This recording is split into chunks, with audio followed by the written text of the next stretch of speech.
Hello, hello, and welcome back to another episode of Tiān 2, episode number 24, season 2, episode 2. Last time, on the season premiere, we had a reunion of sorts as the promised ones made their way outside of the pillar that they had descended so far down for so long. They reunited, well, some of them, reunited with Bauko Monale, the father of Leanna Monale, and in doing so also met a new traveler, knight, one Naraya, who from that point on did travel with them back to Ember Hollow as the group were able to begin to learn a little bit about this familiar yet different world that they are now a part of.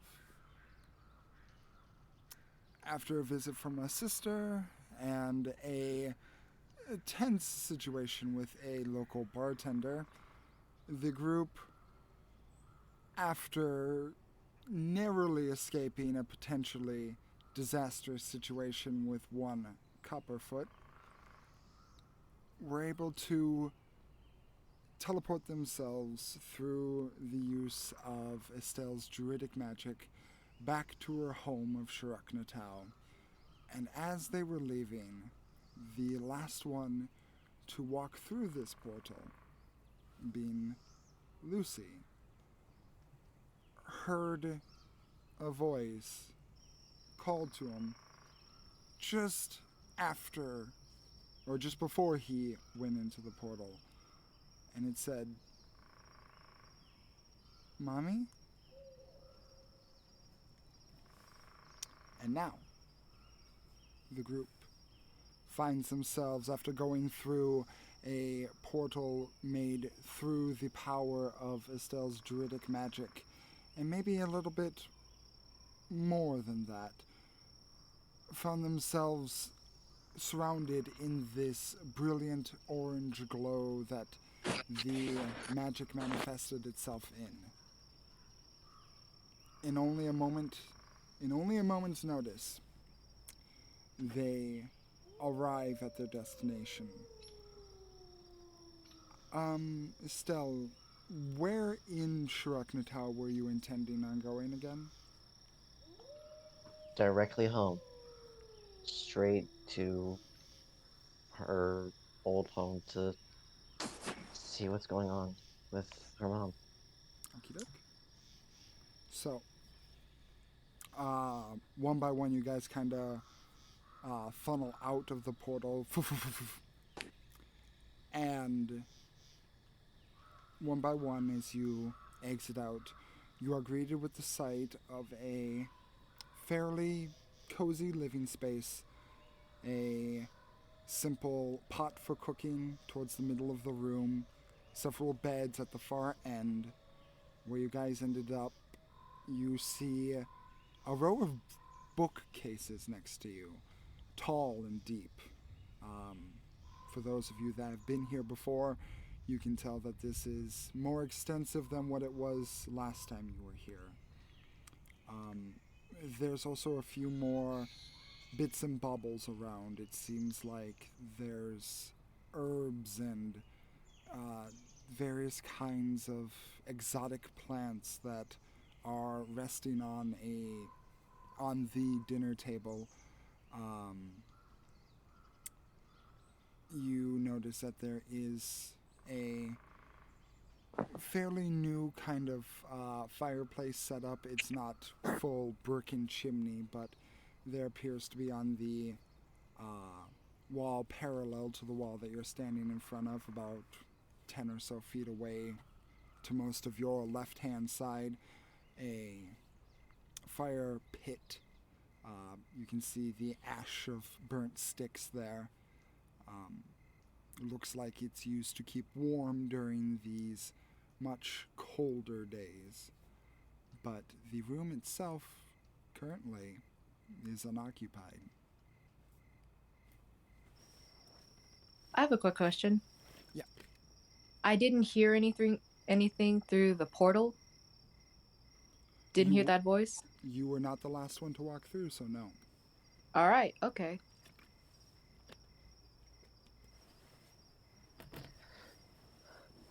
Alright, so, welcome to my old home.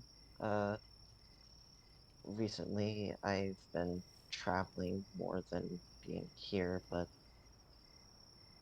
this is where I grew up. Technically not my home anymore, I guess, but, I yeah. really hope we're not going to just suddenly scare people by showing up out of nowhere. Yes, who lives Again. here now? Sorry. Oh, yeah, for who lives here, that would be, well, not my mother, but my mom. Laurel is her name. She's an Earth Genasi, and, uh, well, trying to describe her really wouldn't do much justice, but she's a great person. She put up with me for 20 something years. And you didn't tell her we were coming. No, because it was a very impulsive decision, and I find that I lack forethought a lot of the time, This is normal. unfortunately. Plus, if you were to just suddenly receive a message saying, hey, the person you thought was dead for the past 35 years is suddenly going to, not be dead anymore and is coming home. I That really, was basically Jenny's reaction. Of course, it also came across through the stone in the Mad Maestro's voice, so I don't. Yeah. Um, yeah, you should so, probably reach out to her, let her know we're here, let somebody know we're here. Hopefully, somebody who'll believe us.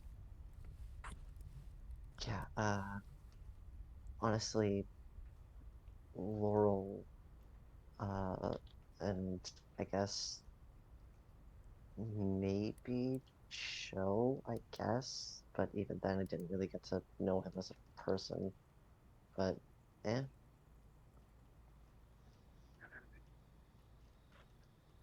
I Mm. suppose she's not home now. She would have come and greeted us. Yeah, she'd probably investigate the, Noise. yeah, but, yeah, you all can, uh, I, uh, I guess make yourselves at home, and I can go out and find her. I can just, wild shape You into can, an animal so I don't attract too much attention. or you can do what you did last time and just send an animal out. That would also be good. I don't know why I don't think of the good ideas. Well, are there animals in your home? Be a little be a little weird. Uh, I don't usually keep any, but sometimes we get some things here and there just because, a giant plant, uh, place, squirrels, and things of the sort. Sometimes This is a home birds. to druids. There were plenty of animals last time we were here. I don't think it would be that remiss for one to show up. If it's winter, many of them may be hibernating. I still Possibly, don't know but, what's going on with this winter. eh, Yeah, how is Shiroknatau for the winter? Is that a DM question or is that an Estelle question? DM question. You guys DM just question. appeared in a room. You haven't really explored it. The room seems fairly unchanged besides the bookcases. It doesn't seem like it's covered in snow or anything. Still cozy enough. That's good. So yeah, Estelle will go to a uh a wall with a window and or if there is one. If not, then hey, Druidcraft, make a window and uh cast. Let me find it. I think it's what level was it?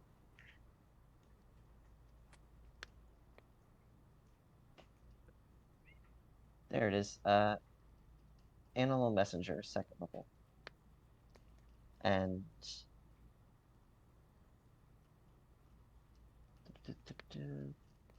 wait, how do I send it?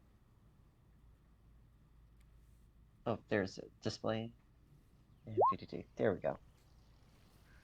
Okie dokie. So basically trying to get any uh any animal nearby to find Oral. And I will type message in the session chat. It's hard for me to type and speak at the same time, so I'll do one then the other. No problem. Wow. Yeah, thinking about it, Druid Grove would probably have a whole bunch of animal messengers all over the place.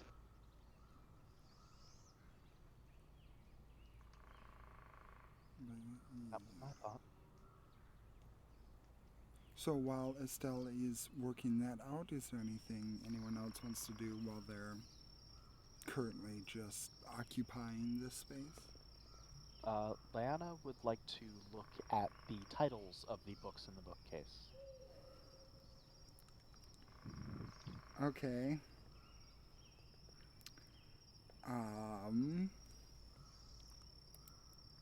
Cool.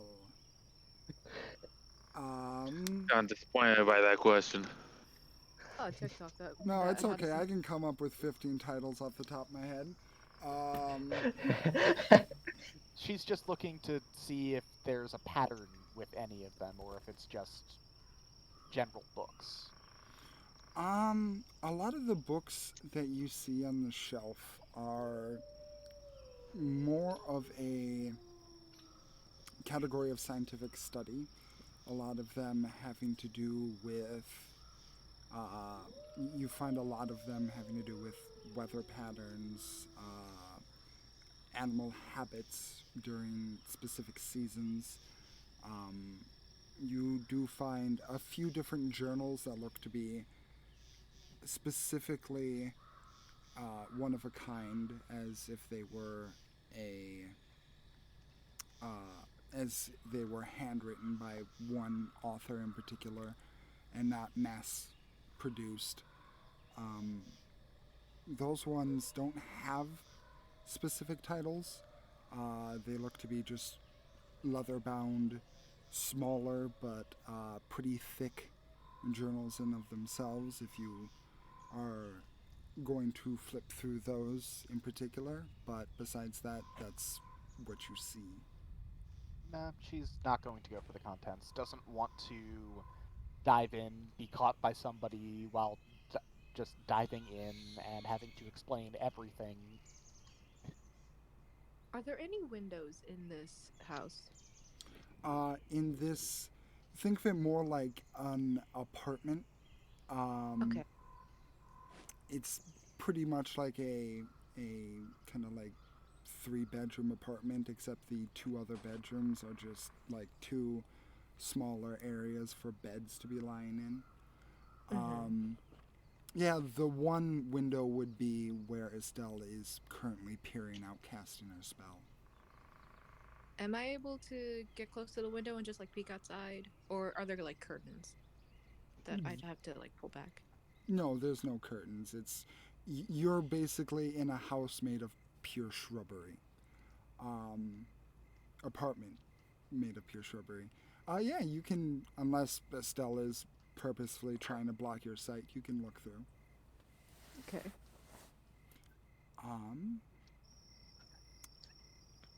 So, Is the spell blocking my view, or No, she's not. okay? I just want to see if first of all, how busy it is, and if maybe there's some like silent alarm that went off when we came into the house and people are like coming towards us. okay. Roll me a perception check. Perception. Oh boy. First roll of the night, guys, or day. It's 1 p.m. Perception. here.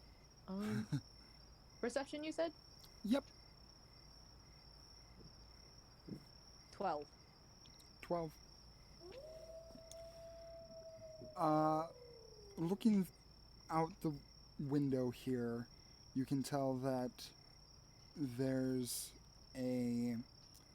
For one, the first thing that sticks out to you is that it is not observably winter here, as there's green everywhere.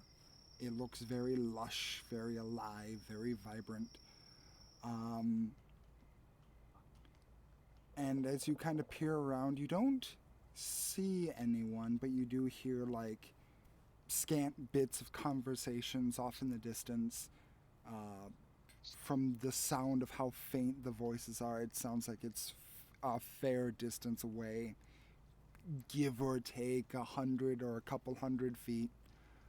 Um, but the thing that would draw your attention mostly with a roll of 12 is that it looks like when you look up, you notice that the ceiling of this domed structure appears to be red.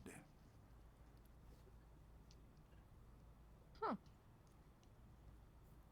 Like red is in like autumn colors red, or like literally red? It looks like a very, very vibrant autumn colored leaf red. Is that some druid magic that keeps it spring here?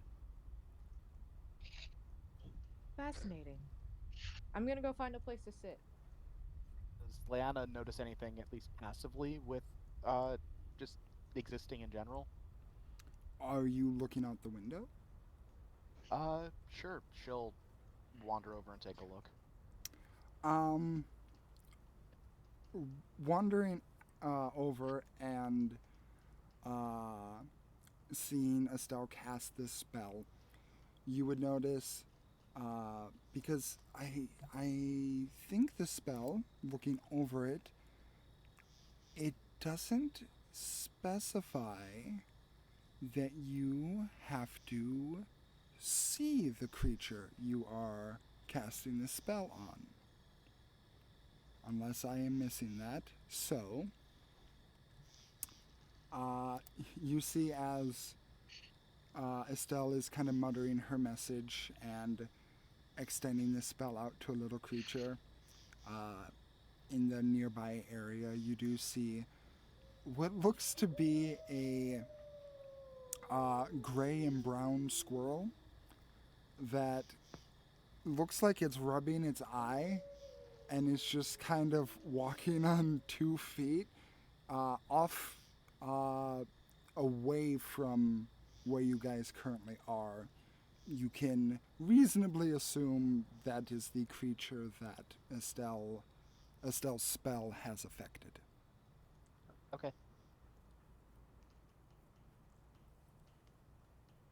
Right. And I have typed the message. I am bad with words. Sorry for taking so long. No That's problem. Uh, the message that was sent was, "Hi, Mom. Um, I'm sorry for randomly appearing with no warning, but me and some friends are back home. Could you please come home?" Understood. Good message. The message is sent. Mom, can you come pick me up, please? Mom, pick me up. I'm scared. Mom, is winter now. I don't Please, like Mom, it. it's This been is 35 new. years. I miss you. I'm cold. My driver's license is expired. Can you take me to the DMV, please? Oh, geez, yeah, we have to go get all our documents reordered. Do you remember Ugh. the last place you left your birth certificate? All right.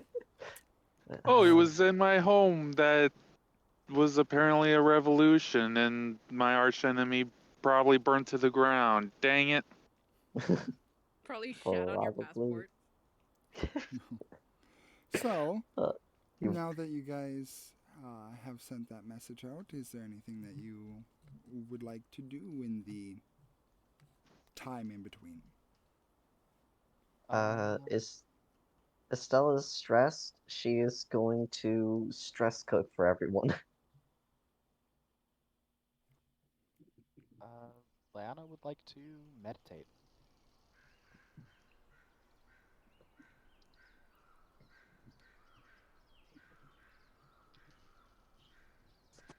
Alright, just gonna hang out.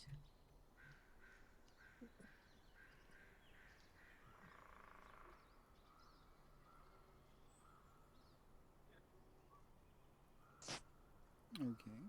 Well, I figured your mom would have been here, and I wanted to give you some time to reconnect with her, but I think it's got to be said we're officially at war right now. Uh, I'm sorry, what? it's hitting me really hard, but we are at war with Dranth, with Copperfoot and Nickelwood. Kind of a big deal. Like Yeah. it's an actual thing, not just us against them. It's an actual war. We were told that there was a revolutionary party consisting of my family who is now dead. Also, Yeah. my dad is one of the most wanted people in the kingdom. Yeah. Who was your dad? We met him right after Oh, we. okay. Sorry. That Yes. was a player mistake, I suppose. A big muscle guy, yeah. And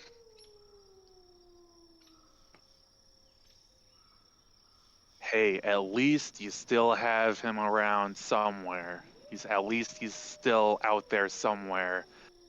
I As saw far him. as I know, I can never see either of my families again. We'll be able to do something about at least one of those, at minimum.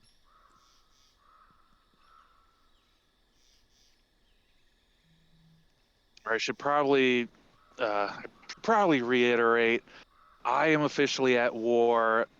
I need to make sure that everybody is also with me.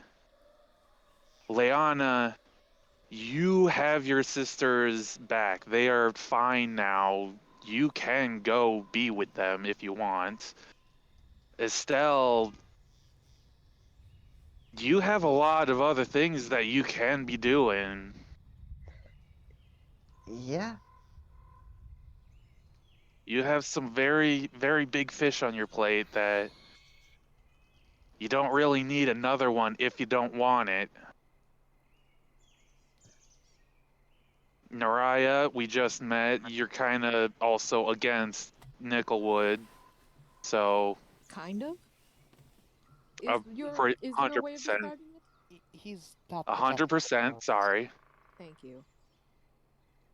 If Revolution, are you for? Well, I imagine my commanding officer would be quite upset if I part of a revolution, but never been part of one before, so learning It's curve. against Tyrant, so like Oh, very, then very well-known Tyrant. oh, that's fine then. Crown sanctioned Not even. It's not even against like the Crown Queen or anything. It is against the Land Tyrant. sure that's fine then. People are finicky about these kinds of things. Of course, I'd still have to speak to Taya, or my commanding officer. Taya's your commanding Right, officer. of course. You know And Taya? Yeah. Yeah, met her, oh actually. yeah, Oh, I think. right. If you were Yes, at yeah, I Theophyllia, did then meet you her. must know Yep, Taya. I remember her. Yep. Why am I not surprised? We have met a lot of people. We've been around. We've met a lot of people. What was she like back then? Very focused. That sounds like her. Yeah, didn't have too many interactions with her, but very focused, serious. Uh, I'm. There was one time we were in a fight, and she brought me back from unconsciousness after the man maestro hit me with something. You were just gone. Yeah, and Her getting back up after getting hit with that was something very scary. So she hasn't changed at all, and she has this. Noraya has this like fond smile on her face. well, I'm glad that's one thing that's still still the same. Dragger, of course, you are more. You're more inclined for contracts, I believe. I've been led to believe you have no contractual obligation to stick with us. What are your plans? Well, normally you're right, but it seems like my new enemy is your enemy, and he takes a minute to look at the crest that you have on Boxbot, and a new friend of mine's clan is being threatened by that same enemy. So, yeah, I mean, Because my initial goal of saving my sister was met doesn't mean that I'm done. I'm not going to just leave a friend in need.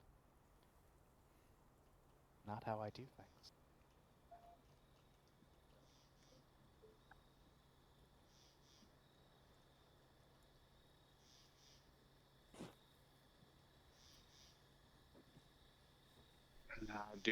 I do appreciate that. Yeah, and I'm I'm juggling a lot of things, so apparently I'll have to figure out a way to balance things very well, and I'll have to learn that quickly. I think someone just opened a secret passageway. Anyone else hear that? All the time. Sorry. No, it's Which book okay. did you pull? Which book did you pull? The door suddenly opens and a staircase reveals itself. All the enemies in the room are dead.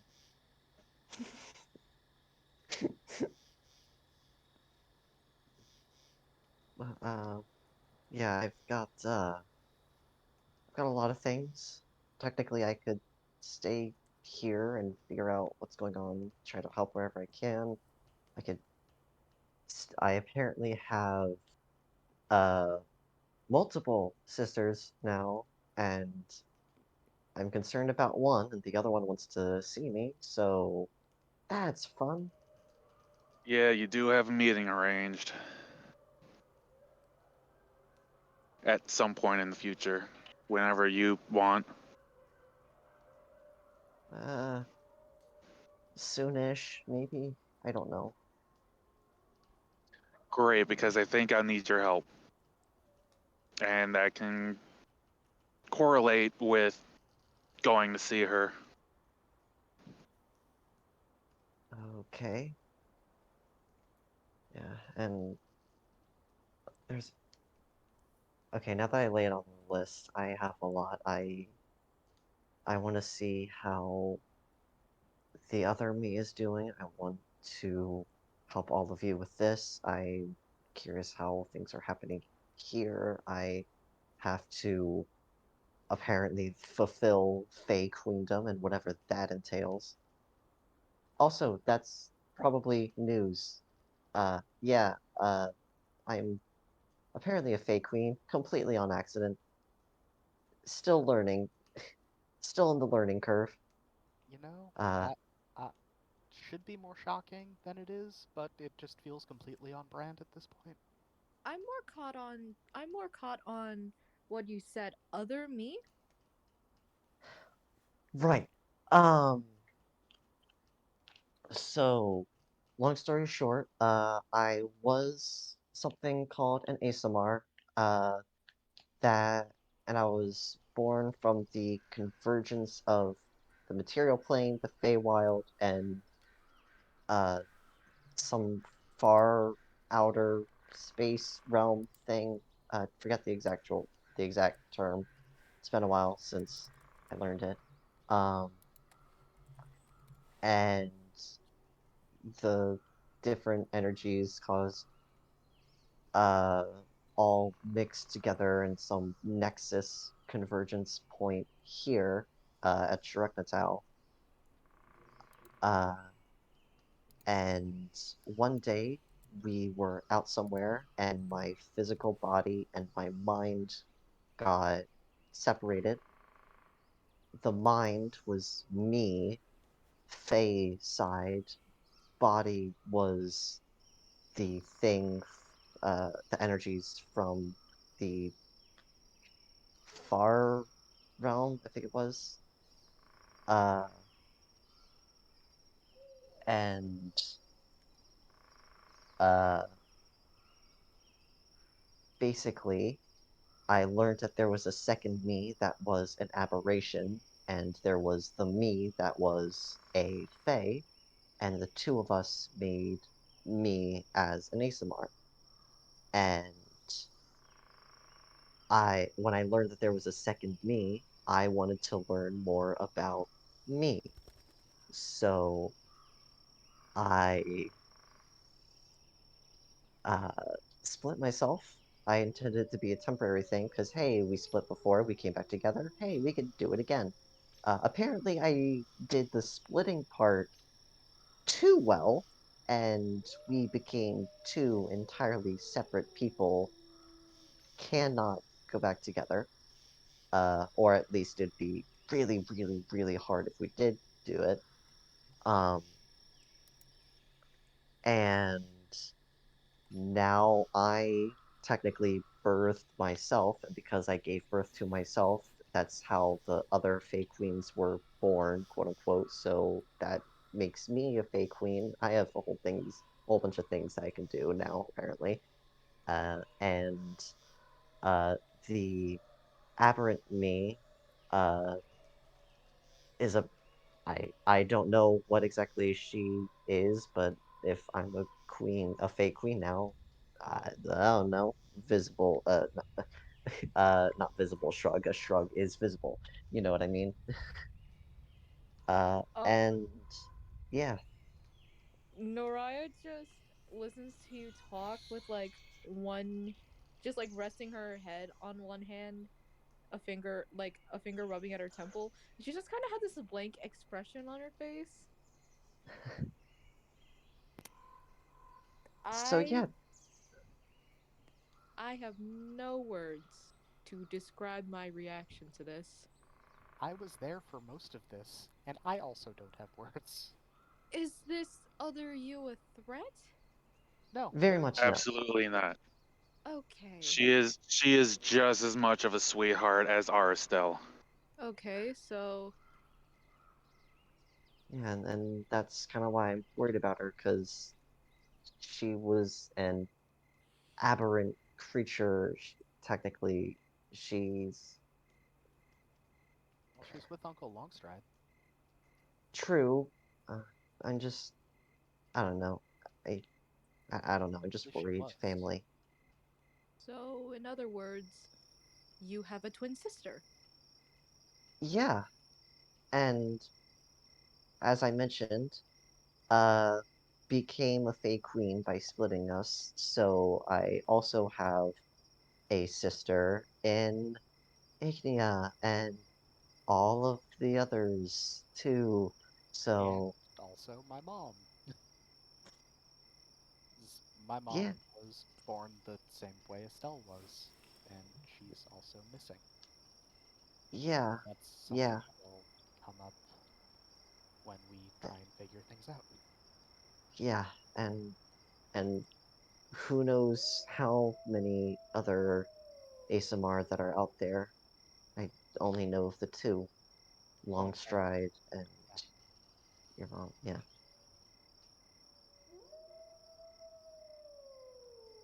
But yeah, that was a Wait, lot. it, Sorry. Leona, your mother's also a fake queen? What? No, my Uh, mom was born the same way Estelle was. She didn't split herself or whatever happens to become a Fey Queen. But my mom and Oh, she was born from a realm convergence. yes, yes. Okay. Wow, this is a lot to take in. yeah, she was actually from here. Saying everything out loud kind of makes it sound completely insane. I know. It explains so much to me, and yet so little at the same time. It's It like, for every Really question that's does. answered, two more get raised. it's like God has a sense of The humor. best It's like the Hydra of confusion. the best way to deal with it is just go with the flow as much as you can. Trust me, I am a person of facts and logics. None of this makes any kind of sense at all. Just go with it. Says the fairy and the robot. You know, the Exactly. the fairy and the robot is a lot more believable and realistic to me than whatever I was just told. To be honest, Well, It- it's the most normal. I think like believable is like it's the most normal thing I have learned. yeah. Plan was to make him the most outrageous character ever, but it got flipped on its head somehow. Yeah, now you're the most I'm the normal. most normal. It's just tiny Pacific Rim. Yep. Well, I'm sorry, go on. No, I was just gonna say, uh, was there anything in particular anyone wanted? I know Leanna was going to meditate after the conversation and whatnot, but was there anything else anyone wanted to do? I probably just interrupted the conversation you wanted to continue anyway, so. Uh, Estelle does have a question for Naraya, actually. So, um, earlier you said you knew Luan and Soleil. How do you know them? Um, quick question, DM. Have I ever like met Soleil before, or have I only heard of her? Um, you, I believe you would have encountered her, as in you would have seen her during visits to Nicklewood's estate. Obviously, you didn't have any like long conversations, or you actually like have an interaction with her, as you were not of the right class to do so. Um, but yeah, you would have seen her and been able to like physically identify her, just like you were able to physically identify Luan. Okay. I Granted, I haven't had the privilege of properly meeting them, but Soleil and her husband do business with Diedrich. They're drug traders. I don't know if you know that, but They're drug traders, and They, they, who? Okay. Soleil and Luan. I'm Okay. Yeah. now Yeah, surprised. them being married is news to me. Oh, there. You didn't know that? No. I mean, I knew Finally, something they you don't know that I know. and they used to be my best friends before, they tried to kill my entire family. I'm sorry. What? Yeah. When Yeah. you were kids, did they ever look at each other with loving eyes? Like they might have been a little bit of sweethearts. I mean, I had ideas, maybe eventually one day, but it's just a shock to actually hear that it's happened. Or were they more the type of childhood friends that picked on each other every chance they got?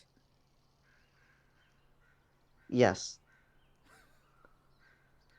Fascinating. Okay. Well, The yes. last time we saw Luan was here in Shruknatal, and Estelle, you took him to the Feywild, right? Yeah. And Sin ate him. That falls in. Okay. From what I remember of As you my should have. hold on, hold on. Estelle took him to the Feywild. He got eaten by Sin. Hmm. Okay. That that creature I fought in the Feywild. That thing was called Sin, right, Rigby? Uh, yes, you would have known that. That's what the Unseelie Queen called it after the fight. But it didn't take the same form as it normally does. That she like i- you can see Nora's deep in thought now, and she's just like, that explains that situation a lot more. I saw Luan very recently. You know What? how you know how I told you I went to the Feywild before I came here? Yes. Um, I well, I met Iggy there. She's home, she's fine. And um Iggy was working with a few people who were also trapped in the Feywild to defeat a false to defeat someone called the false prince. Was I was lost and had nothing else to do, so I decided to go and help them, especially when I heard the name Luan come from one of their mouths. Apparently, Luan fancied himself a a prince of some kind and wanted to take over. He was stuck inside the mouth of a very creepy wolf.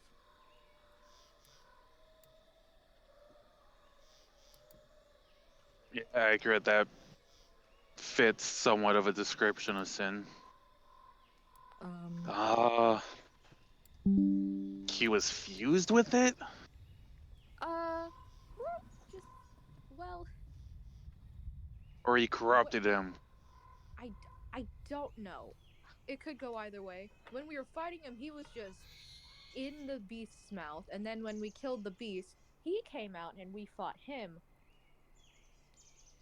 Also, I hate to be the bearer of bad news, but Luan is a fiend now, I think.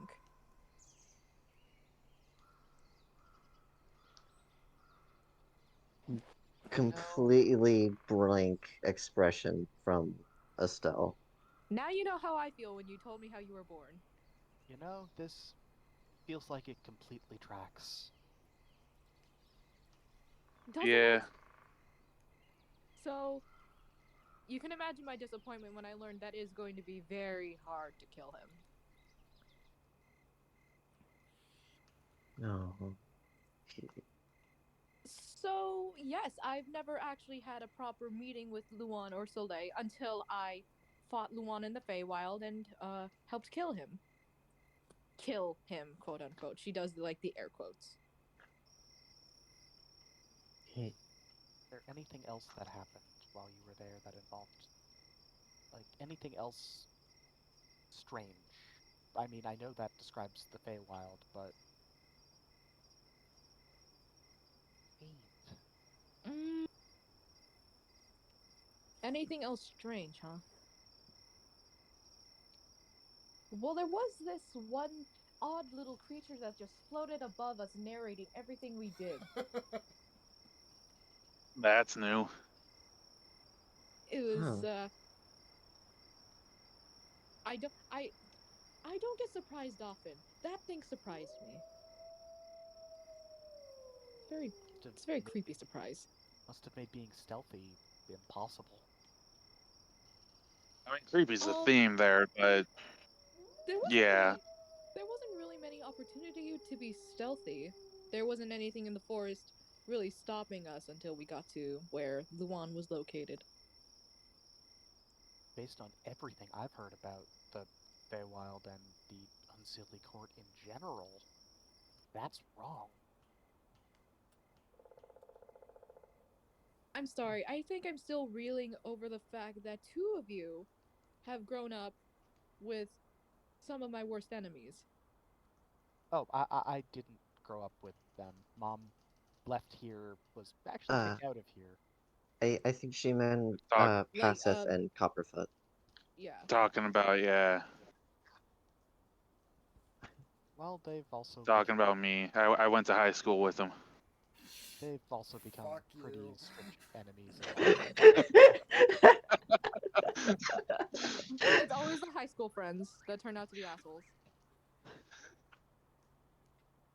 Nah, I wasn't even friends with him. I just played pranks with him.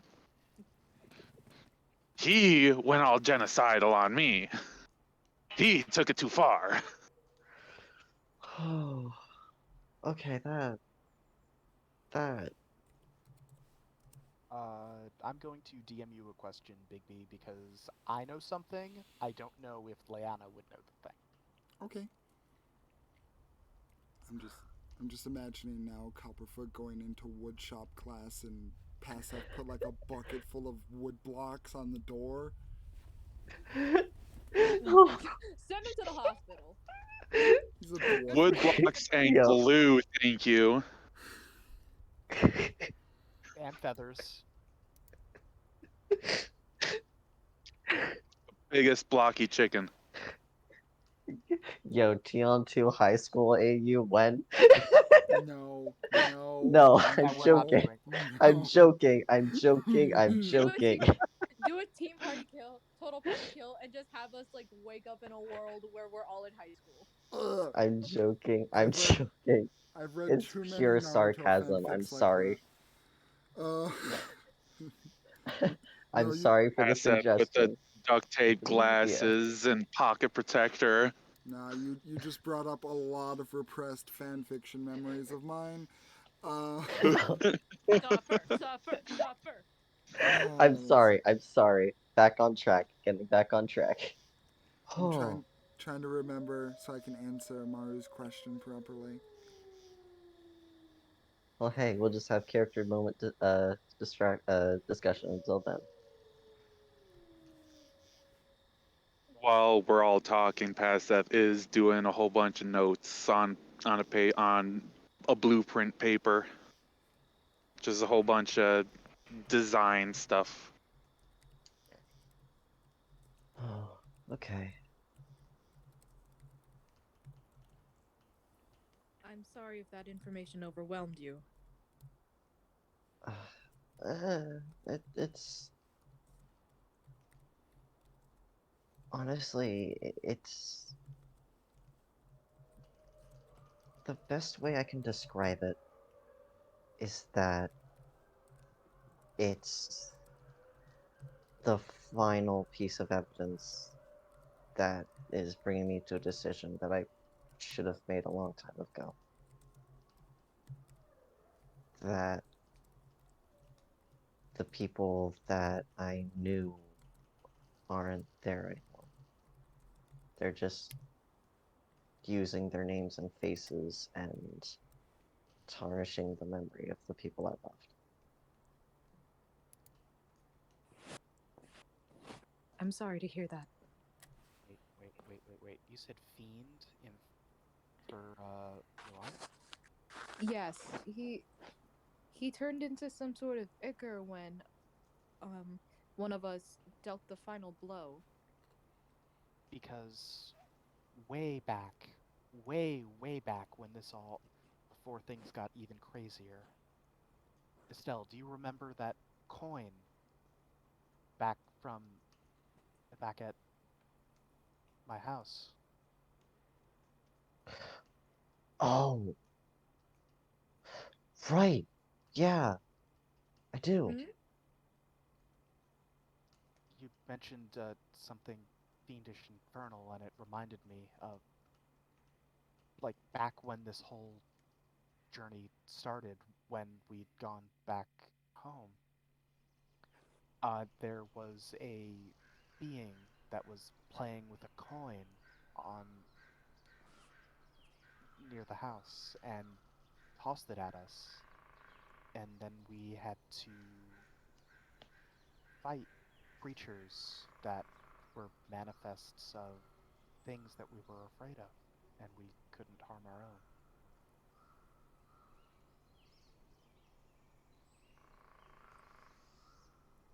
Yeah, for me, it was show from years ago, just, you know, berating me for being a curse.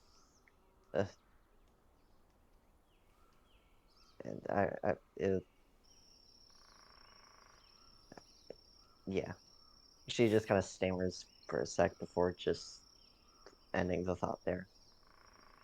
For me, it was my older sister who we were looking for at the time before we knew that she'd gone with the maestro and was opposing what we were trying to do, but you just mentioned infernal and fiend and jogged that.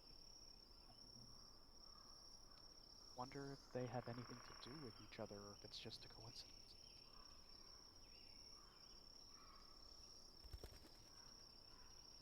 From my experiences with you all so far, I don't think there is such thing as a coincidence.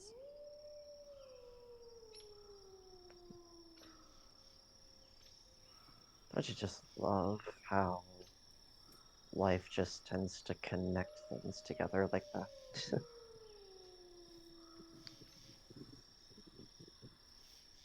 Well, Sure, I quite like that. after we're here, when we go to the rust yards, we can ask Longstride. Yeah, yeah. The sound of this weirdly mechanical something or other seems to be encroaching on your guys' area. Does it sound magical or mechanical? Mechanical. Mechanical. Oh, that does not. Estelle does not like that. She is trying to see if she can see what it is. Mechanical thing in a druid place? Mm-mm. That sounds weird. Leave anything here, except for the wheelchair prototype thing. I'm gonna go back to the window to Estelle's look doing the outside. same. Lana will also take a look at the window. So from the wall to the window, you guys move, and there looks to be a figure approaching, not very far away at this point. Um, they look to be as if they are sitting down, moving in your direction. Uh, it's not hard to conclude with her shiny look on the outside and a very distinct skin type who exactly this is. And Friend of yours?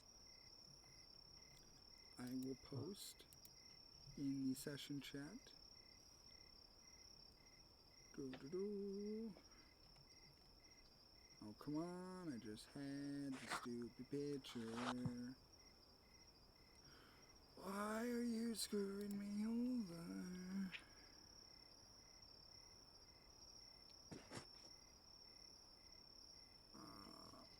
Okay, seriously, where is it? I just had it. Oh, there you are. While he does that, I do apologize for the shuffling sounds you're gonna hear because I'm in bed and there's cloth everywhere. I can do No nothing about worries. it. So, for those who haven't seen her before, this is what Laurel looks like. That is so fucking cool. Yeah. So, when Naraya asks, friend of yours, Estelle just smiles and says, "It's my mom." Laurel. And Estelle is fighting every instinct to just run out there right now, but she does not want to cause a scene outside. She does not want her existence to be public knowledge quite yet. What is she sit? What is Laurel sitting on that's making that mechanical noise? So you can see what looks to be some sort of. It's a chair, and it has wheels attached to it, but it looks as if her hand is pushing forward on some sort of mechanism that is determining some sort of direction that the gears are working with uh, next to the wheels themselves. It looks like she, without effort, is making it move with some sort of clockwork. Someone redid my design. I'm just kind of like tilt my head at the side of it. I'm just like, that's very fascinating, ingenious, actually, kind of.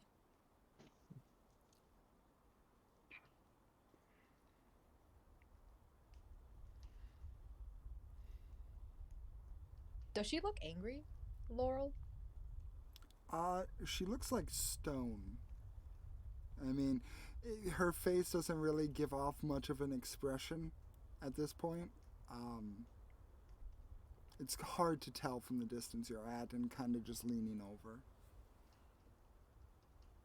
I'm gonna back away from the window and just stand with the others. As you back off, the whirring sound continues as a moment later, pushing through the brush, uh, you see the figure that is now Laurel break through and is now sitting there, still a neutral expression on her face, and looking at all of you.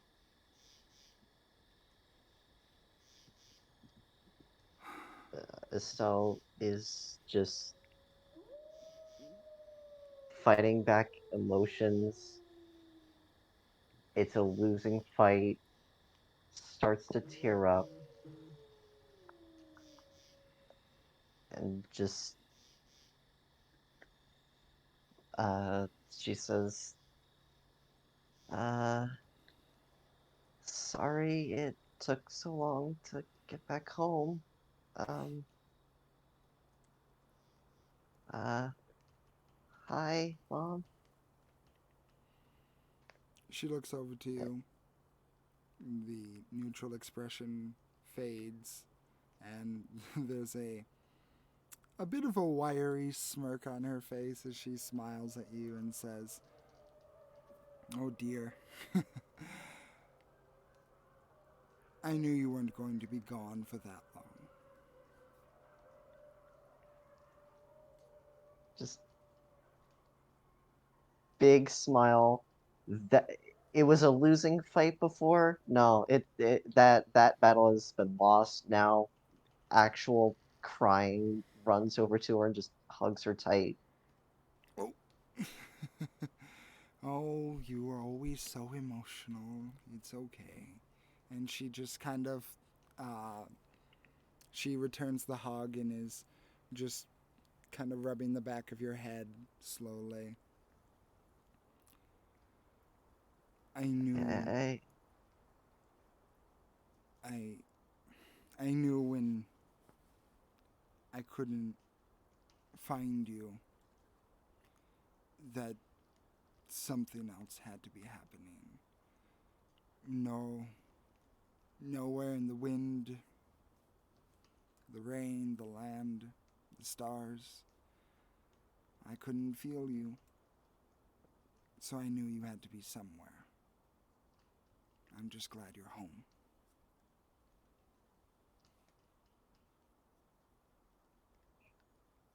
I am so, so glad you're okay. I,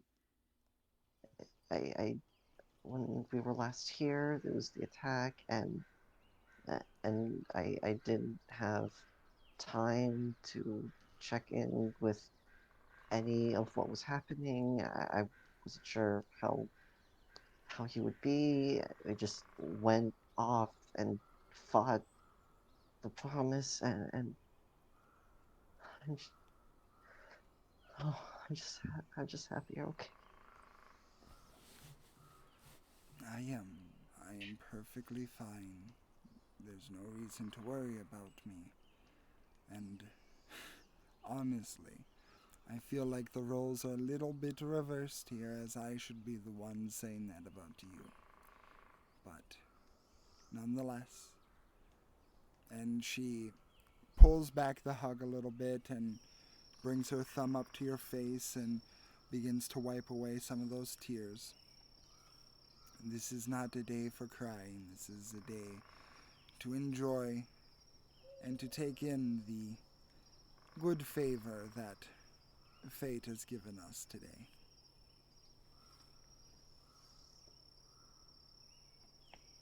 Yeah, you're right. Oh, trying to calm herself down, deep breaths.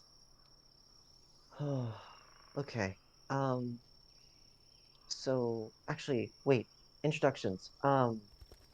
Then she'll stand up. You already know Passeth and Leanna. Leanna waves. You Hi, Miss Laurel. Good to see you again. And good to see you too.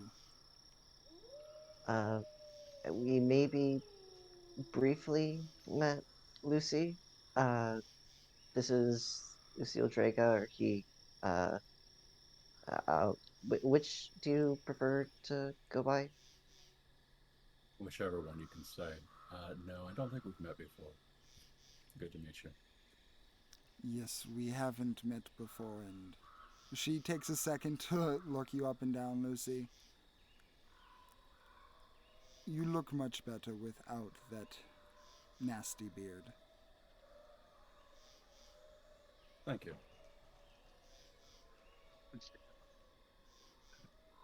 And this is Naraya. We met literally just the other day, but I can already tell we're gonna be great friends. Naraya stands up. Well, she's already standing. She removes her helmet so Laurel can see her face, and she like does that greeting that she did when she first met you guys, where she like has a hand over her heart and stuff. Says, "It's a pleasure to meet you, ma'am." The pleasure's all mine. I assume if you have earned the trust of my daughter, that you are someone of. It looks like for a moment she's searching for the words. Of fine repute, and someone that is a friend to our home. Thank you kindly.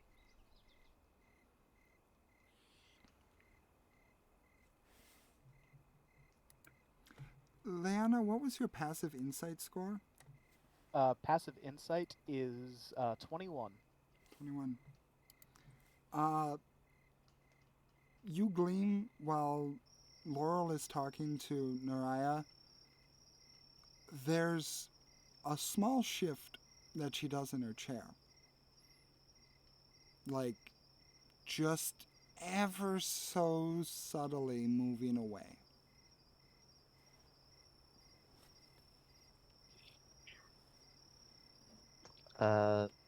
Would Estelle also notice this with passive insight of 20?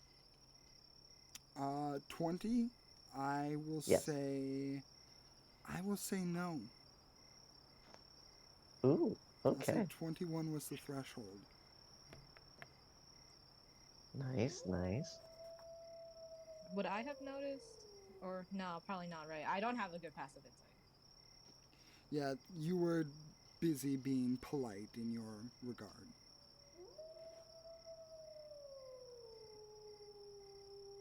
But, yeah, it's good to, Really good to everyone's see you both. introduced. Glad So, oh, sorry, you were saying? glad to have a parental figure who's here and not crazy. Oh, If Leanna is close enough to me, I'm gonna just pat her shoulder sympathetically. I'm assuming you've met your father already. Yes, right after we got back out of a pillar, there was a statue of us, and he was there. He didn't believe I was me. He claimed that he killed Janessa and was blaming the Fae for my mom being missing. Yeah, there's been an awful lot of things that have happened, as you all have probably come to the conclusion of since you've gotten back, or at least since you have started on your journey with the promised ones, as they are called. Um, the man you knew as your father is still very much within the scared carapace that you have seen today or yesterday, whenever you encountered him. Yesterday, There, I saw his eyes. There's something behind those eyes.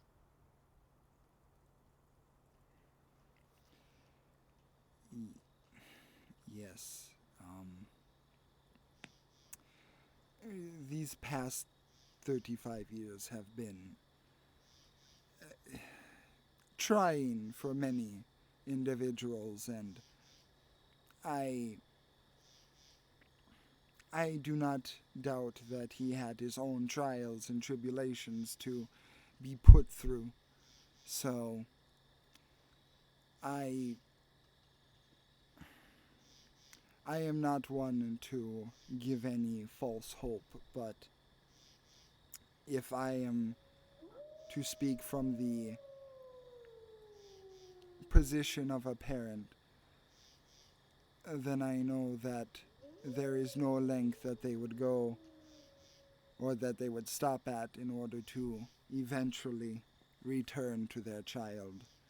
So rest assured that whatever he is struggling through, he will come back. That would be ideal.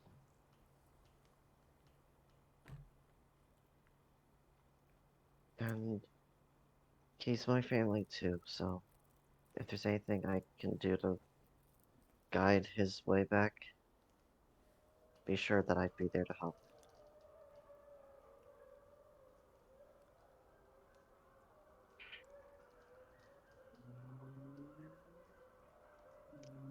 But We did speak with Janessa. Oh, She caught she caught up with us. how is she doing? She's doing really well. It's so nice to see her up and moving and out and about. Good. Good, good. She's. I'm just worried that she's being basically made to work so close with Copperfoot because he was the one who tried to mess with the ritual that we used to bring her back. If there's anything I've learned about that girl over the past 35 years, it's that there's very little that will deter, stop, or inhibit what she eventually wants. I would not put anything past your little sister. She is. And you see that there's a kind of distant look in her eye. Very strong. Yes, yes, she is. It's not her doing anything that I'm worried about.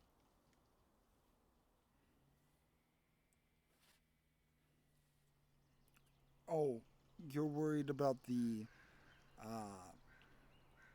Copperfoot individual. Yes. Oh. If anything I've heard about him is true, there is no need to worry. Your sister is far stronger than that dickless loser could ever be. Nora actually Thank you. laughs or snorts at that. Couldn't put it better myself. It's also who Copperfoot is working with and around. Mm. Yes. He's surrounded himself with a number of allies. The Nickelwood Estate and the Sisterhood are very, very uncomfortable individuals to be around for any extended period of time. Sisterhood? Yeah, what was that? Sisterhood? Wait. Wait, no. What was Gertrude's sister, Doreen? It probably got the others in on it too, and Gertrude's dead now, apparently, so. Oh, no, no, no, no, no, no, no, no, no, no, no. No, Oh, someone else? the Sisterhood is a uh, group of, how do I put this?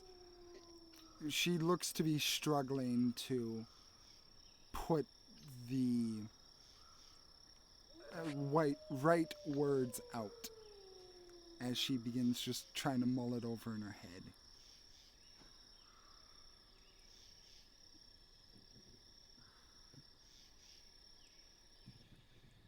Oh.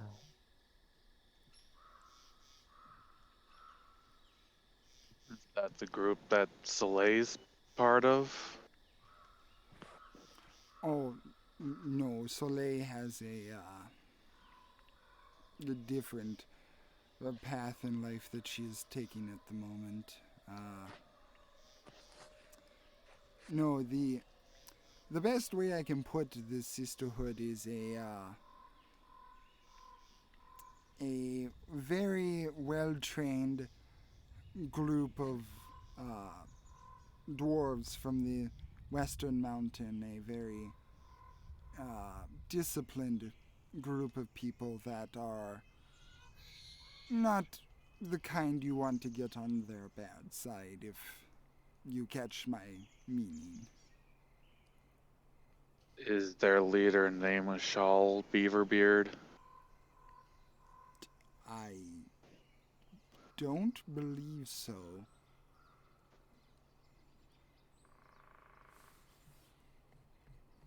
Alright. Hmm.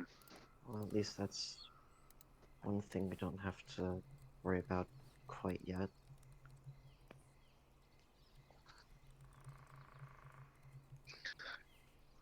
No, I was kind of hoping, though, just any kind of proof that she's still alive, that I still have some family left.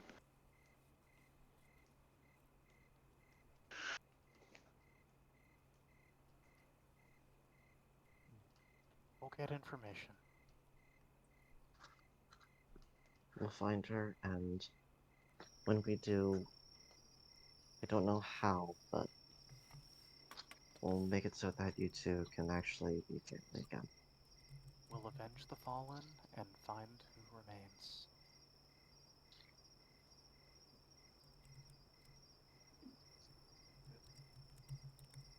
Right.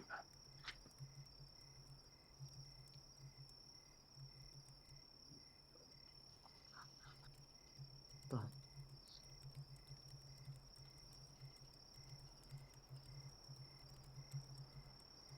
but there are a few things that I want to ask. First, what what happened to Moss? I never saw him when we were here years ago, but when when uh Jenny tried to contact him with the spell, she just got gibberish back. Do we know what's going on with him?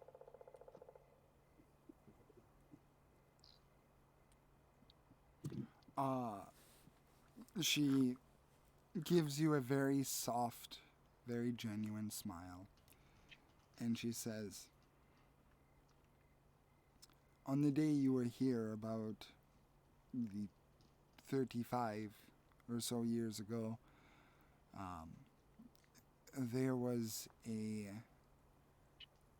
another person apparently here. I can't attest firsthand as I was losing the accent already. Uh, Accents as are I hard. was trying to uh, wake back up after the Luan and Soleil confrontation. Um,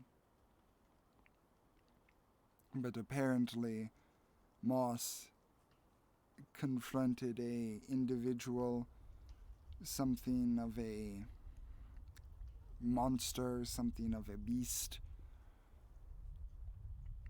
He protected our home and made sure no one else was hurt, but he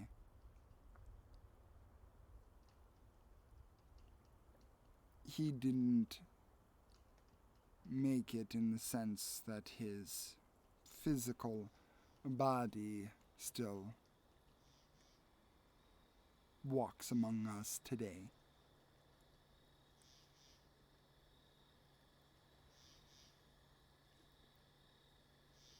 Right, so he's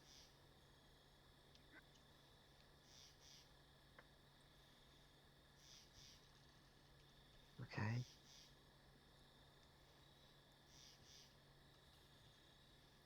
So out of character, Runmill didn't kill him, but destroyed his mind with fear and terror and all that nasty stuff. That's not what she said. Mm. So Mm. so wait, the way you worded that, is he dead? Or you said physical form isn't walking among us, or already forgot the exact words, but he's not dead? Dead? Estelle, I'm a little bit. She kind of gives you that side eye and a little bit of a huff.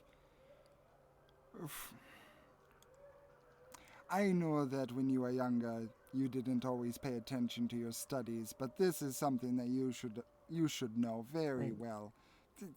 And she takes you by the hand and please. starts ushering you out.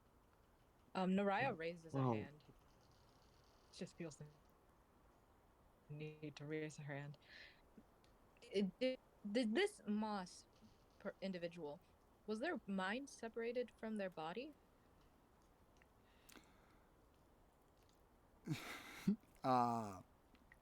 Laurel Like how yours was, Estelle? Laurel shakes her head and says, "If you want to know, please follow me." Okay. And Group field trip. as you guys are being led out, Estelle by the hand, as Laurel has taken you by the wrist, That's adorable.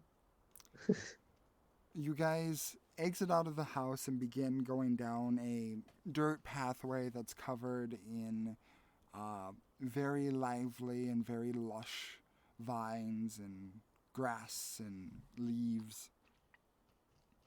And as you continue down, it's only a couple of turns and corners away as you now look down towards the middle of Shuruknatau. And where, for those of you who have been here before for any extended period of time, where the observatory was before, you now see an absolutely massive oak tree standing tall with a trunk about at least 50 feet thick, and it stands all the way up to the ceiling, and its branches extend out into these very, very vibrant red colored leaves, giving a very red autumn glow to the surrounding area. And Laurel stops and turns. "Now, don't tell me that you forgot." As, God damn it, the fucking accent. Do your best, dude. Do your best. As we come and go in our circles, wide and varied, that as one no longer walks amongst others, they are always still part of nature and always still part of the surrounding area.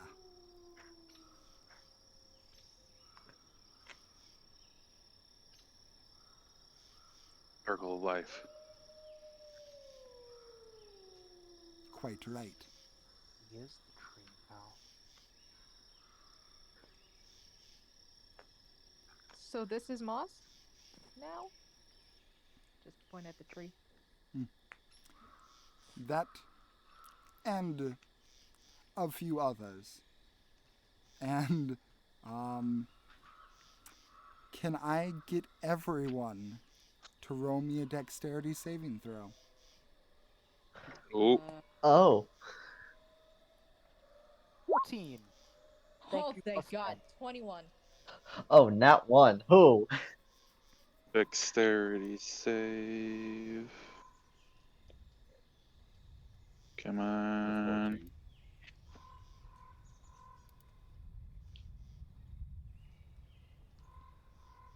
Oh wow, 22. Got a 14 with a plus 10. Also, the I just remembered. It wouldn't matter for me because I got a nat one. Uh, but for everyone else, you'd also add whatever Daria's charisma bonus is because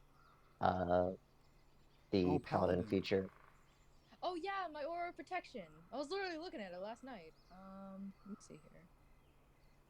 3 bonus to all saving throws. So that's a 24 for me then. 17 then. 17 for Lucy. And okay. So, with 5. Oh gosh. oddly enough, with that bonus, the only one to fail is Estelle. Joy. As you all have this kind of a little bit of an odd sense of paranoia on the one hand, being here, a druid's grove is still like kind of hard for non-druids to really understand. It's not unearthly like a beholder's lair or something that's scary like that, but it's just different. So, with your ears a little bit more attuned to the surrounding and an extra aura of protection surrounding you due to Naraya, there's a moment where you hear something behind you, and in that moment, most of you move out of the way, jumping to the side, and as you do so, Estelle is the only one that is caught by a vine that wraps around her leg and begins to hold her upside down. Okay, this is new. Okay. Not like this. Leanna flicks her wrist and reaches for her cards. Can I draw my sword and cut her down? Please don't. You want to cut her down? Well, I'm gonna draw my sword and just look at Laurel and be like, "Is this normal? What is this?" I don't think that's necessary. Laurel just begins laughing. Is it like a good laugh or like an evil laugh? It is a very hearty chuckle. When she starts laughing, I'm gonna put my sword away. Leanna will stop reaching for her cards.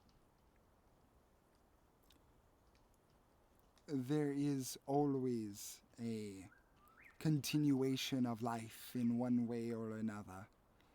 So, while one form might have changed into another, it is still, nevertheless, the person it was before. And that person's now a dick in a plant. Just gonna pull people around, or not? Sorry, I'm a dwarf and I'm not a druid. I don't understand the metaphor. Moss was always a bit of a prankster. It's a little bit where I feel Estella got a little bit of her carefree attitude. So, yeah, this is pretty normal. Think of it like a hug, Estelle. Well, uh, the upside down part is weird, but it's fine. The red vine begins to let you down. Oh.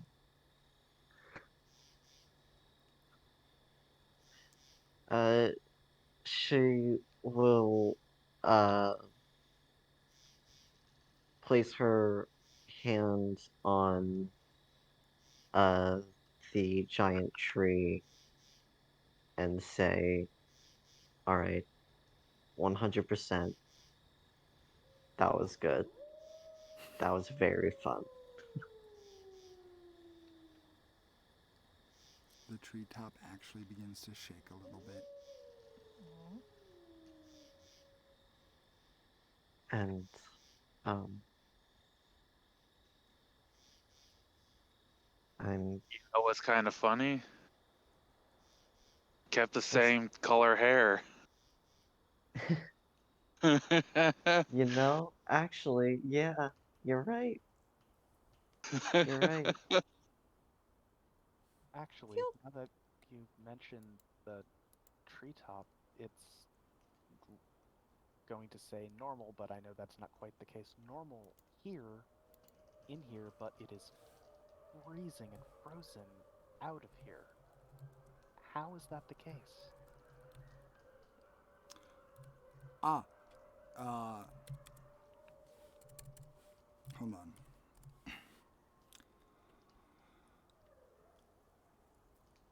Well,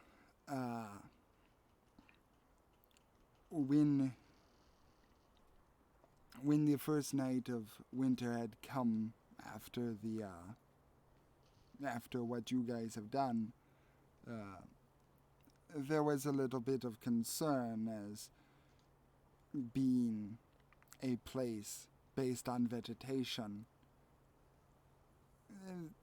freezing might cause a bit of an issue for our way of life, at least with no time to prepare.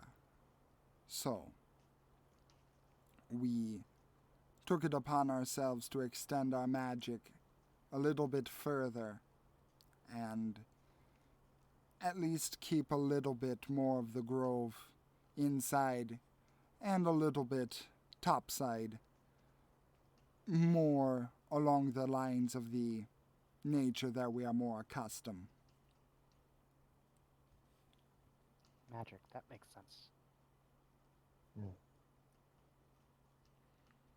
We Yeah. merely spoke to the land and it made itself what we thought would be good for us and it.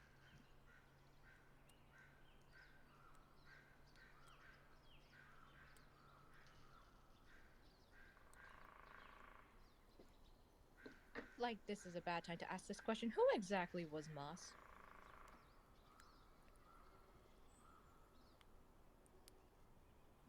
Hello?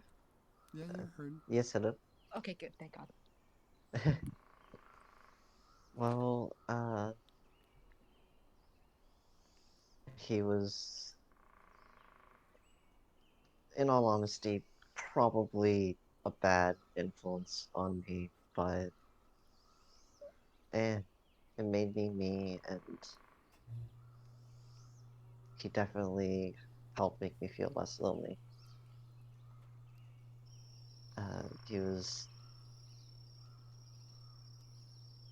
basically kind of like my dad, but I called him Uncle Moss a lot. And Probably there was much to Laurel's chagrin. Is that vine still, like, hanging around? I mean, there's quite an. As you guys are right next to the tree, there's quite a number of red vines that extend out from the bottom of it. Oh. Well, the one that I grabbed the cell, is that one still nearby? Yeah. I'm just gonna, like... I don't... I want to shake it like a hand so bad, but I don't know if Narai would do that. So she just, like, dips her head at the vine and she's like, "It's lovely to meet you. I've heard a bit about you."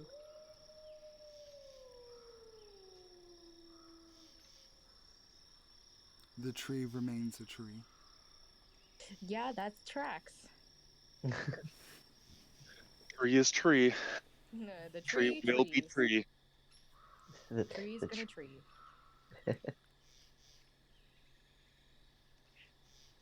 um, Estelle will once again address Moss and say, I know I promised you I wouldn't change when I was last here, and that you were scared that I'd be worse for it, but I did change a lot, and I'm sorry I broke my promise, but I I really do think I changed for the better. At least I hope I did. And I hope you'll forgive me for breaking it, and that, well, I guess I don't have to hope that you'll keep watching over this place when I'm gone, because, well, you've already been doing that for a long time.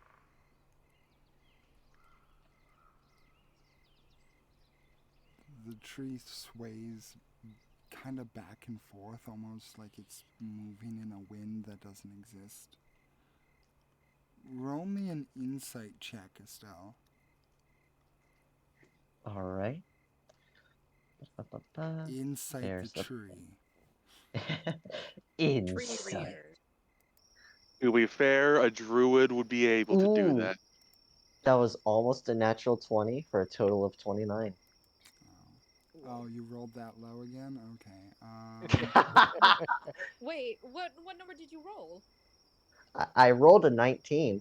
Oh, Jesus. We've gotten above 30 on things before, so it's become a bit of a gag.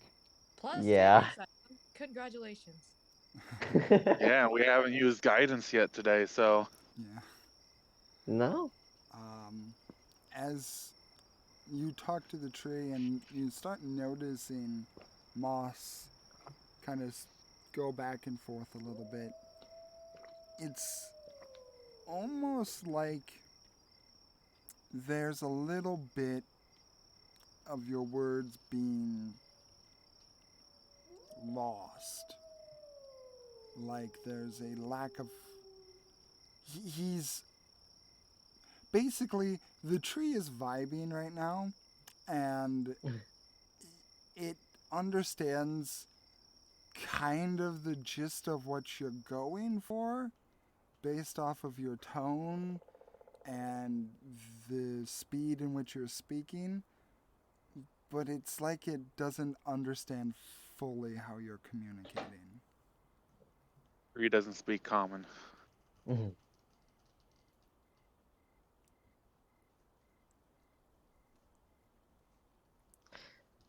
I know that there's a spell that lets me talk to plants, but I don't think I have that prepared, but oh well. Um, can I just like look up at the tree and say in Sylvan, do you respond better? Wait, do you respond better to the Elvish tongue or The tree the continues Fey to tongue? vibe. I don't know which one. What's that? The tree continues to vibe. Okay, maybe he I just doesn't understand languages. Period. That's passive possible. response in Sylvan. Yeah, no, it's not really Elvish. It's strictly Or Fey. Fey tongue. Yeah. Forgive me. Yep. It is Fey tongue. That is a mistake on behalf of on the player's part. Lana I'm just sure sighs a I'm sure little. Naraya would know. She's smart. Lana would just sigh a little. She's Sometimes I smarter than me. miss the effects of that circlet. True. Yeah. Well, hey, we could always find better things. Yes, that weren't touched by a hag. Yeah. Right now, it's an empty hole in our arsenal. Whatever that item was, I'm sure there's another one like it somewhere. Like it, yes. The same, almost definitely not, since it was custom made by a hag.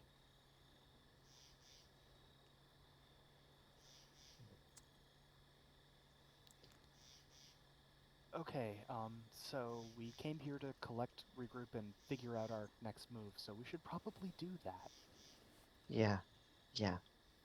Sorry, got really sentimental. Yeah, no need to apologize for getting sentimental. That makes perfect sense. I'm just trying to get us back in the direction of a track. Yeah. If anything, I feel we kind of should stay for like maybe a couple days. Yeah. Well,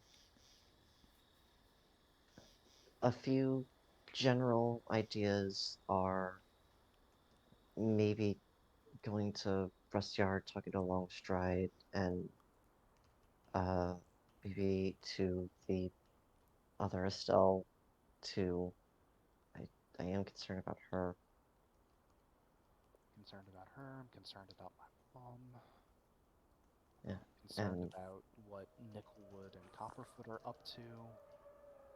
and Longstride, he's a lot better with arcane magic than anyone besides besides Jenny. So who knows? Maybe he might have some idea. He has weird magic, so maybe he'll have something to help with the whole magic reflecting thing.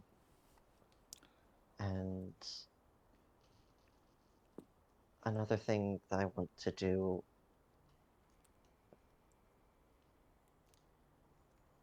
I do want to go back to the Feywild and finally talk with her. It's been a year overdue. There is. Laurel kind of chimes in and turns around and looks at you. There is no reason why you're going anywhere near that land. You have plenty here to worry about right now, and if there is no particular thing you have in mind, there is actually a little bit of help that we could have around here if you could all spare the time, as there's been an issue that has been quite hard to resolve. What do you need? Well, God damn it. Do your best, dude. Do your best. You got this, you got this. Well, there was a little bit of trouble from some of our younger druids leaving the grove and heading down to New Pass. Apparently, there was some addicting element that has kept them away from coming back home, and I am unable to make any kind of long travels myself, and the archdruids are a bit preoccupied with a few of their own problems at the moment. So if there's any chance you could possibly find out what has been happening to the young druids, that would be a very, very good thing, as many of the elders are a little bit cautious about where everyone is seemingly going. Yeah, I can help with that. We should probably do that. It's been a long while for most of us since we've done much, so we should do that before diving in headfirst into everything. You say an addicting element has been keeping them from coming back? Apparently it was some sort of foreign herb or some sort. I'm not 100% sure myself. They on drugs? Perhaps, to put it bluntly.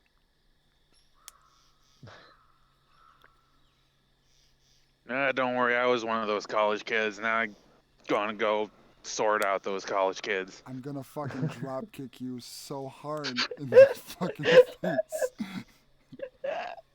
How long have these young druids been gone? And how long has this been happening for? I believe they've actually started the exodus only a few months ago. It was originally just a supply run and a way to keep in contact with Janessa and her school, trading information and a little bit of the ways of the druid so that their studies could improve and we could receive some supplies in return, but some of them have not returned, and there have been apparently some vicious rumors going about. Which school? The school that I definitely have the name of and I did not forget. Oh God, I swear I put that down.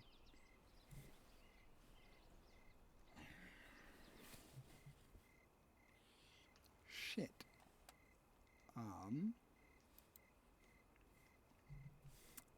Your sister is the principal of a school in New Pass. She teaches the young budding sorcerers and wizards from across Tiān too.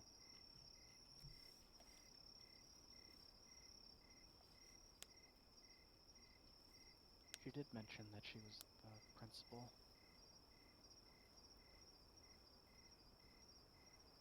Probably should have asked her what school, but I guess I was just too happy to see her again.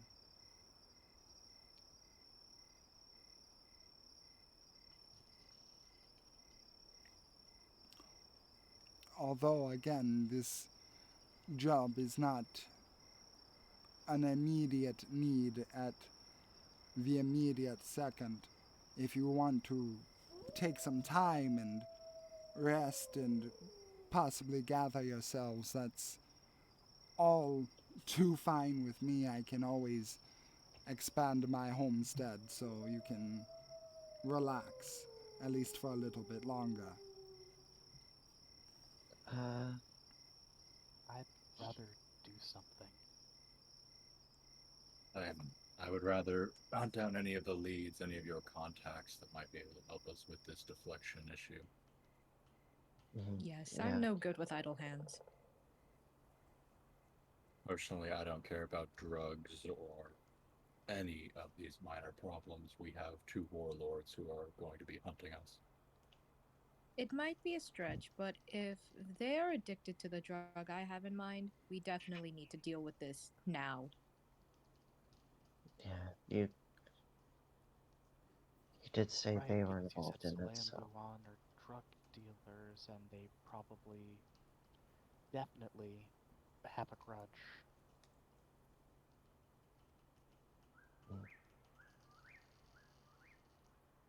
Yeah, kind of funny that we were just talking about them, and then, oh, hey, look, there's a drug problem going on. and even if it's not them directly, then Once again, the coincidences that are not coincidences. It might also just help to not dive into anything too large. As you've said, if there's any problem with Nickelwood or Copperfoot with you and your persons, for one, being here, they aren't going to touch you. They aren't going to get anywhere near you. I don't know why I went robot there. I mean, that's all fine if we're just going to hide, but if I recall, several of your enemies recently were chastising you for wasting time not taking care of them. Do we want a repeat of that? Why I want to do something. That's why I think that this is a good place to start. So I'm fairly certain that it's connected somehow. yeah. Yeah, it'd probably be good to start off small. A few investigate rumors of, all of this, figure out why people are being held back, and, you know, today, start at home, tomorrow, the country, apparently. Sorry, that's just, it's a lot, sorry. But,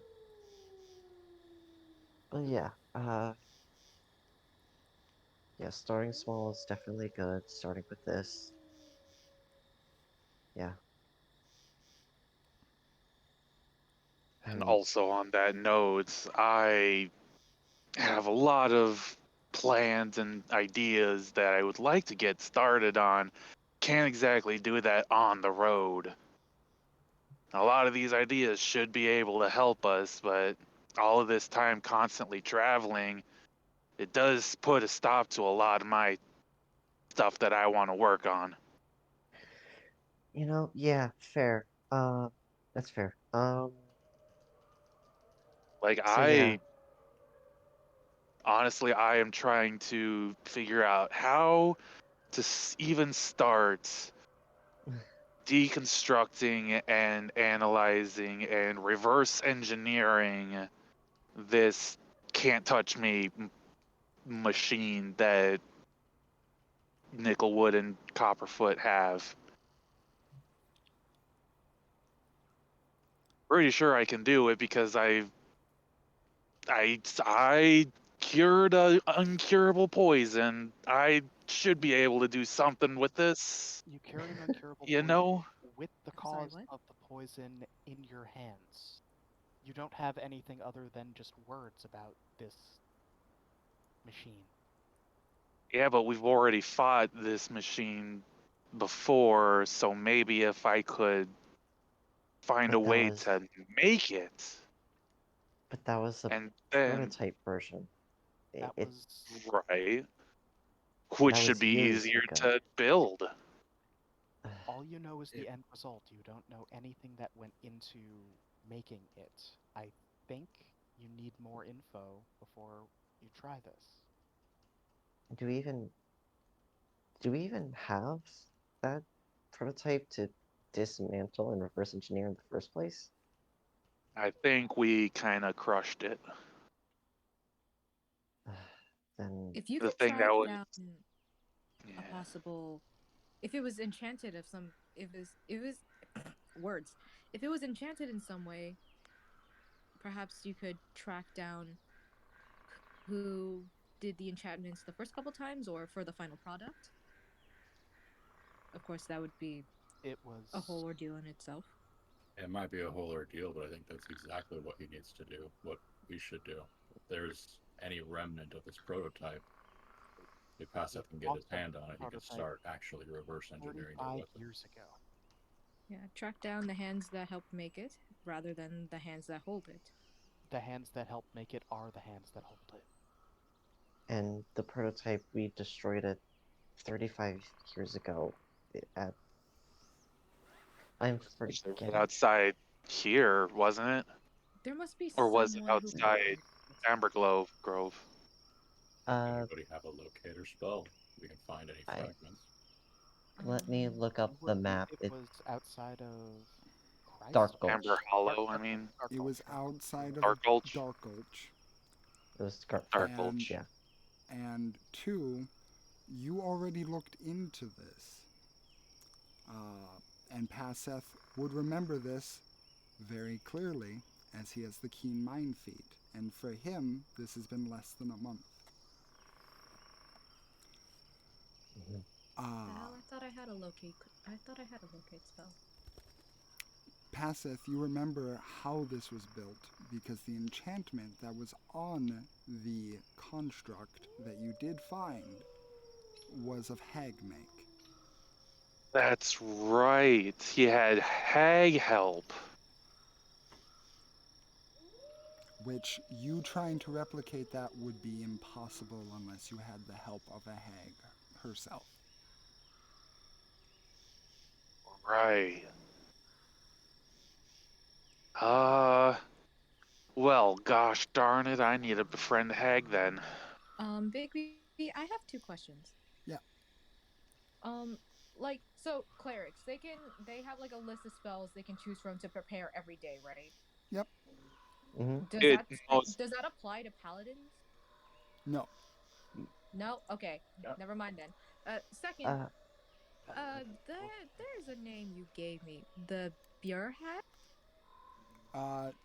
Yeah, Doreen the Verhag, yes. Would she wait, Doreen? Hold up.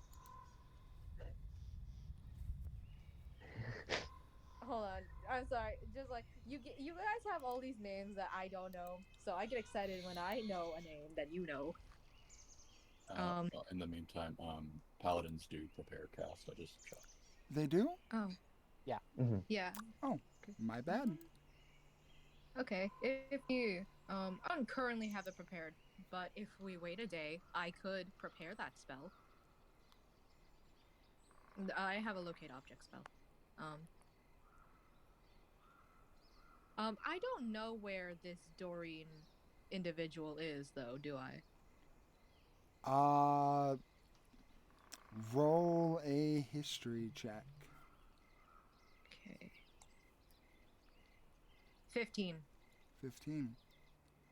You do know that her typical place of residence would be in the country of Ivir, which is north of Tiān, a icy cold place. But that's about it. Hold on.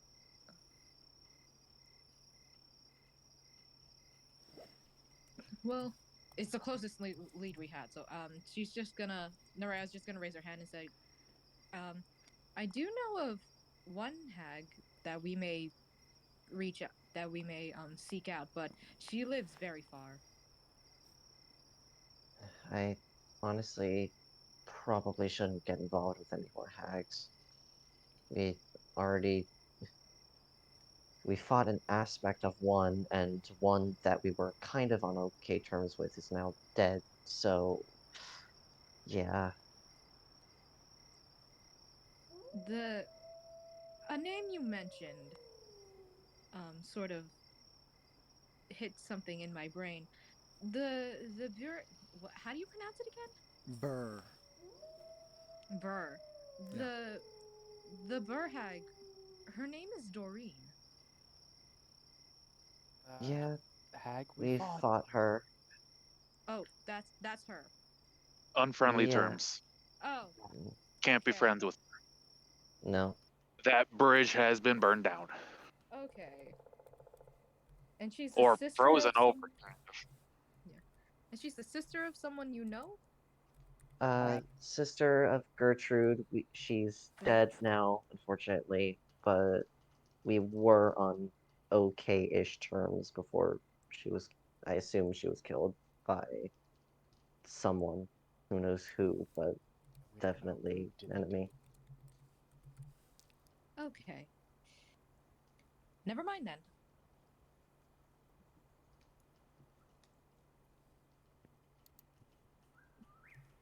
And as for the prototype, wasn't that something that was just attached to Melman?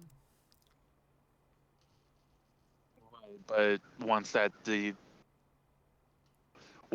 popped off, he shocking grasped it and destroyed it. I do remember that. Yes, I'm not saying that we find, outside of wanting to talk to Melman, I'm not saying that we should find him to straight to find the device. I was just saying that I the prototype wasn't for everyone around, it was for one specific person.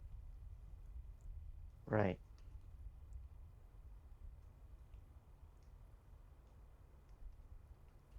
I saying how he kind of was able to put those devices on people sneakily. I'm wondering if he's doing that with the merchandise. Maybe if I can get any of that merchandise, I could see if there's any devices in it. It would be risky to have that kind of technology in something he just give away. Yeah, but he's giving it away so that anytime someone stabs him, he can just kill off a kid or something. That seems bad for business. I thought it was an area effect. Are you telling me he needs to have a target to redirect to? That was the prototype. We don't know about his current. Right, I think I that's our think we might knowledge be from 35 years ago. right, and I think we're getting caught in speculation too much. But it's all very good thoughts, but I think we're getting caught in the speculation. We should probably head out sometime soon-ish, maybe. I pull out the Passeth doll and hand it to Passeth. Speculate away. I want to know if one of these has a node in it. Pass that. You you got one. I got the whole set. Wait, I'm sorry, what? Pass that. Oh, I Yours met has your guy, by iron the in way. it. Huh? Your doll has What? iron in it. Oh, that son of a bitch!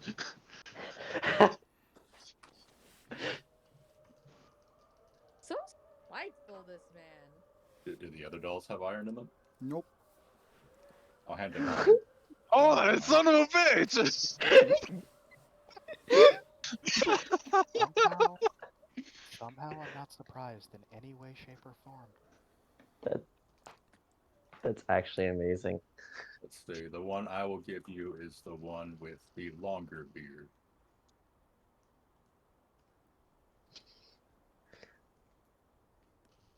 Huh. Knowing him, that makes sense. Also, my My goodness, you do not look good with a beard.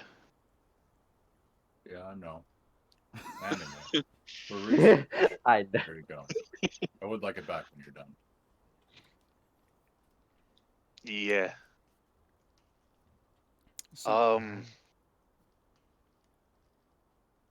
go ahead, Blinks. I can work on this on the road, but I also have one other thing that I really want to try doing.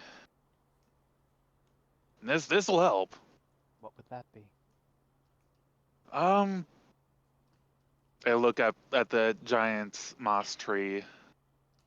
Is there any other special trees in the Shiraknatau other than moss? Kind of would feel weird asking him this.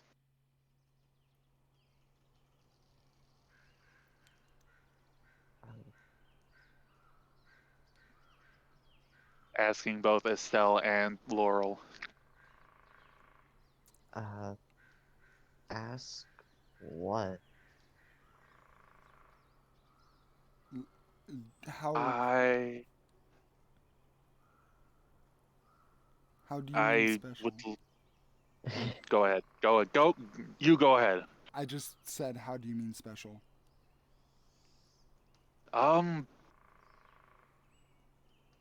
Like special as in symbolic or magical or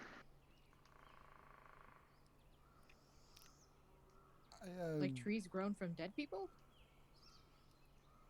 I mean the majority of the home is essentially a extension of the druid's connection, so pretty much the entire home is magical in one sense or another.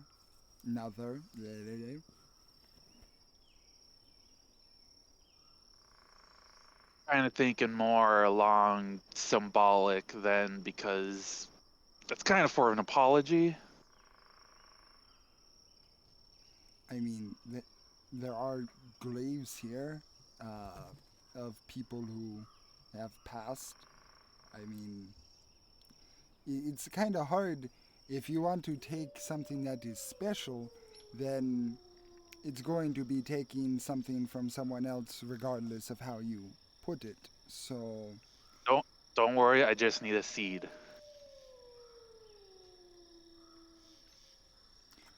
what are you doing with my people's things? Don't worry, What? just need a seed. You're going to want to answer that question if you're going to get that seed. I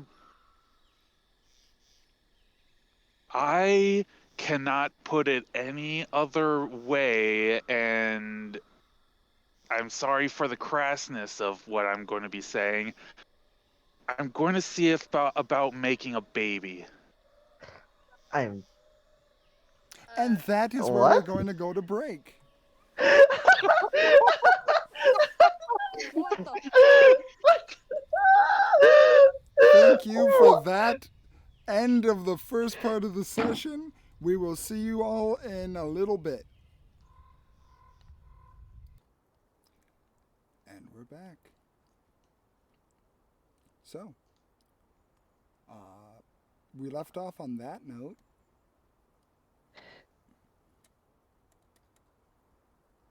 I am hereby banning you from asking for things without running your wording by someone else in the party. I don't think there could possibly be a better way to say that. Well, I'm sure there is, but I can't think of any right now. No, yeah, I've been trying my best, and this is kind of something that I feel like I need to do at some points in my life, and I'm. Surely No, parenthood no, can I'm not. wait.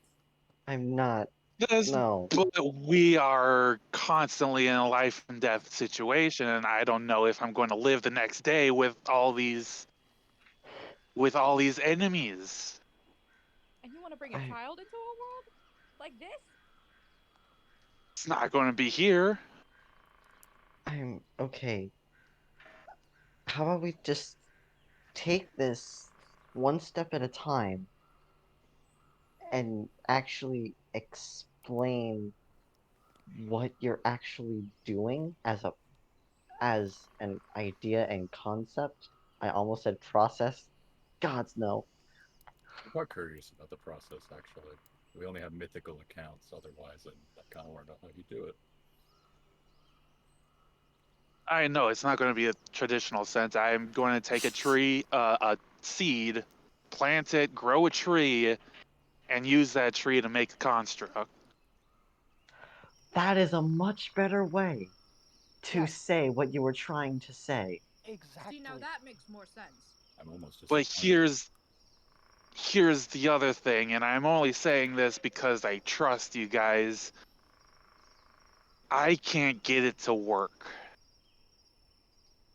I can't get it to stay powered on after I'm dead. I think that's something you should consult your doctor about. Are you are you saying you can't keep the tree alive after you're dead, or that the construct will stop functioning? The construct itself will cease to function.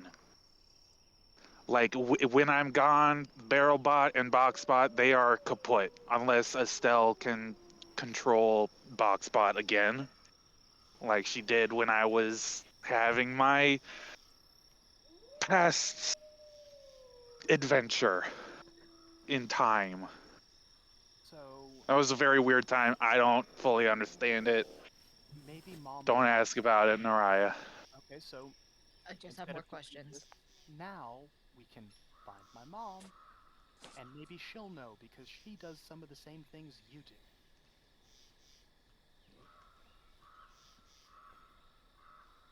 I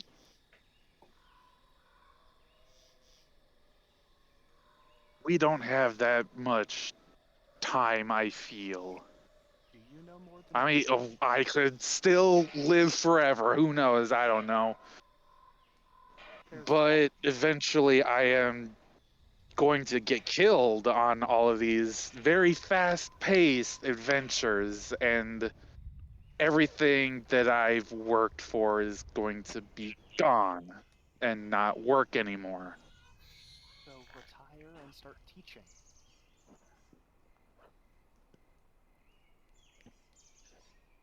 If that's your biggest I concern, I can't retire. Who's going to protect you two? Now 3, now 4. I think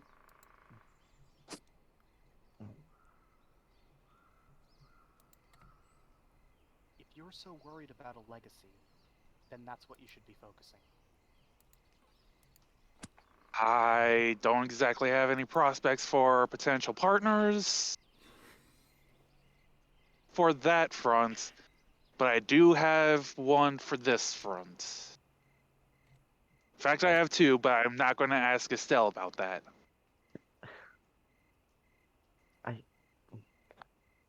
I'm just at a loss for words at Is a all is, of this.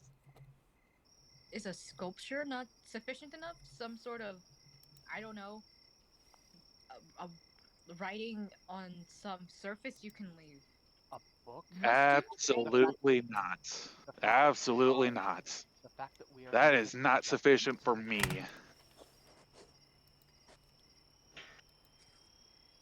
you want to never be forgotten. Memory isn't good enough for me. And Have your all I'm deeds not asking, have your deeds not immortalized you enough? no. Are you asking that? Eventually we're going to be forgotten. I can guarantee you, eventually we are going to be forgotten.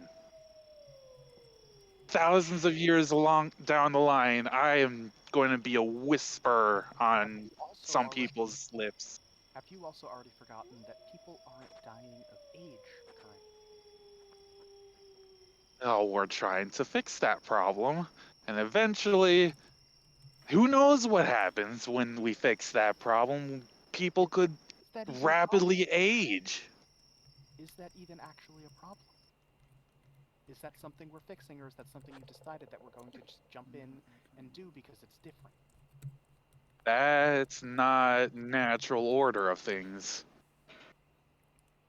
And apparently neither is being in one season for forever.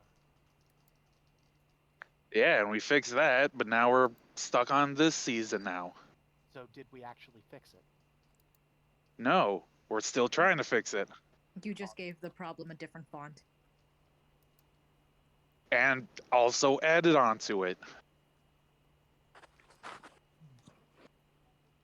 I think you're honestly going about this the wrong way and being a little selfish right now. I think it's fine. Just give him the seed.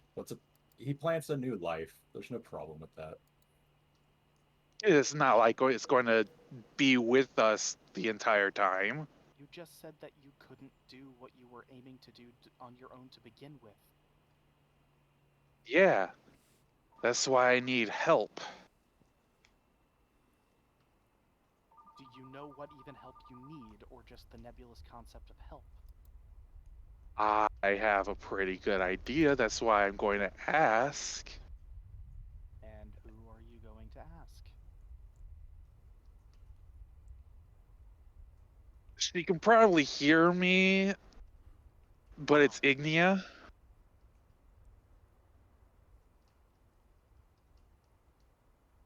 Right. And that's why it's also kind of a gift to her because I stole her flower. Kind of just Okay. an apology. Hasn't she forgiven you for that by you giving her your service? Yeah, but I still kind of feel bad about doing it, and I want to give something to her as you're going to thanks ask and as an apology. So you're going to ask her for a favor to give her something to make up for something that's already been forgiven.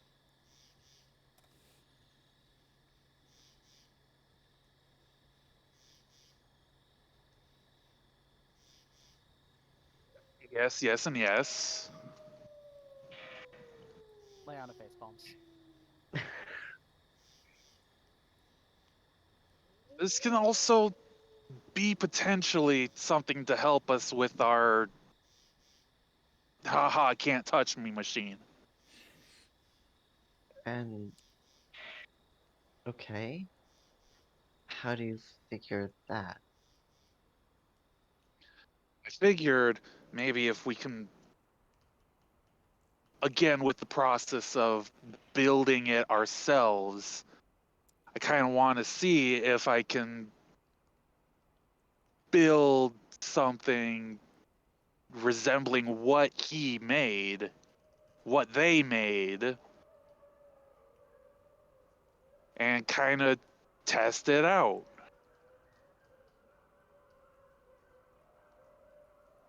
We don't have enough information on that end either. It's not something that can be replicated. Not with what we have. Again, does it have to be now? You can't possibly wait until the next moment of rest? Extend your Here's rest? here's the really nice thing about the Feywild. Time works a little weird. I could be gone for like a second, and I can Could also, already have done everything that I needed to do. you could also be gone, say, 35 years.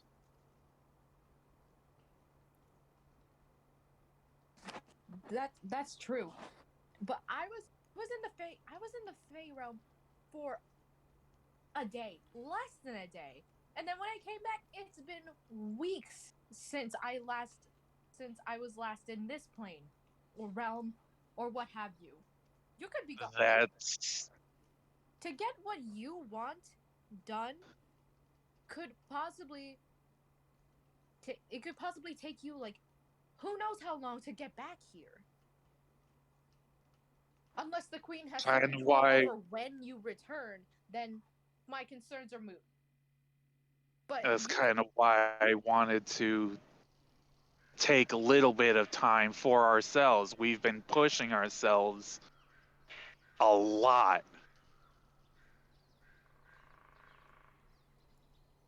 Last night was the first time in I don't know how long we've actually slept in an actual inn and bed. He is right on that, actually. I guess I'm used to a life of travel. Yeah, but isn't that what y'all wanted just a second ago? To take some time for yourselves? Yeah, I I thought we just might try to find the hate young sitting around. druids today, but I wanted to do that, to do something, to be moving forward. I mean, to be honest, that doesn't sound like moving forward any more than this is. That still sounds like a distraction. I'm fairly certain that there's at least a good chance that it's actually connected. Connected how? What's the process? What's the step? The key I'm missing. The thing you think they might have. What is that thing? The powder that they're addicted to could be some form of drugs, and Soleil and Luan have become drug dealers, so there could be a connection there. Is it just a way to find these people? Is the connection just a path to hunt down these other people? That and to do a good thing for a place that is dear to people that we are friends with, allied with, and are family to some of us.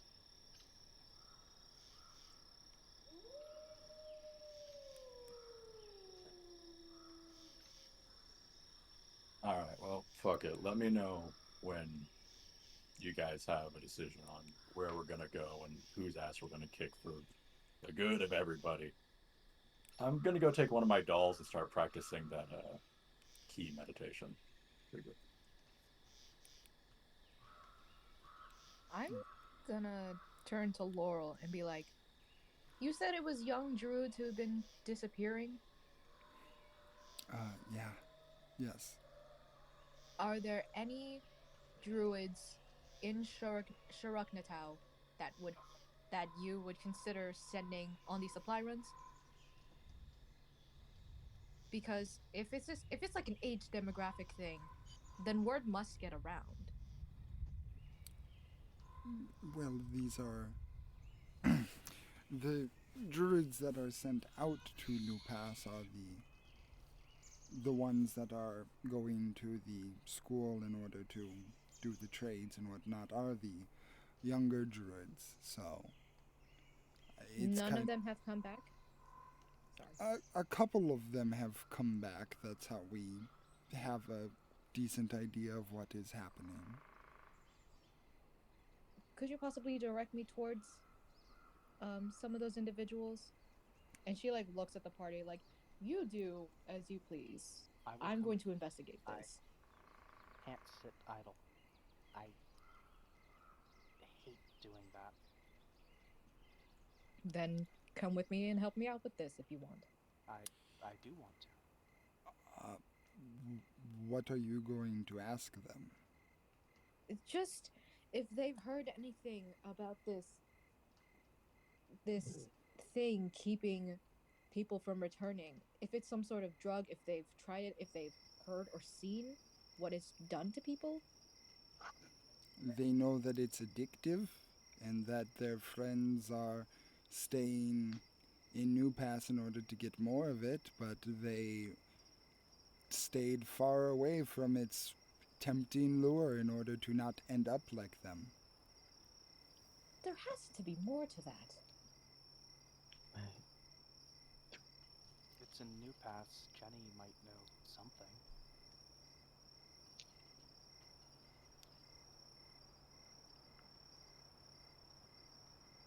it's possible, yeah. The only way I have to contact her is the sending stone. Do you have an easy way to contact my sister? I unfortunately do not have any sort of messenger spells. Oh, sorry. No worries, but it was asked out loud, but it was directed towards Laurel. I do believe I have a spell, yes. Could you ask her to come here if it's possible, please? Sure. Um, Laurel will begin casting sending, and she will mutter a message.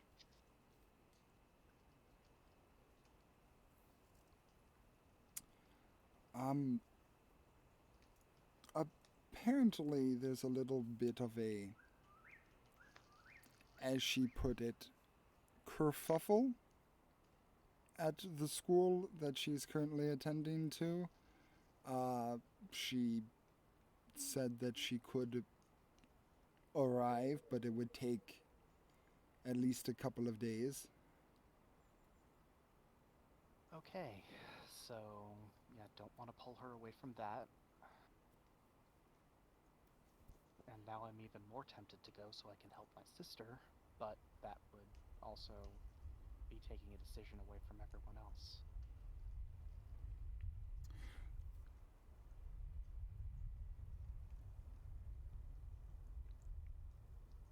All right. How about this for just the time being? We go there, figure out what's happening with the druids, with whatever is keeping them there exactly, and with what's happening with your sister at the school. And once we finish that, we come back here, and then for once in weeks, we sit, we rest, we recuperate, and we plan what exactly we want to do. Because we have given plenty of ideas and thoughts and goals, but we never really sit and think and actually contemplate what would go into these. So let's just have that for now, okay?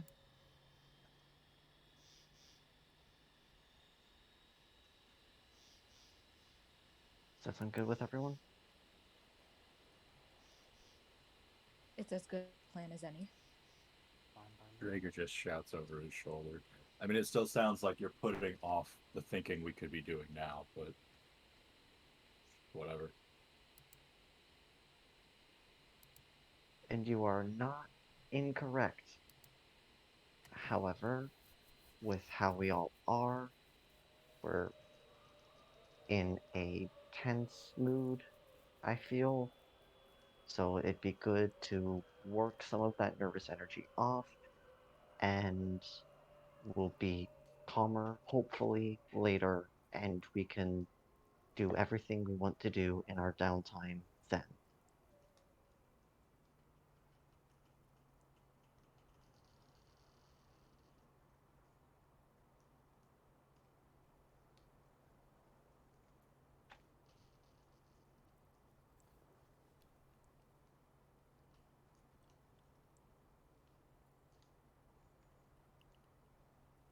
I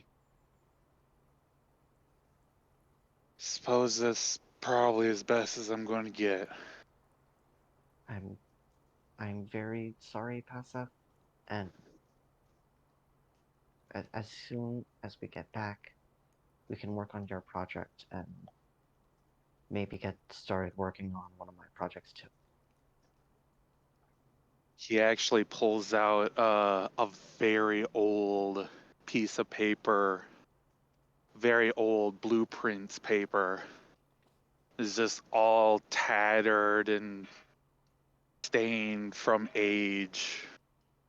I say, I this has been something that I've been working on for an extremely long time. And that'll be the very next thing we work on once we get back.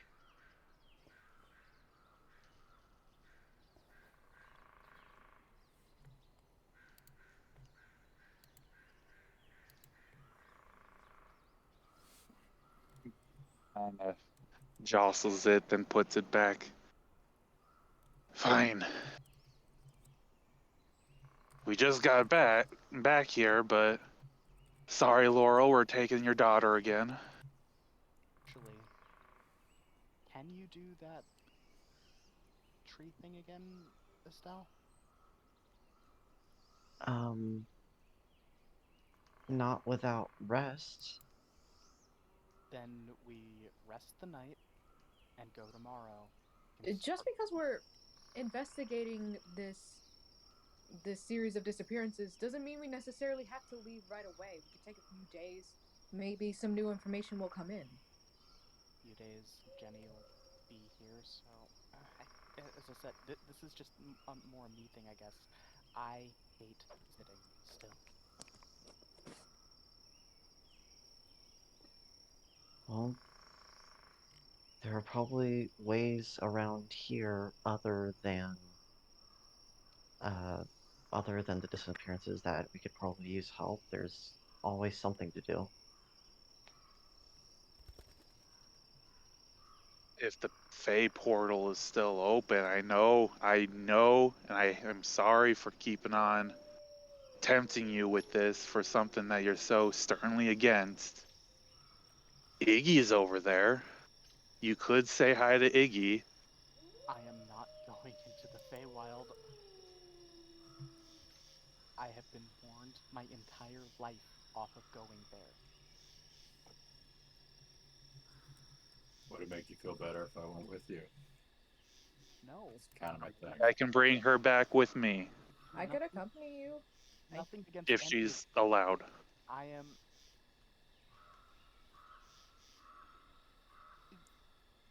literally one of the most important things my parents ever taught me. One thing that they drilled into mine and my sister's heads was never to go to the Feywild, just because of what happens and what can happen. It might be fine, it might not be. I'm not taking that chance.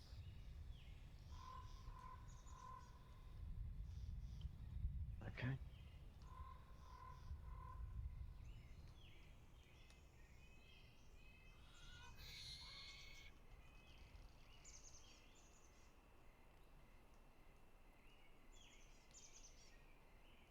So, just to be clear, and just to be sure I'm following, we wait here for a while, we rest, get plans going.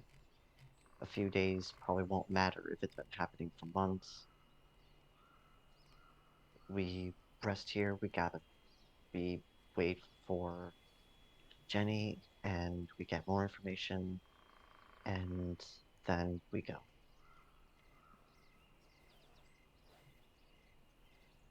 And we finally get some manner of downtime.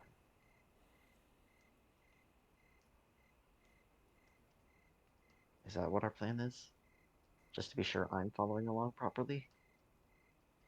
It I appears guess so. so. Okay. Then let's do that. As you wish, Your Majesty.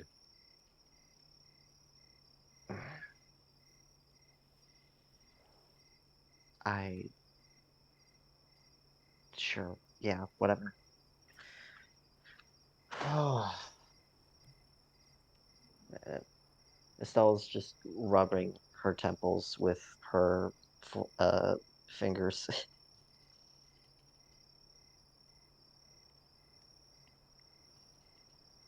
Estelle? Yes? Yes or no?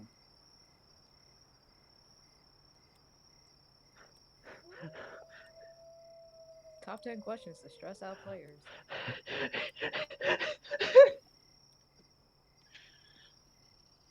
Oh, I hate that I don't know what I'm saying yes or no to. But you know what? I've said yes every other time. I'm not gonna change. Yes. Okay.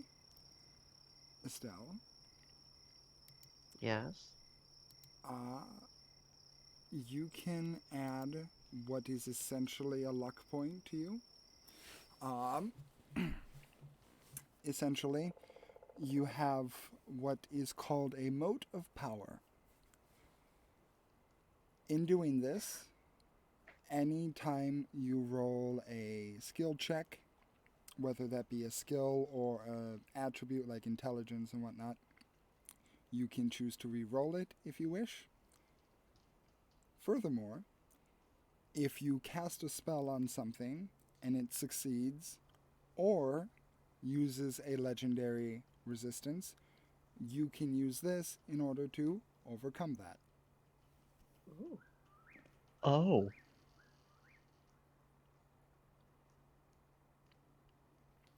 Also, Estelle, Yeah. roll a Constitution saving throw for me. Mm-hmm. There it is. There it is. Ha ha ha ha ha ha ha. I'm in danger. That's a 7. That's a 10. Oh, Technically, 10, technically. Yeah, actually. 10. That the DC is low because of the. This is the first time this is occurring. 10 is what you needed. Oh. You feel Paladin fine. or You're welcome. I'm glad we have a paladin. Yeah, you As feel long as I this. consider you a friend. You feel this kind of energy go through you for just a brief moment. It's a invigorating one, not one that makes you feel like you're filled with cosmic power or anything, but one that definitely it's almost what one would feel like when inspired, but different. It's more pure than that, if that makes any sense.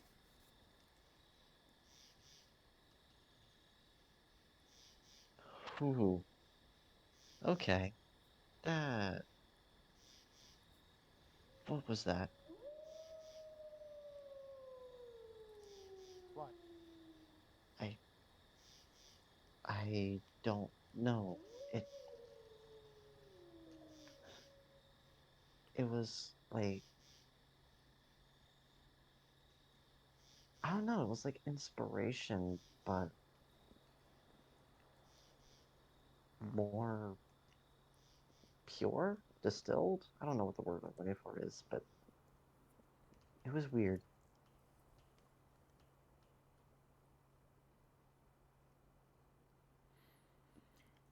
Well, it seems like you all have had plenty of time to go over a lot that's been going on at the moment, so um feel free. Sherlock Natal is yours to explore as much as you want. Any friend of Estelle is a friend of ours, so please,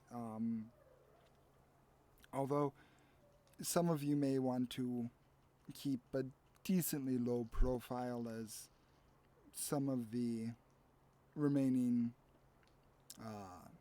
more younger persons here are a bit starstruck with certain individuals in your group. So, Players. Our turn to Estelle.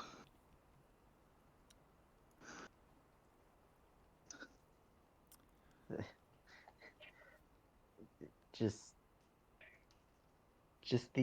just the idea of this is embarrassing. It is, and it's really weird because this is the complete opposite feeling she's used to getting from being in Shrek Natal.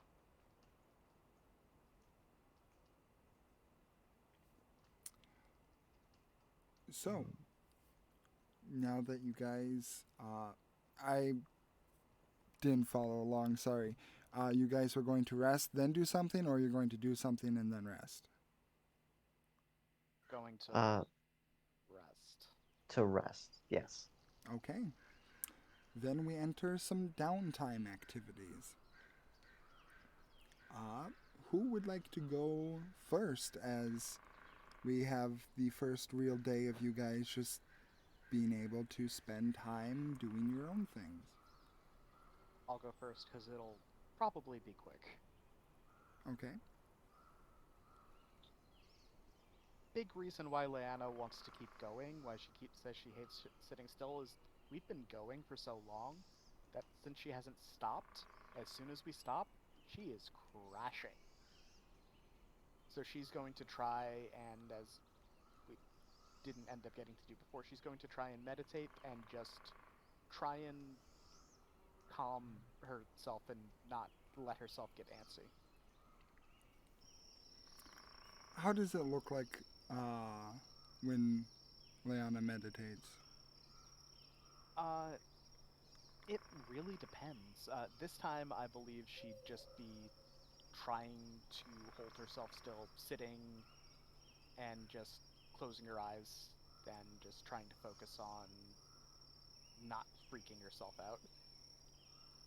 Okay.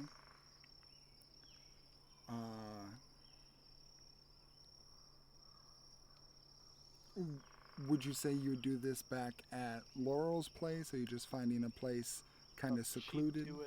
She'd do it at Laurel's because she knows that she likely won't be disturbed there. Okay. Roll me a wisdom saving throw.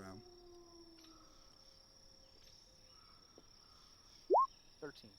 13. So for this period of meditation, for however long you wish to attempt it, the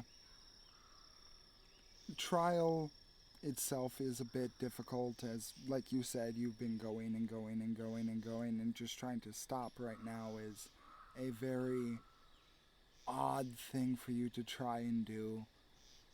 But there is a little bit of calm that does come over you, just being able to slow down. Your heart is finally not beating in your ears as it's probably been for the past number of weeks. There isn't sweat that's forming on your brow from a new revelation that's going on, and you're able to just listen to the silence, well, the ambiance, I should say, of the surrounding nature, and just take that in for a number of hours, for however long you wish.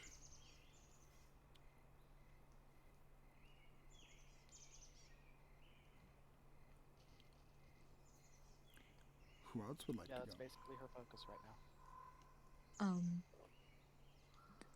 I have a little something I'd like Narai to do, and what Leanna's up to kind of has me changing that a little bit. I'm gonna. Well, I still have the idea of investigating in my mind.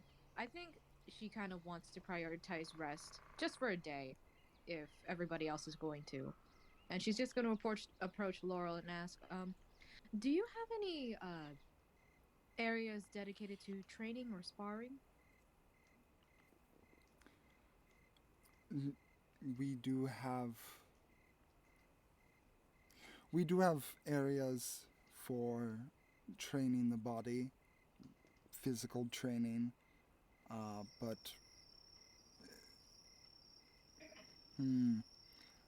she kind of just strokes her chin a little bit. There is a little area over in the Deadwood that would probably be your best bet in order to get out any of your aggressions you wish. That's close to here. Is that still within Shuruk Natal? Yes, it's off in the end. She points to the best you can orient yourself. It looks like uh, it's the upper left quadrant of Shuruk Natal. If the way that you're facing the tree is north, this would be kind of northwest. Okay. Um,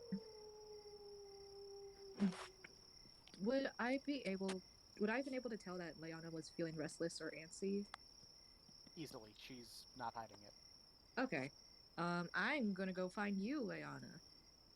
Okay. After asking, I thank Laurel for directing me towards the sparring area, and then I go off to find Leanna. Easy enough. She's gonna see that Leon is in the middle of meditating, so she's gonna approach quietly and just say, Leona, are you feeling all right? Just like softly. After a moment, her eyes will open. Yeah, just going from go, go, go to stop. If you find the transition from going to stopping difficult, I think I have. Well, I personally was going to do this anyway, but I feel like you would need it.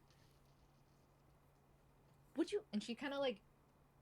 She looks a little awkward as she like gestures behind her, and she's like, "Would you like to spar with me?" Sure, I guess. I mean, it's been a while since I've been able to fight anything, and I feel quite a bit stronger than I did before, so may as well practice that under controlled circumstances. It may be able to wear you out more than a simple meditation may be able to. That was for my mind. This'll be for my body. Rest the body. Tire out the body, you can tire out the mind. That's how it's worked for me.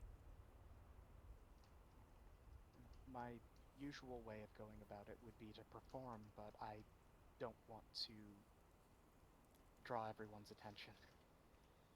Funny thing to say for a performer, I guess, but Indeed. this isn't a normal circumstance. Indeed. Come along then, and I'm just gonna start walking towards the deadwood.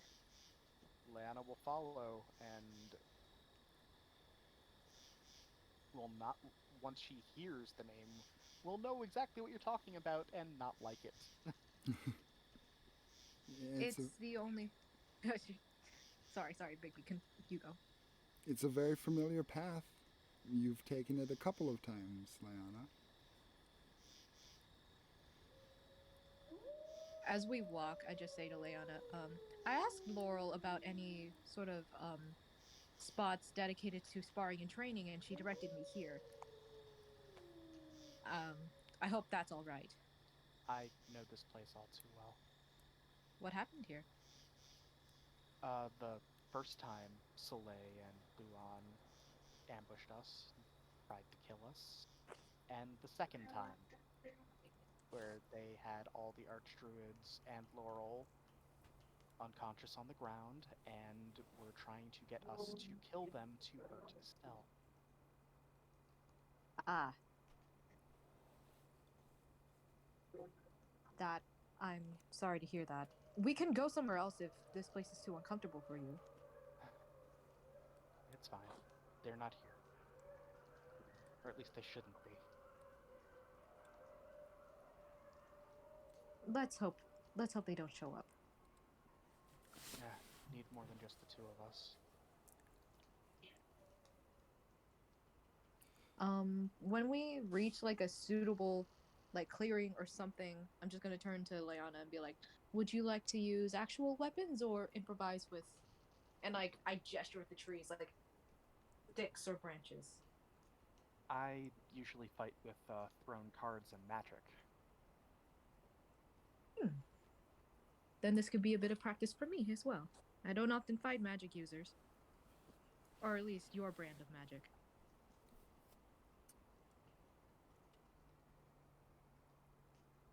Okay.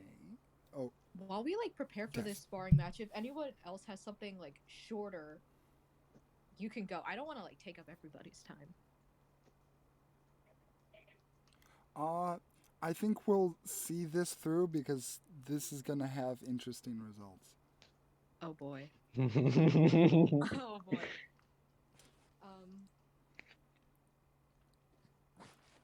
So, I'm- you both agree to a spar? Yes. Yep. Okay. Then I need you both to roll initiative.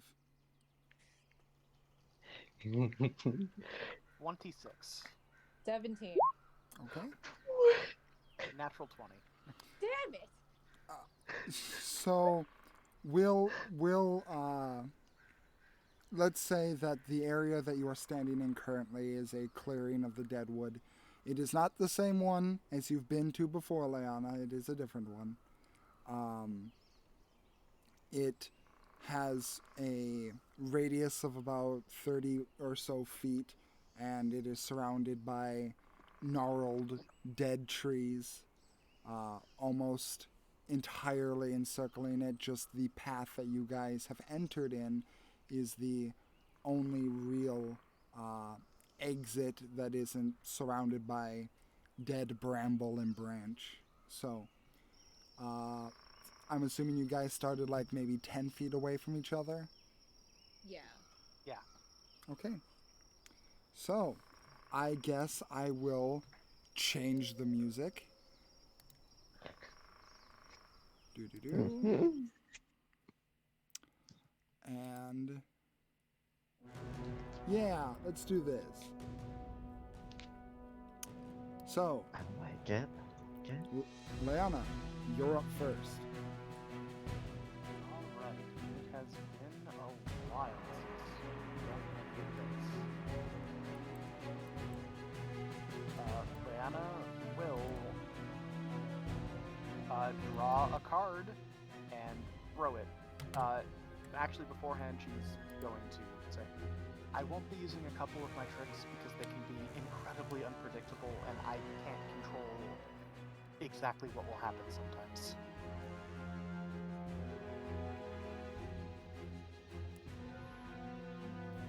And she will play a regular card. Okie dokie. 23. Jesus, that hits. And that will be 10 points of non-lethal slashing damage. Leanna. Yeah? Pulling your cards out, you feel the connection that you felt when you initially left the pillar. One distinct and close. One that almost a kinship. You could feel that along with yourself, these cards have changed, a power growing with you. Leanna, your cards are legendary. There's no such thing as a regular card. Please roll a d4 for me and tell me what comes up for the suit. That would be the What? wildfire. Remind me what that does again? This is the one that we haven't actually rolled before. It deals, my sneak attack damage in addition, and then half as much that as a bleed on their next turn. Okay. So, let me get my notebook out because I had to write this down. What have I gotten myself into? Leanna doesn't know either, to be perfectly fair. What? Leanna doesn't know either. This one honestly hasn't come up yet. No, this is the first time we're seeing this effect, and it's on a friendly. You're not even here! No. This is Zoldan, the character, the player speaking. I know! Oh, okay.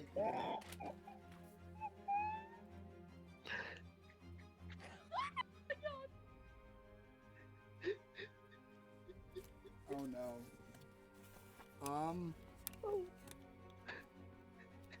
I really wish I fucking specified. Because I have the thing here that says Leanna's cards. Seeker, Bathal Hand. Death, Wild Magic. Without, roll a morale check.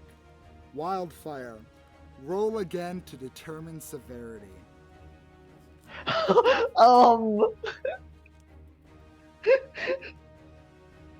So, Leanna, roll me a D100.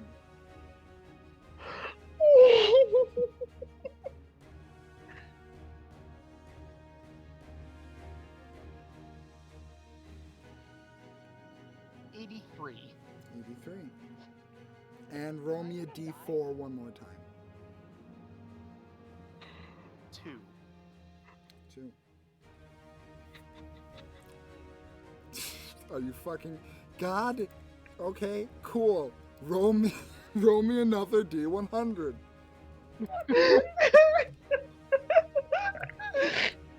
What is this? 85. Okay. Because I found the notes specifically. Wildfire is essentially a wild roll. What you basically get to do is you get to roll 2 of the effects on the table. So, essentially, what you got are 2 wild magic effects. Oh no. Cool. Eeny, meeny, miny, mo, catch a tiger. I am so sorry about this. I did not think the first card you would throw out would be at a friendly. Chaos. I am so sorry, Naraya. If this is how she dies, Leanna would be I so am fucking going to devastated. hunt you all down and Lea- feed you slugs. Leanna would be so fucking devastated. She's never killed anybody. You've never killed anybody? No. Let's see. Where's this one? Oh, this one looks fucking weird. Let's do this one.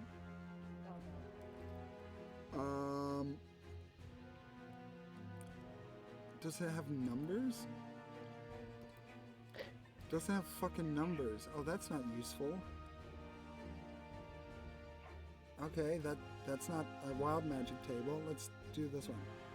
Okay, that one only goes up to 60. That's not fucking helpful.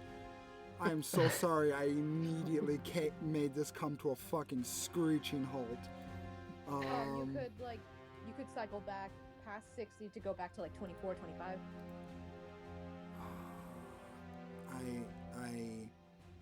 I'm picking a random table that has 100 just so I have it all covered. Here we go. You rolled an 82 and an 84? 83 and 85. 83 and 85. Okay. Not that crazy. Not that crazy. Not that crazy, he says. with dog face. 83. The caster may take 1 additional action immediately. So that would be you, Leanna. Leanna's just not going to because she is confused and stunned. This was not what she was expecting. Okay. So that was 83 and 85. The caster regains HP equal to half the damage dealt. Does this also still do my sneak attack damage and apply the bleed, or is this instead of? I don't think sneak attack would have activated, so no. No, because this is a part of the feature of the if I roll the 1, it adds the sneak attack damage to the hit. Oh. Like despite it being a sneak attack or not. I would say it would, technically, but since you have full health, you wouldn't recover anything. Yes, but that also is part of the bleed for the rest of it. Yeah, so you would roll that damage. Okay. So add 8. So that was 28 damage total, and Jesus take Christ. 9 additional damage at the start of your turn. Jesus Christ. Yeah, my wild cards are really strong. And now they're all of them? Holy shit. From what you can tell. Just wait till you use an actual special card. Is it too late to actually no, she wouldn't have expected this effect on it. Never mind. I'm gonna save that. Leanna would then, as a bonus action, spend a sorcery point and cast Ray of Frost. Is that like a DC? Or roll to To attack? hit. 14, I'm assuming, doesn't hit. No. Alright, then Lana is then going to back up equal to her movement as far away from Mariah as she can get. Unless you want to start leaving the actual arena. No, the like, arena itself is only 30 within the feet. arena. Within the arena. Okay, so you back up 20 feet. Yeah. Okay. Okay. Naraya, it is your turn. Oh my god. Naraya, first of all. How much damage do I take again at the start of my turn? 9? 9. And then the 9 bleed fades. 9 damage. Well, first, Naraya's gonna like stumble a bit, startled by just how much damage you fucking did to me. 37 damage? Yeah, and Leanna is not. She looks like she did not expect that extra.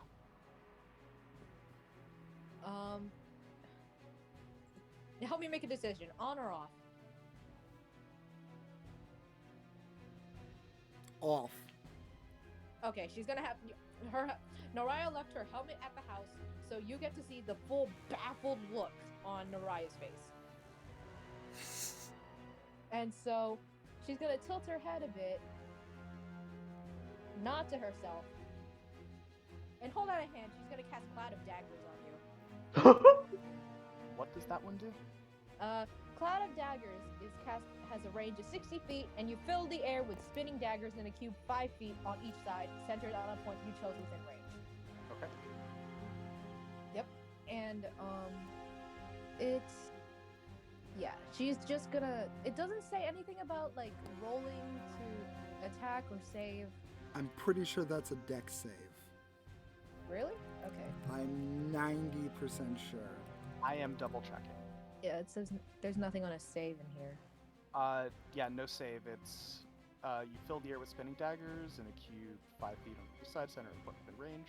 Creature takes 44 slashing damage when it enters the spell's area for the first time or starts its turn there.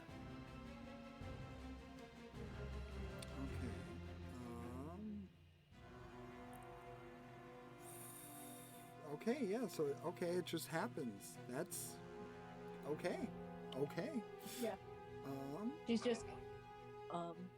just, for a bit of flavor, she's gonna reach into her bag, pull out a sliver of glass, and like flick it into the air, and the shard like sparkles and starts spinning, and then it vanishes, and a bunch of knives just appear where you're standing, Leanna. Okay. And you take 4d4 slashing damage, which ends up being 8. At the start of my turn, I take 8. A creature takes 44 slashing damage when it enters the spell's area for the first time on a turn or starts its turn there. All right. I will uncanny that for 4. Damn it. And that's my action. What else can I do? Blow the horn. No. No. Bonus action.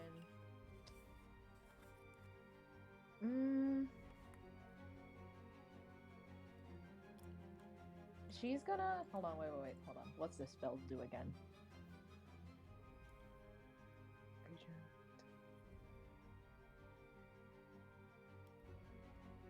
Yeah, now that's it.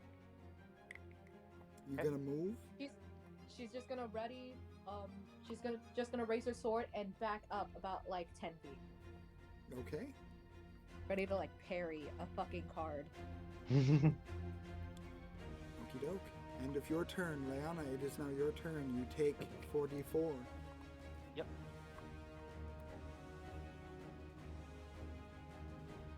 Oh, I have to roll again? Yeah, it's your damage. Oh, right. My bad. 11.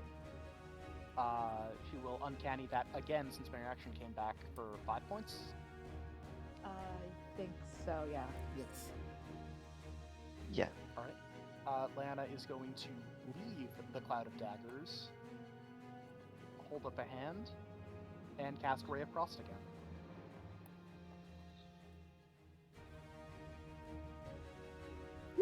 13 won't hit. Nope. Alright, then she's going to reach into her pouch of stones, because she really doesn't want to throw another card at a friendly, and cast Magic Stone and throw one of those.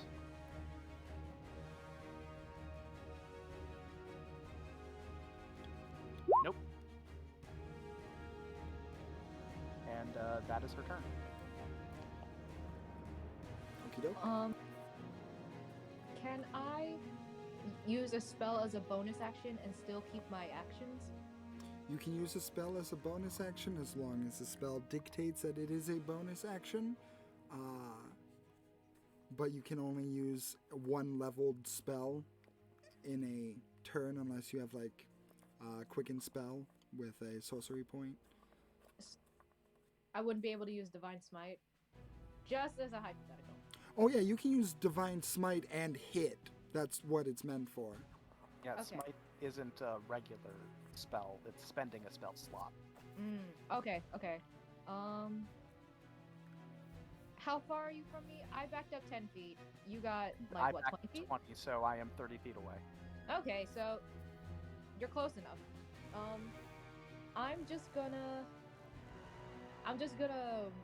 I'm not gonna use my bonus action spell. I'm just gonna run at you and make an attack with my longsword. Okay.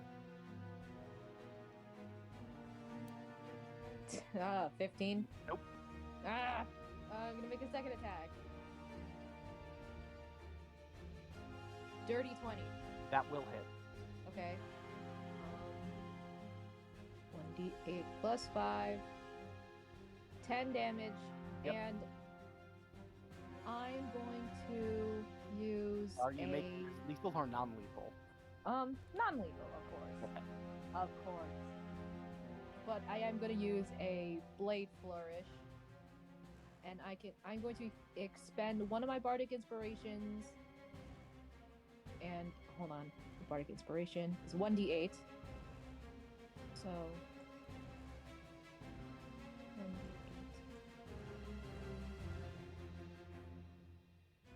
You suffer 3 extra damage. Okay. And my AC is now 22. Okay, I take 13 total. Yep. Alright. And I do still have bonus actions, I believe. Let me see here. Nah, yeah, I don't think she's gonna smite you during a spar. Not yet. Not So yet. that's her turn. Okay. Leanna will not do that because, as funny as that would be, that kind of defeats the entire purpose of this. She will reach out and try and touch you with a shocking grasp.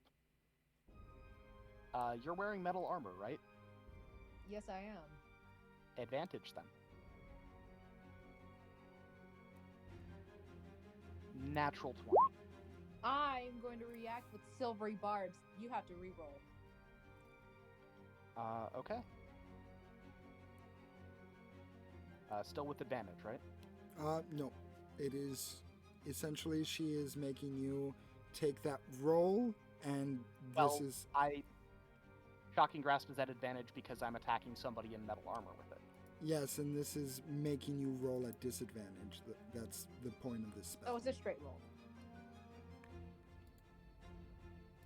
Silvery Barbs isn't... I've never seen a situation where someone gets to reroll again with advantage. They didn't even roll with advantage in the first place. Basically, So how I'm treating it as the roll, the natural 20 you got counts as one roll. This next roll that you're doing counts as the silvery barbs roll. Okay. My other roll was a 17, but I'll roll again. Now it's a nat 1. A nat 1 does not hit. Yep. Alright, Leanna will sigh, spend a sorcery point, and Shocking Grasp as a bonus action. God damn it!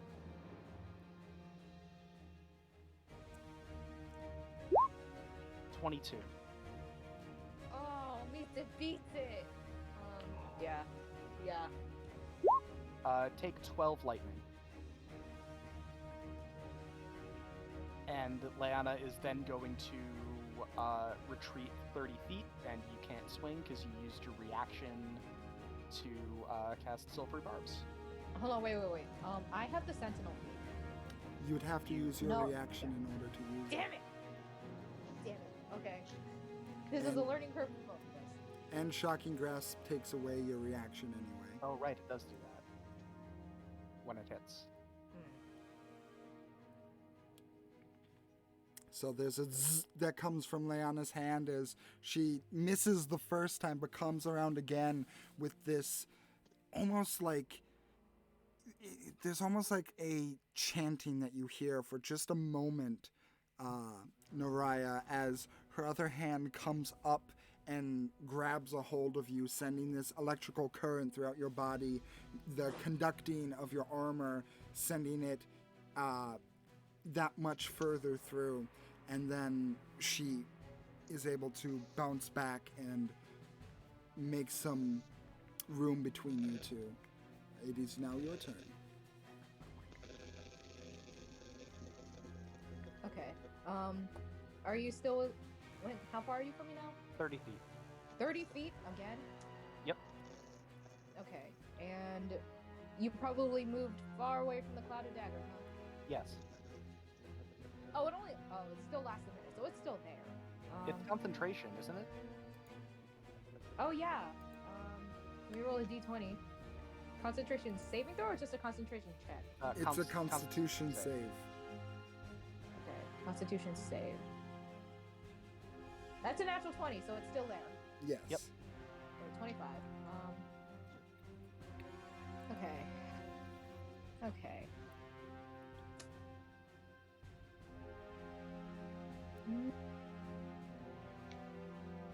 She's gonna... Oh, boy. She's gonna make a run for you again. Actually, wait. She's gonna Oh, wait. If I cast a cantrip, that's still my action, isn't it? Unless it's a bonus action. Yeah. So if you have a cantrip that is a bonus action and you have a spell that is an action, a leveled spell, you can still do that. Okay.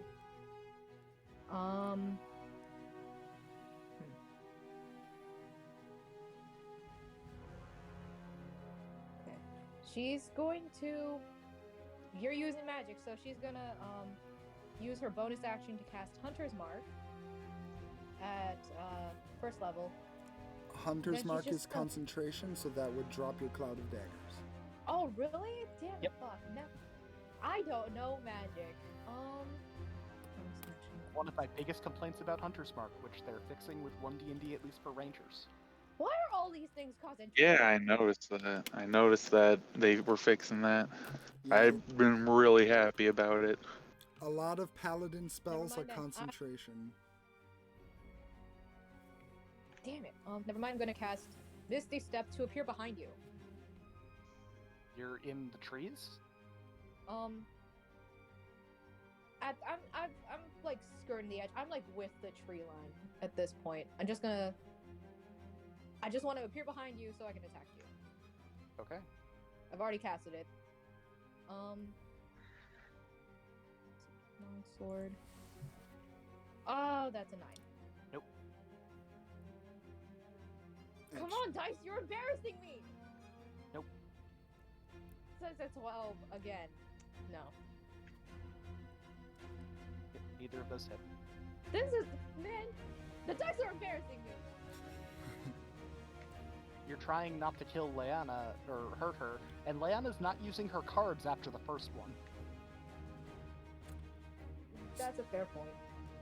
So after disappearing into this mist, Leanna, you hear the sound of the metal clinging behind you, and you turn around and you see the sword coming down with a flourish at you. You're able to move your body in one way and then duck under as the flat of the blade goes by you, and you can almost hear it cutting the air if it only wasn't turned to its side to hit you non-lethally.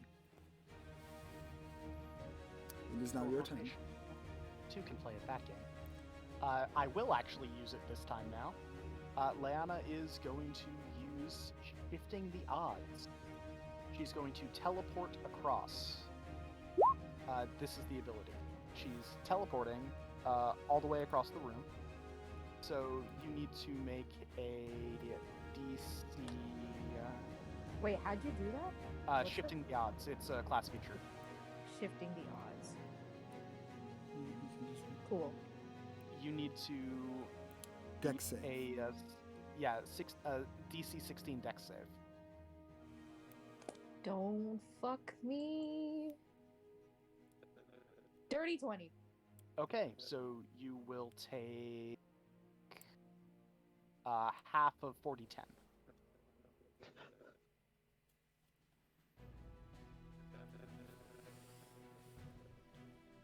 Take 8 as Leanna bamps away in a shockwave of force and various card suits.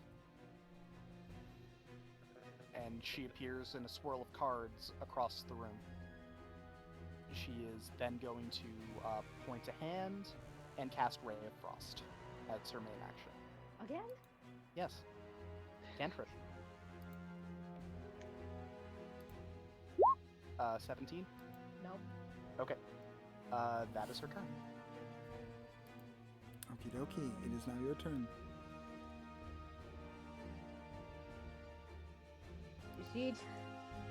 Naraya looks a little winded. She's just like, you're only making this difficult all of a sudden. I'm impressed. I'm not a close-up fighter, if I can avoid it. And how close are you in relation to the cloud of daggers? Not near it. And, yeah, not near it at all. She's tried fighting with a dagger once. It went okay.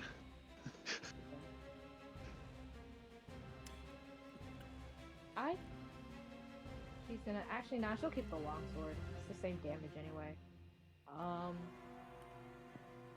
Just the old one too. She's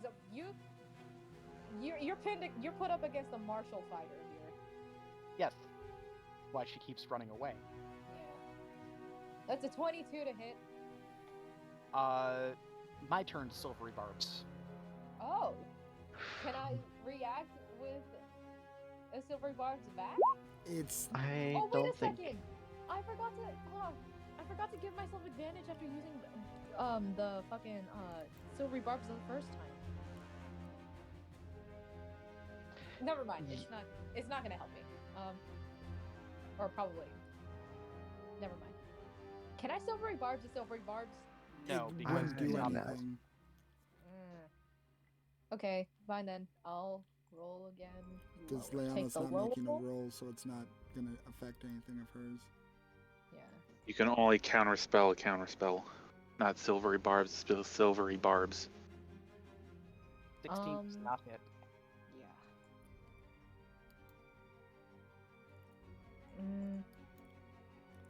I used Silvery Barbs in my last turn, so that attack would have been with advantage. Mm-hmm. So do But- I roll again? Well, because I mean, You Silvery Barbs me with advantage earlier, and I missed, so that's basically the same thing. yeah, because it would have Yeah. been your roll, and then just it would have been the same thing. So So was the advantage I got from Silvery Barbs counteracted? no, you haven't used it. Okay, I haven't used it. Yeah. I'm gonna use it again. Or I'm gonna use it now. I'm Okay. going to attack again with advantage.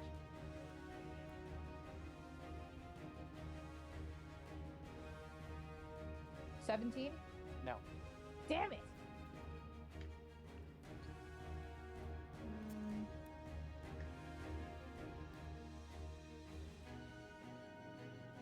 I'm gonna use a bonus action to actually wait a second.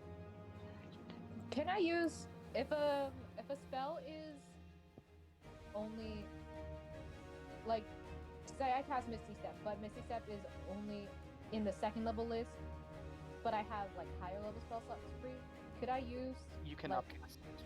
I can't cast it with a different. I can't cast it outside of the spell slot. You Or can spell level. upcast. So if you wanna cast a second level spell using a third level spell slot, you can. Okay. Yeah, there's no benefit to doing that, but it is very possible. Well, depending on the spell. spell, some of them Well, do. depending on the spell, but for Misty Step specifically, there is no benefit. Yeah. Never mind then. I'll just stay there. Okay. Okay, Leona, it's your turn if you wish to continue. Yeah, I think she'd be good calling it here. She's going to hold up her hands and say, I think we're good. I think we're good. I She's don't want to use my cards on someone who I'm not fighting seriously, because I did not expect that. Nora's gonna like stop and like stab her sword in the ground and just like stoop over to breathe. She's like, I wasn't expecting that either. Yeah, that's the. Usually I have to focus and concentrate and do that on purpose. Honestly, I don't know what I was expecting when I challenged someone who saved the country to a spar. You are as shocked as what happened as I am. Well, hey, you were that was impressive, even if you didn't mean for that to happen. Yeah, you were impressive as well. What? Even though I barely hit you?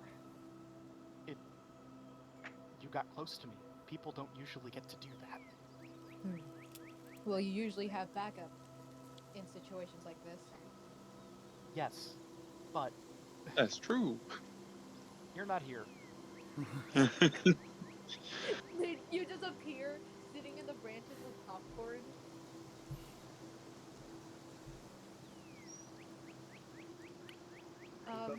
We both have tricks. I apparently need to relearn what some of mine do. You know, I originally asked you for a spar to try and wear you out, but I feel like you could use this opportunity to relearn how you attack.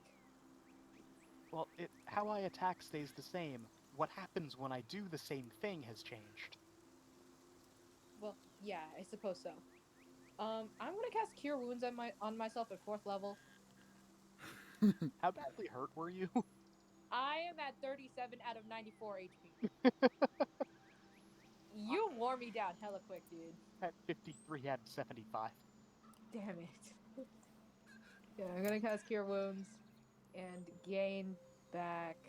Wow, that dice really went somewhere. I got back 21 health. Really good DPS. So, Yeah. I'm gonna say, while you guys are recovering and trying to figure out, a little bit more about each other and your own abilities, I think we're going to move this to another. What would anyone else like to do in this time? I'm thinking Dragger and Passeth have been pretty quiet, so probably give them a chance to. I'm kind of wanting to go last. I just have two things that I wanted to take care of. The first is that I wanted to make more progress on my rope dart. Okie doke. I believe I made you make a crafting check last time. Yeah. If I remember correctly, it was. Never mind, you're going to say something. I think it was like wisdom plus your weavers or something. Sure.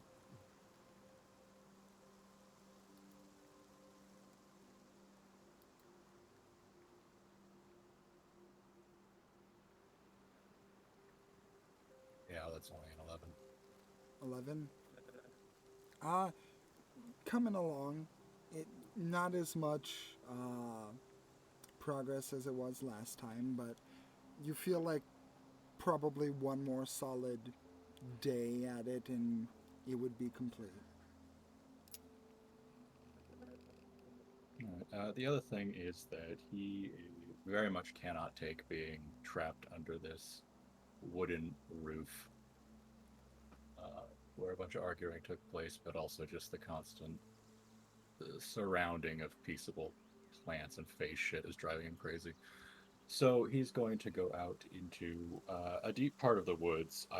I suspect probably the direction where the other two went, but if he hears that fighting, he's going to go somewhere else. And try to find something secluded, maybe with uneven terrain, like maybe like a bit of hilly area in a forest, but just somewhere deep and away from constructions and peoples. Okay. Yeah, it's not that hard to find the domed off area that is the ceiling structure isn't like pure wood, it's branches, like a thick foliage of a forest top kind of top. But you are able to venture off into more of a southeastern direction where the hill that Shiraknatau is built into kind of brings the living area up and has definitely an uneven kind of swampy ground. It's not wet, but it has a lot of give to it. I'm at the roof of the house we were in. Is the whole city under a wooden dome? So you're on the roof? No, I was sick. I go into the forest. I want to leave the city. Unless what I'm hearing is that the city is in some kind of giant Simpsons dome made of trees. Yeah, you're in the dome in the Simpsons made of trees. It's a sealed off, secretive druid grove. It's that even more. Alright. I want to find the biggest rock I can find that's somewhere in the forest and go meditate on it. I'm also going to bring I think I'll go with the autumn colored Estelle figure. And use that for target practice this time. Okay. Well, target practice is perhaps the wrong word. You know what I mean? The focusing key into the end of my finger and attempting to regulate how much I put into it until I gain control or it explodes. Either way. Okay. Also, just so we're clear, the only Fey thing that you've encountered since coming in here is whoever you traveled in here with. To him, if we're structured in a dome of wood, that's fucky enough for him. He doesn't like it. Okay, just so I'm clear. No, any of that kind of plant magic, Fey, druid influencing the environment to make structures secretive, all that, no. He's not about any of that. Understood. So, you want to control your key. I will say you can, if you want to, what is the goal that he is looking for? Is he just wanting to learn to control it to the point where it doesn't break anything and then break it on command, or is he just wanting to see how much he can output? Meta-wise, I mentioned before, this is essentially in preparation for my level 17 feature, but also, I suppose, if you're opening the floor to him being able to develop some other ability, then yeah, whatever would practice creating a key ability, I guess. Okay. I will say then, if we're looking to develop something a little new, or if you're open to developing a little something new, I'll give you the option and you can make a strength or you can make a wisdom check. A success on either one will yield different results. Right now he's going for control, so I imagine that's wisdom. Yes.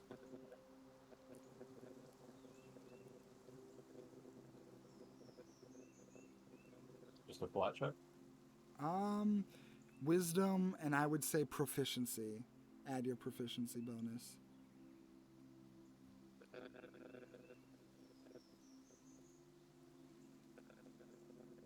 $22. 22. Okay.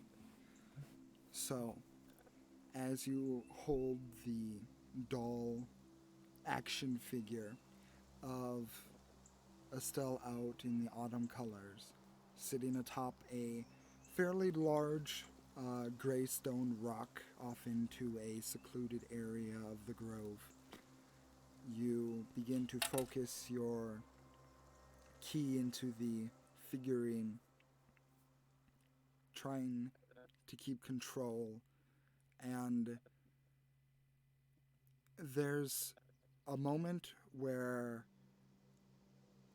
you believe, oh, maybe I'm putting too much into it, maybe I'm not doing it correctly, but as the actual action comes to you, it's almost natural. Like, you've never attempted something to this specification before, but you're able to feel the energy flow from you and out of your hand, through your fingers, and into this construct, and you don't feel the distractions, you don't feel an impulse to increase the amount suddenly. You have a distinct and tempered control over your key in this moment.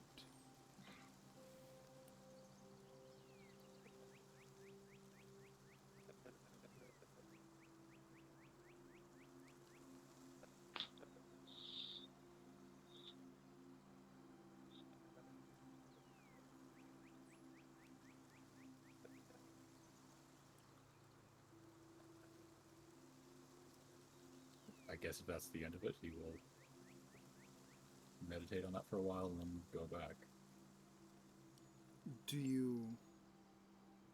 Is there anything that you wanted to observe or that you were particularly looking for as a reaction? No, I wasn't. I can come up with something. Oh, I was just curious. I mean, I've got some neat ideas for powers, but I wasn't expecting anything. So, yeah, if you're saying I've got that much control now, then one that would fit would be projecting ki out of my fingertips at a controlled width and length to make it so when I make my monk attacks, they can deal slashing damage instead of bludgeoning when I choose to do so. okay. So yeah, taking it from the figurine and shifting it off to the side, you move in the same way that you did before. Roll me another wisdom check, adding your proficiency bonus with advantage.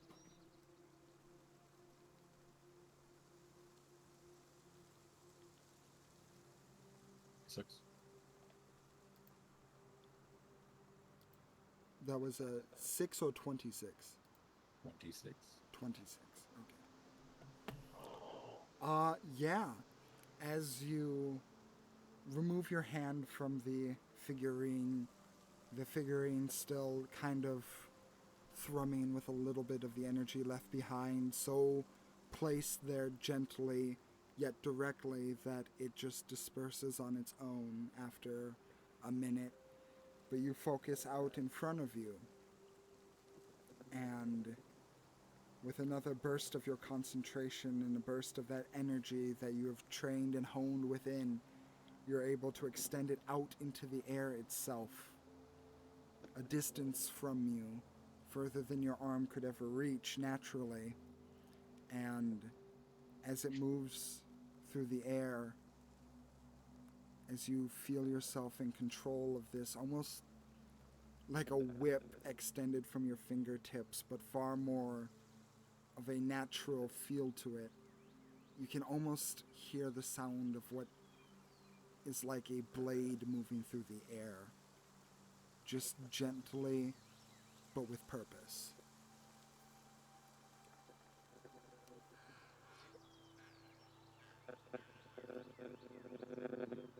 This is further than you've ever gone with your training before, and it's happening at a fairly rapid pace. Perhaps the battle with the resplendent promise brought out something in you. Maybe the travel that you did through time brought something out. But mastery of this over your key like this does not come easily. But you made it look easy. Lucy, you can add a total of 2 more key points to your total pool. Oh, cool. Oh, damn. You rolled really fucking well. It's fucking awesome. Yeah, what I thought was my worst useful stat. But that's great. Growth. Wow. Round of applause for you. Beyond will not allow me to do this. I'll mark it some other way. Yeah. I think that's probably the completion of it. That went better than than he would have expected. So, just for fun, he's still going to toss the doll up in the air and brush his hand through it with less effort than he would have expected and dice it like an onion, leave the pieces in the dirt, and go back home. Yeah, 4 distinct cuts. Or does it extend from all of your fingers or just like the fingers? Just like little mono wires from the end of my fingertips. Yeah. Like, like an inch long. It's, if you weren't looking closely, you wouldn't even know it was a key thing. It was just swipe. Yeah, distinct dice is made into this figurine that cutting through it feels like cheap wood. And yeah, it just falls to the earth to be absorbed once more as you make your way back.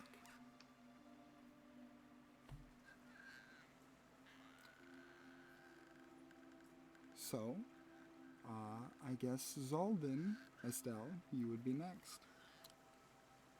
All right. One thing that Estelle would very much like to do is talk to Laurel and explain why she has to go to the Feywild, which would also include explaining basically the entire rant that was given earlier to Naraya. Okay. So we will fast forward through that to save you on the sheer pain of dropping Tolkien length lore. Thank you. And Laurel will look up to you and she will say, I know that you have all of the capability and power that anyone here could ever ask for. But there is so much at stake when it comes to you going to a place like that.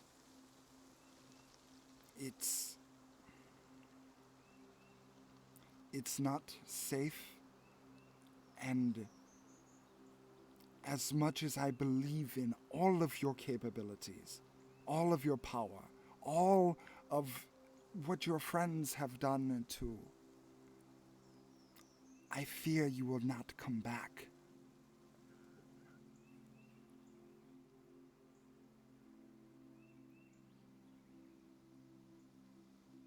And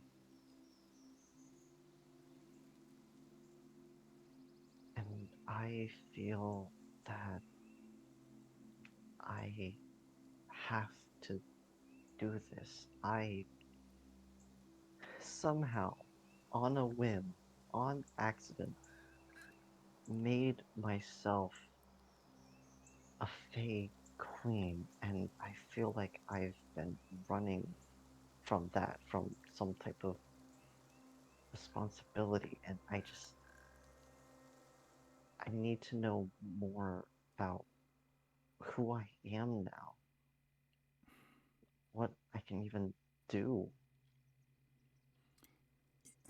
If it's if it's a simple, I shouldn't talk in such disparaging ways. If it is a quest for searching inside of yourself, finding what it means to be you, to be Estelle, to be my daughter, then all of Shirak Natal is open to you.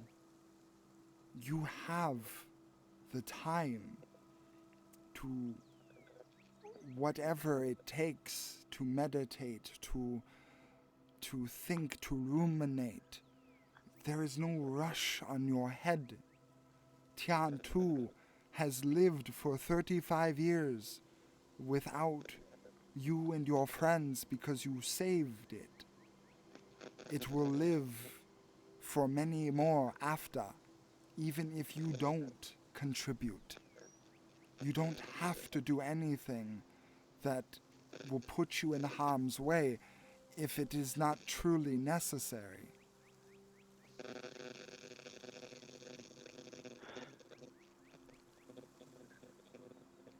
I I'm not sure if this is unnecessary because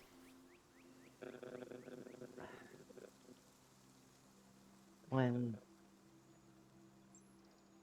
Paseth came back with the morality dissolver, that was stealing from the unseelie queen, and Sin was after him, and he went back home to the Feywild to visit family, but on his way back something happened and he ended up somewhere, some time completely different than ours, and in exchange for taking Sin off of him and for giving him abilities, the Unseelie Queen wants to meet me, and she knows I'm back, and I don't know how patient she will be. Oh, you are looking to meet the Unseelie Queen. Yeah. Oh, well, then that's fine.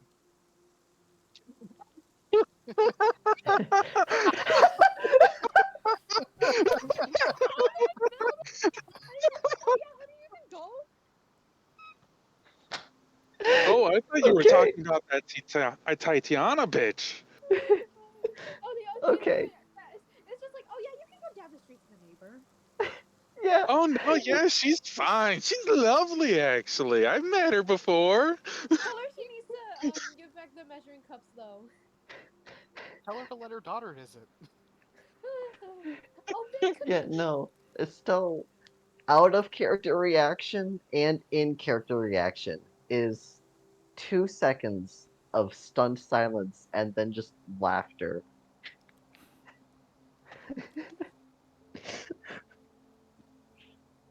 That okay, that was a tone shift.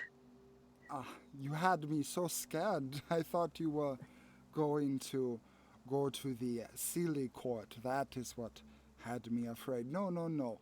After after your departure, uh, your Durga friend, Malman, made regular visits here with his daughter Egi, and he told us a lot about your adventures and what you all did, and it was it was something else to hear that coming from another's mouth. And I must say that he is a very a very brazen individual to claim fatherhood over the unseelie queen's daughter. It and you see as she smiles at the memory of that, you see that kind of falls a little bit. It was noble and a kind thing for a kind man to do. And while I can understand a mother's protection, she stops again. I know that she has the best of intentions at heart.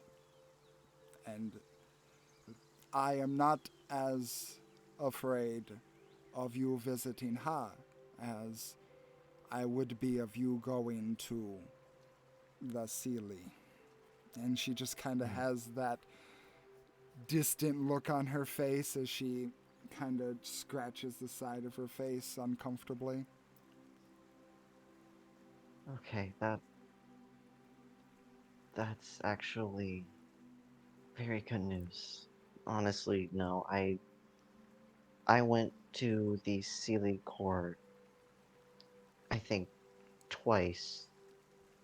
Once, uh, the Summer Queen uh briefly met me, almost touched my forehead before I came back here, absolutely terrified. And then second time, uh, the I was there for only a couple of seconds, and trees started to shift around me. That was a terrible misspeak. I apologize. Um, and I heard secondhand from Paseth that the Queen of the Summer Court also wanted to meet me, but see, she seemed much more hostile about that. So honestly, the only thing that I'd want to do in this Sealy is reconnect with Cirrus. But even then, there are probably other ways to do that than by going there. Roll me an insight check real quick. Okay. Uh, would passive insight work as well, or should I roll? Since you went on a lot, I don't want to say a long talk. Since you've been talking since the point that I would be referring to, I would say passive would work just fine. What is it? Passive insight of 20. 20. When you mention this Summer Queen and her reaction, you see that Laurel seems to, for a moment, grip the uh, armrests of her wheelchair tightly for just a moment, almost reflexively.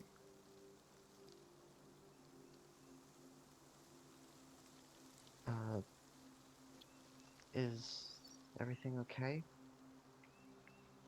Seemed a little tense for a second. Estelle.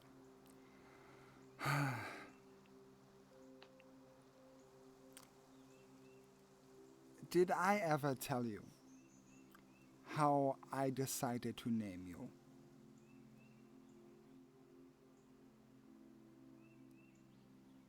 Out of character.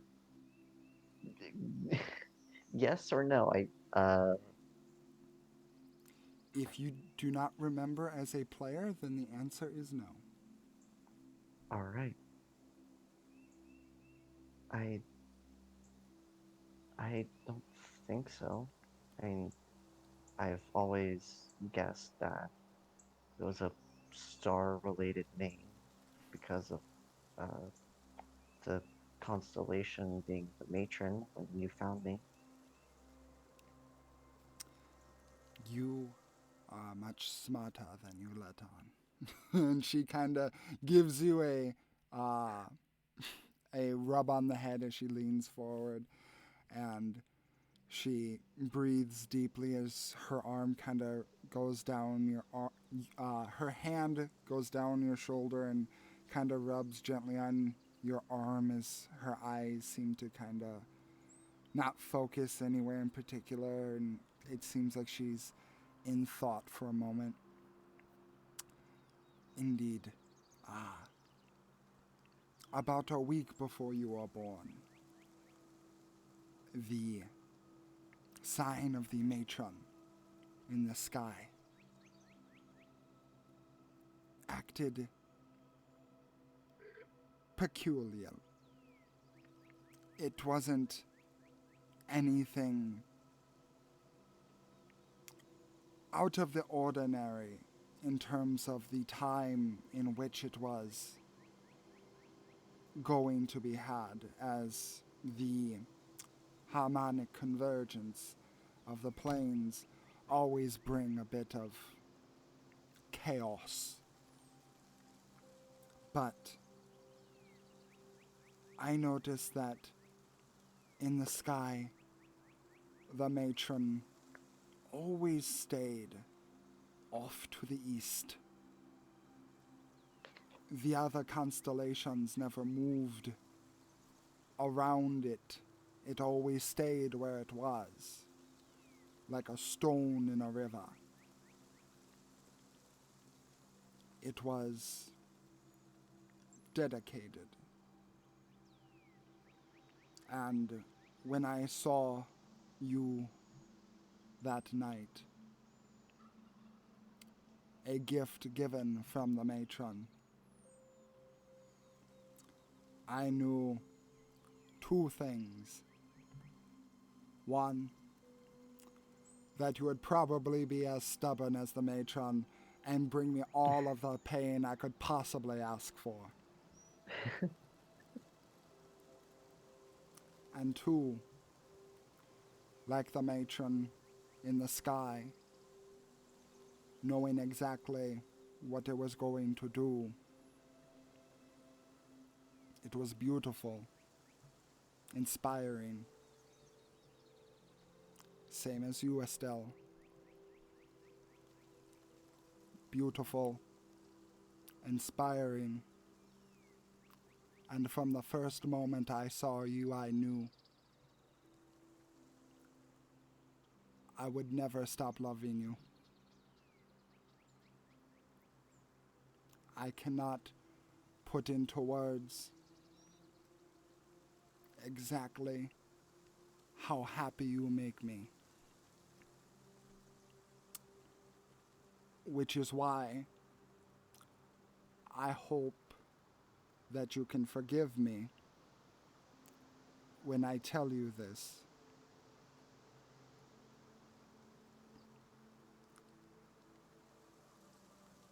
I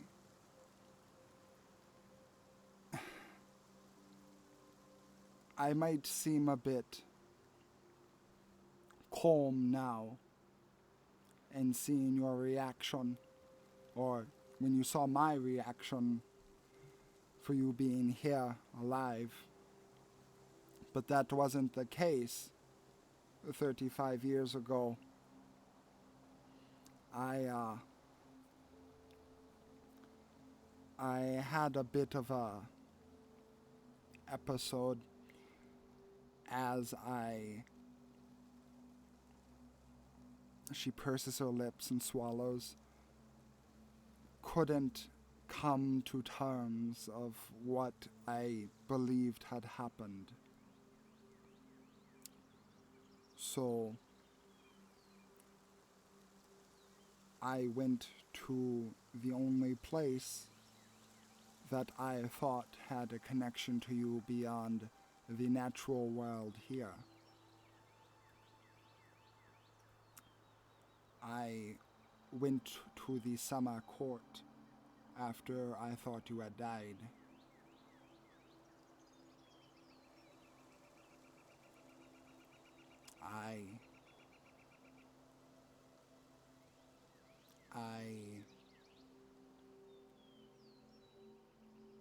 I made a deal with the Summer Queen.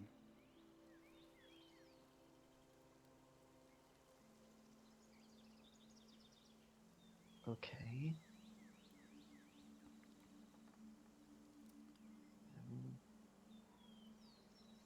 What was it? Well, the accent is starting to sound more like a robot than anything. Well, you can see one result here, and she points to her legs.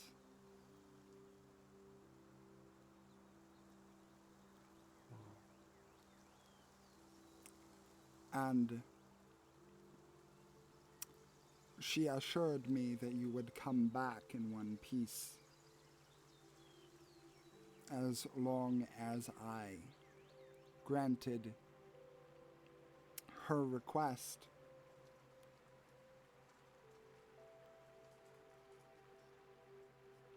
Which was...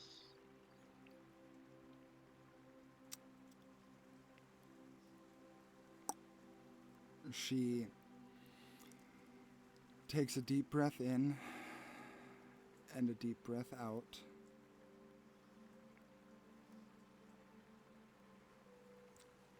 Oh, you're scaring me. What's going on?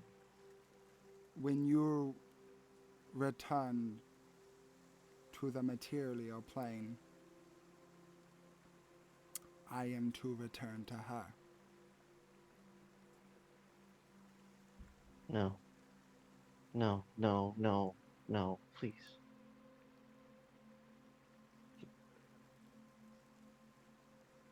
I just got back.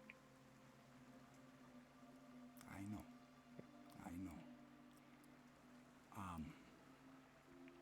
But, and she kind of reaches up and puts her hand under your chin. If there is one thing that I have learned from you, it is that your fate is whatever you make it. Damned be the pretense of your past. So no, I do not intend to go to the Sealy Court anytime soon. But I have broken a deal with a Sealy Queen. And I can only imagine that that will bring consequences.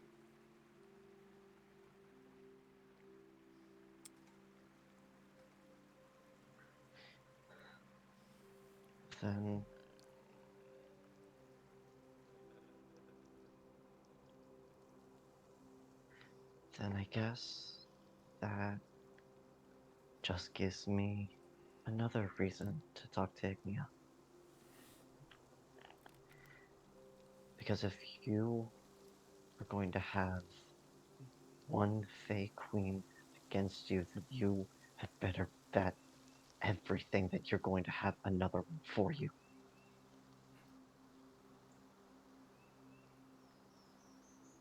She puts a hand on your cheek.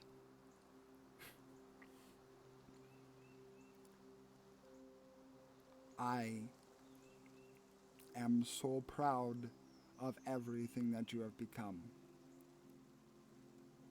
You are everything I could have hoped for in a daughter. But I need you to understand that that war in your eye is not something I taught you.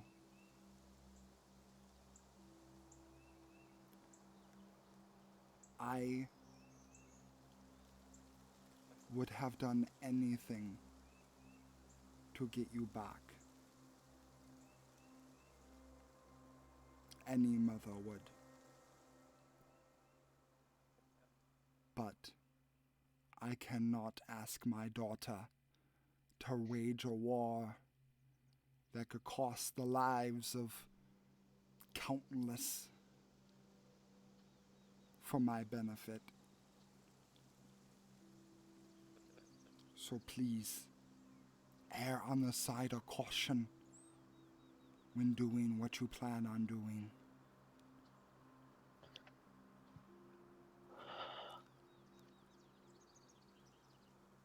Okay.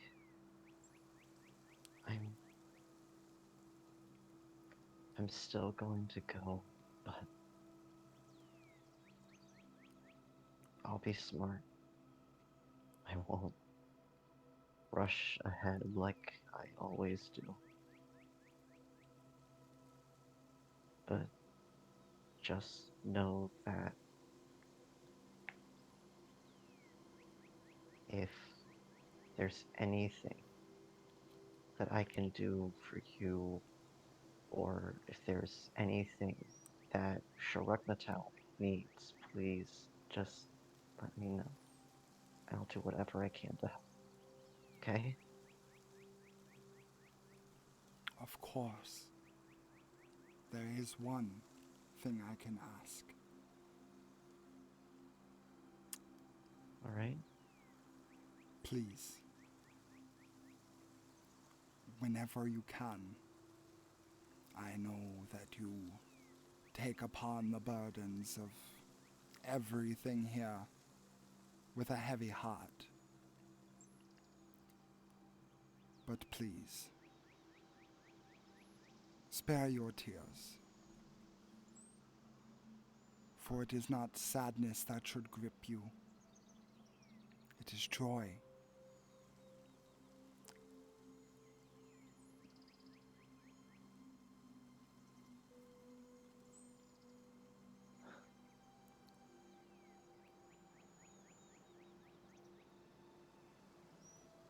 Stella closes her eyes and it is probably very obviously fake, but after taking a deep breath, she opens her eyes again and just grins the biggest, stupidest smile that she can come up with at this very moment.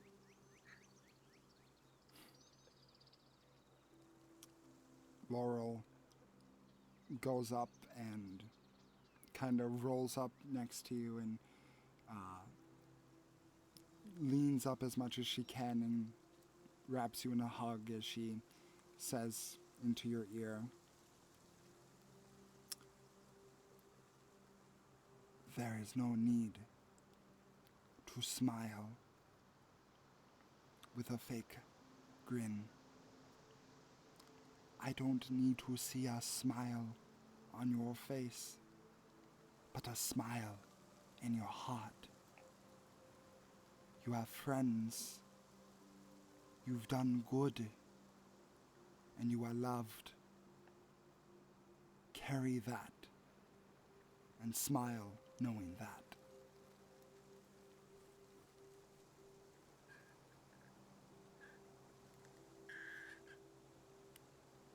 Estelle now thinks on.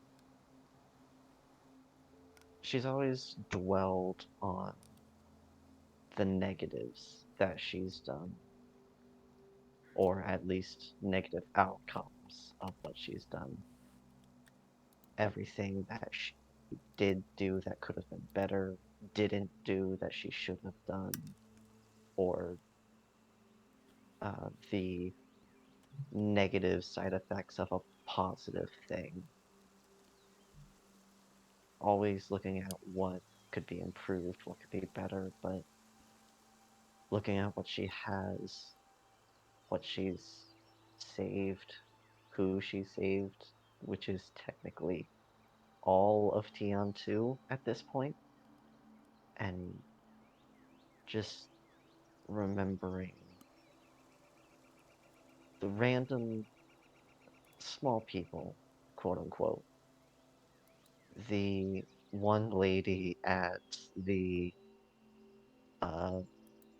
at the show that Alayla was performing in Bronze Watch, how she made unofficial, crudely drawn wanted posters of us for wrecking her for her show. She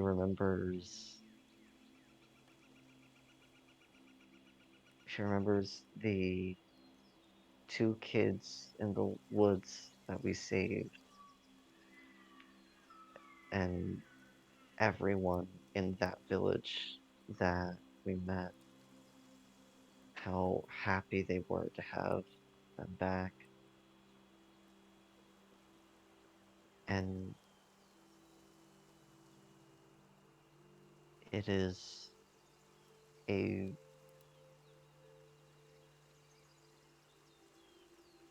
an actual true genuine smile comes across her face, and it's it's not a large grin or anything. It's not even a smirk. It's just a toothless smile is all.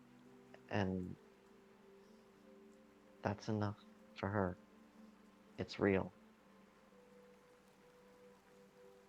And she hugs Laurel back and says, "Thank you for reminding me to show myself a little bit of grace."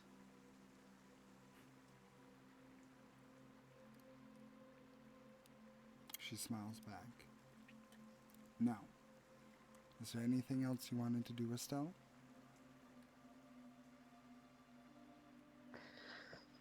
Oh, there there is, but oh, I almost don't want to take up too much of other time that other people can do things. Okay, if because you're going to be here for a couple days, we can make this for another day. Yeah. Uh, uh, Not sure if it would be a. I'll say she'll do a preliminary check into what she wants to do. She wants to see if there is any lingering connection to her other friends from when she was in ASMR.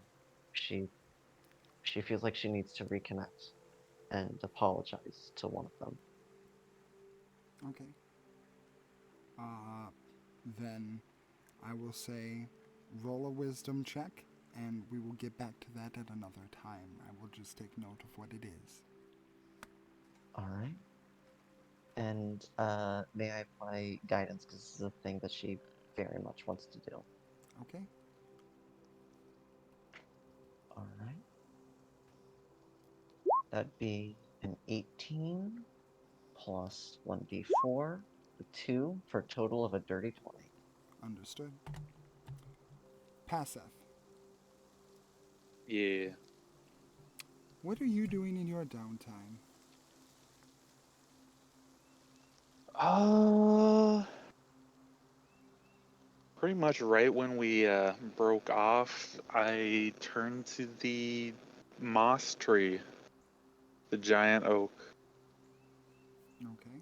I placed my hand on it and asking gently, "You willing to help me?" And I cast Druidcraft to try to grow an acorn, a simple seed. Okay. Roll me a charisma check with advantage.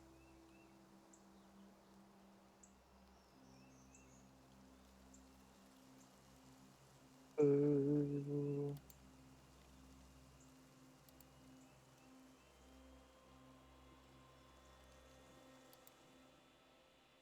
Loading.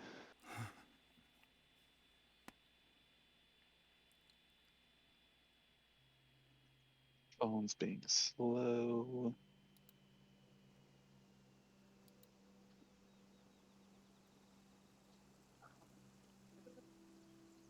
Just a straight charisma check. Yep, with advantage.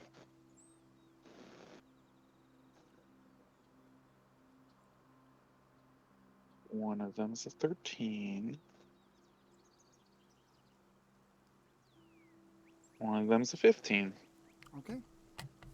So, uh, as you kind of have this moment with the tree and you create this acorn that comes out of a stalk with your druid craft, you feel the earth underneath your or Boxbot, whoever you are, however you are moving right now. Um, you feel the ground begin to move and shake in very subtle and quiet ways, but it does so. And there is a shifting of the ground as your gift is reciprocated, as there is about the size of. It can fit in your palm, so it's very tiny. Uh, a small red seed.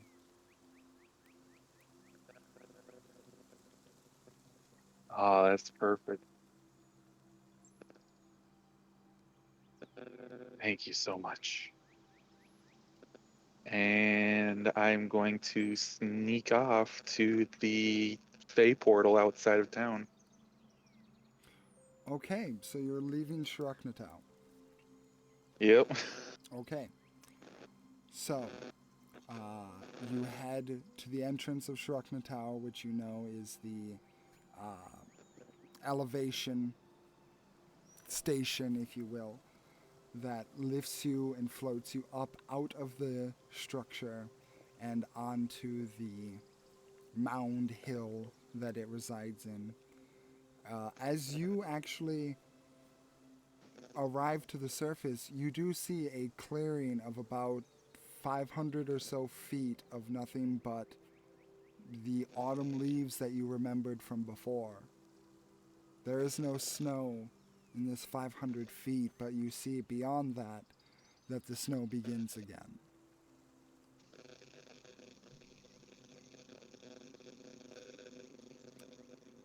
And as you Hey, go ahead, no, just nice. as you make your way, you cross over the threshold of fall and winter and head towards the Fey portal by the river. Where do you wish to go, Paseth?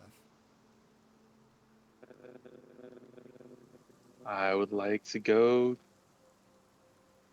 see Ignia. Okie dokie. you go through the portal. Roll me a charisma saving throw. Oh boy.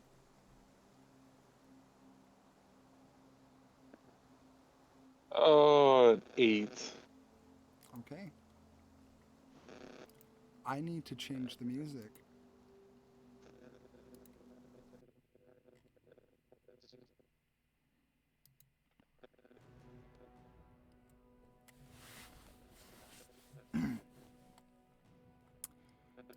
And now I need to make a couple rolls myself.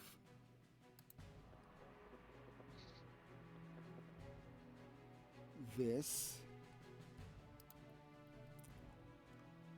is oh, advanced. There we go. This is Magnolia's roll. That's a 22. This is Ignia's roll. That's a 34. Okay. So, Paseth, as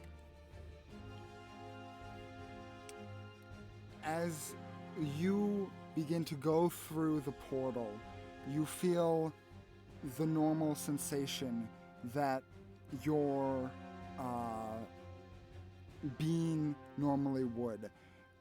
You know exactly how these portals work, and you being a Fey creature are so attuned to this action, it doesn't register at first, but you feel yourself being tugged in another direction. You feel your sense of self being altered and changed and moved against your will.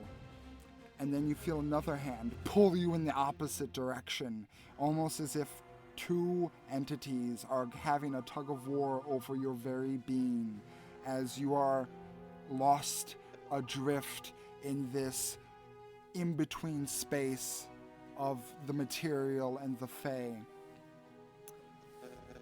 Oh no, not again. I need you to roll Yeah. initiative. Oh.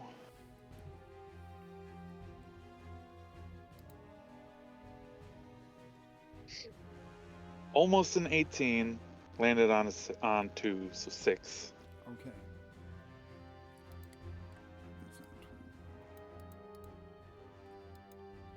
So that's 16. So, Paseth, as you are, I should have asked, is Boxbot with you? Is he allowed to come in? He is yours. And he is. He wasn't Fey. before. He wasn't able to come in before.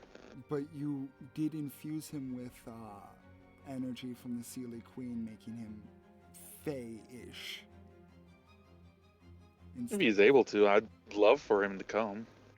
But you didn't know that before, so Paseth would assume that Boxbot would not be able to come.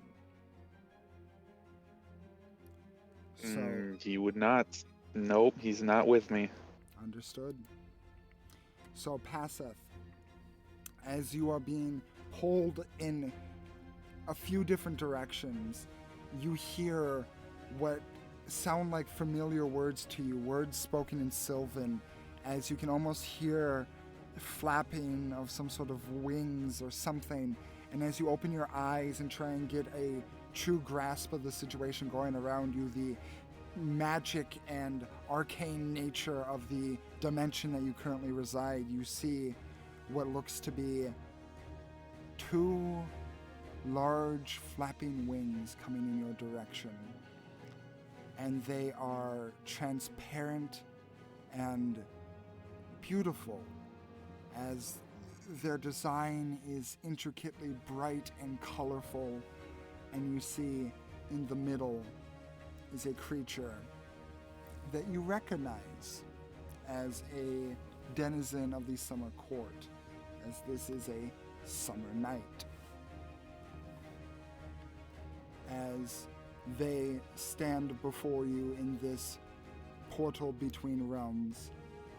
And the figure says, "For your crimes against her, her court, and everything she holds dear, I deem you guilty. Die."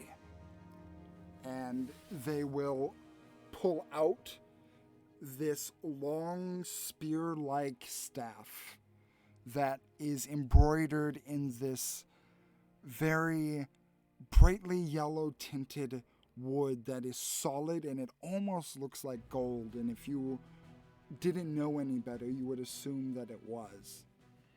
And they lift it up high, and you see the triangle point at the front that is tipped with this sparkling, almost looks like the sun itself is condensed in its tip. You know this as one of the Queen's guard, personal guard. And they are going to take a strike down at you.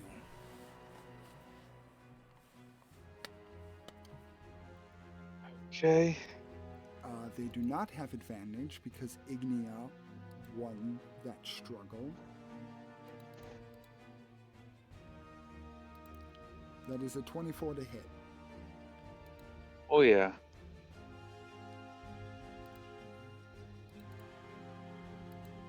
That is 11 points of piercing damage. And 2 points of radiant damage as it comes down into your chest, and you can feel it piercing in your small fairy body, almost the size of the head of this staff. But you're able to withstand the pain, and he pulls it out, and they pull it out looking at you, a smile on their face, and saying, "I'm gonna make this last, and you are going to suffer every moment, traitor." It is your turn.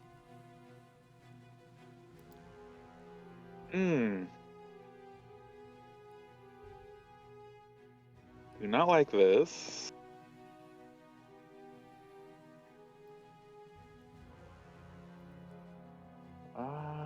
Ba, ba, ba.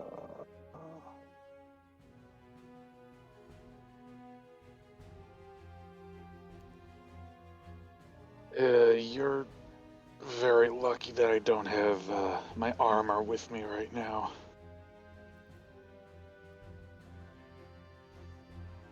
And I will try to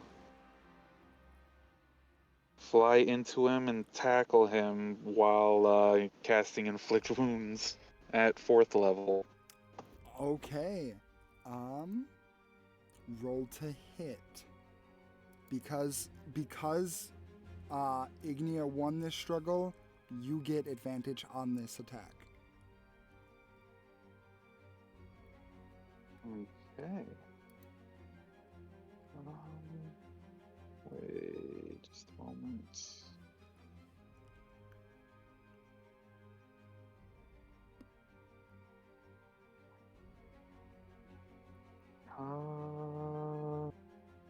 It's actually a plus 10 because of stuff. That's a 23 to hit or natural 1, so a 23 to hit. 23 does hit.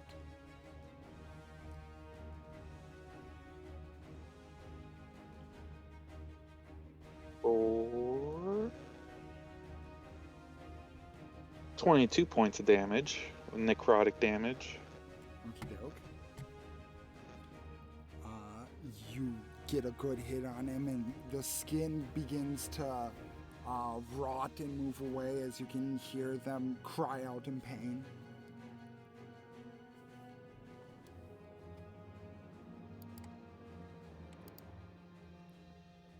And I'll just say, I do feel bad, but also I found a better deal.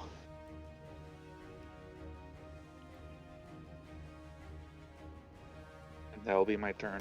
That'll be your turn. Okie doke. So, let me double check this real quick. I need to roll again.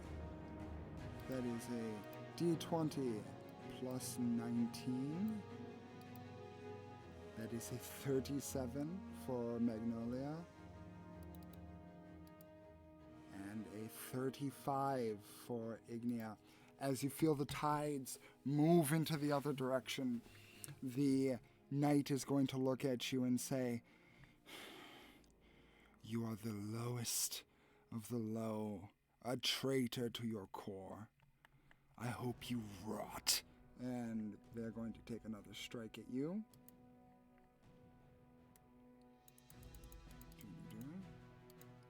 That is a natural 20. Okie doke.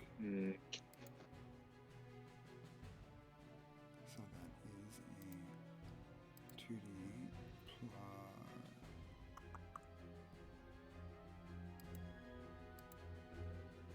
That is 12 points of piercing damage.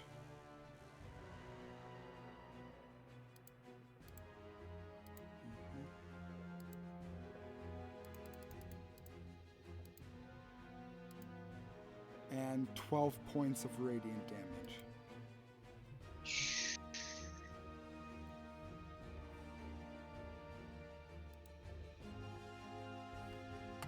Okay.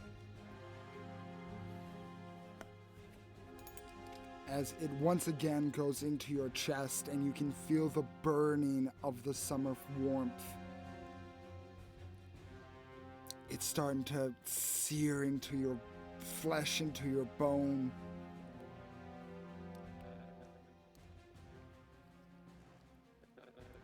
Yeah, I don't like that.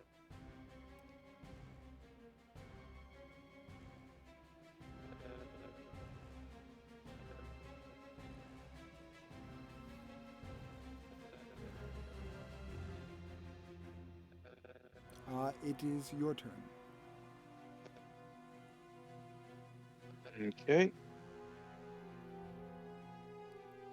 I would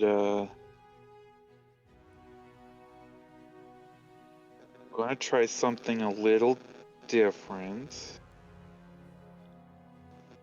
I am going to cast Spiritual Weapon, reflavoring it like so that it's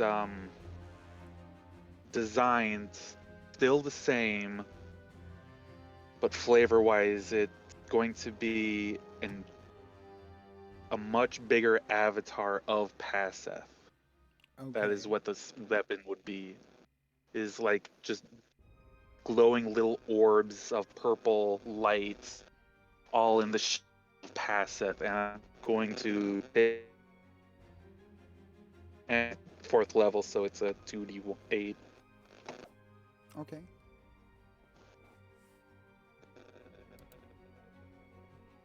And it's also 10, 21 to hit. 21 hits.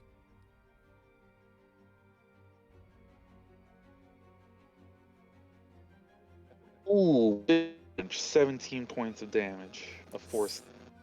17, okay. Yeah, boy is looking a little bit rough here, but they are, they're knight.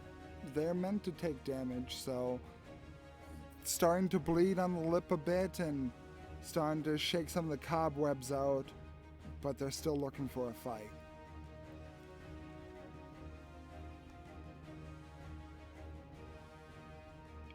That's bonus action and action for that.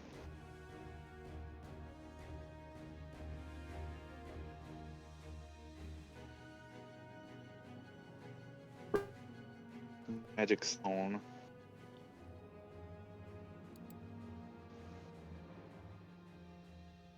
It's up to you, Big B. I didn't catch that. You kind of cut out. Spiritual Weapon is one bonus action to cast, but it's an action to also hit. Is that... But with our rules, is it like Shillelagh and magic stone Oh, where yeah. it's the bonus action to cast and hit with. Yeah, you still have your action. Then I'd like to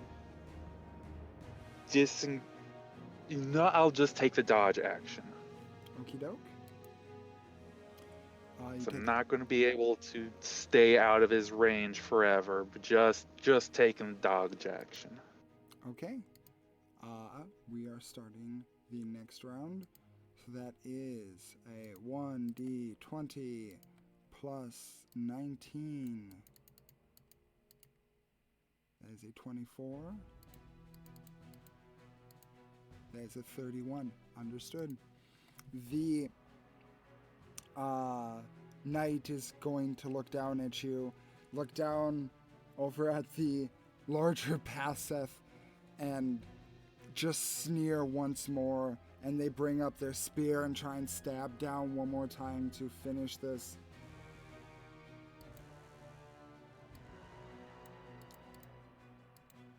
That's a 16 to hit. Yeah, no, that hits. I don't have my armor. 1d8 plus 5. That is... No, that's... Oop, nope, wrong. That is 9 points of damage, piercing.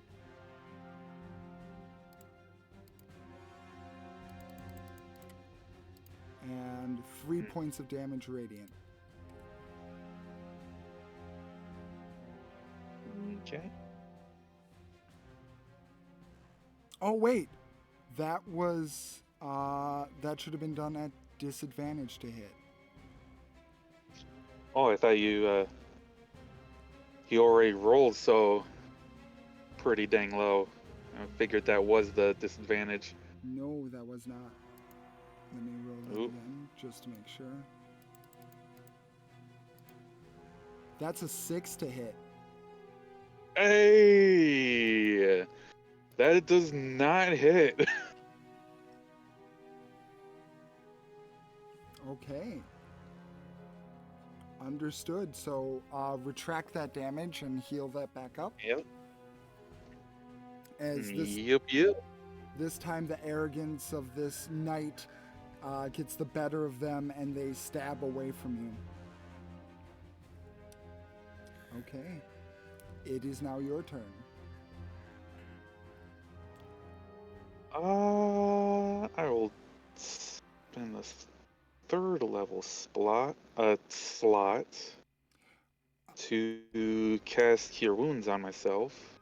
Okay, and also Zoldan did bring up something. Did you add the extra 5 damage to your spiritual weapon because of, I think it's, oh wait, no, you're not that high a level in cleric, are you? No, not that. I'm not super high level. That's right, that's 8th level, never mind. Thank you for looking out though, Zoldan. No problem. Just cast some Cure Wounds for Yeah, for some reason I just felt like it was a homebrew bonus of, hey, use your intelligence for your cleric spells instead of wisdom, and the attack was based off of wisdom modifier, so I just wanted to be sure it was all okay. With that, I gain 19 points of healing, and I'm at a very nice number. Gotcha. 69. Yeah, And I will now, fucking yeah. We understood. I will now punch him again with the spirit avatar. Okay. And since I won, it's at advantage now? Since Ignia won, yes. Yeah. That's a 16 to hit, or... Ooh, 19 for a 29 to hit. That definitely hits. Good thing that 16 would have missed.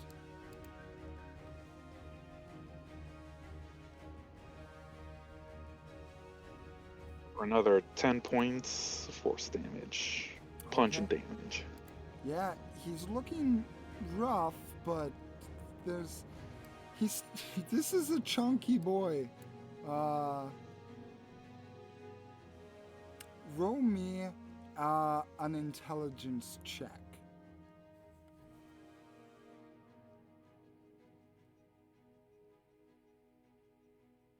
– 17. 17.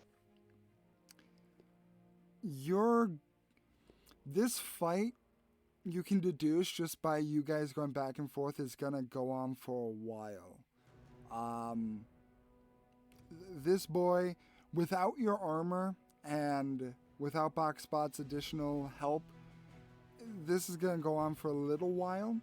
So I would say with a 17 in intelligence, you would be able to deduce perhaps a path of escape might serve you well.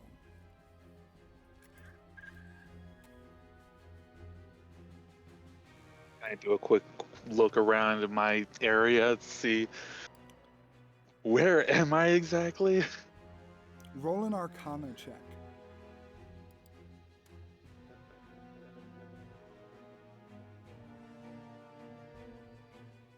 Ooh, big number, 29.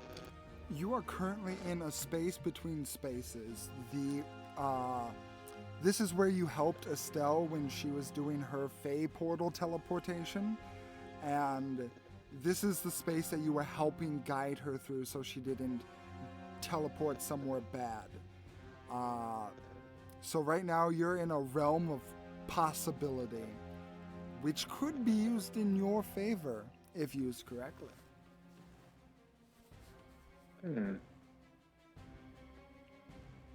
With a 29,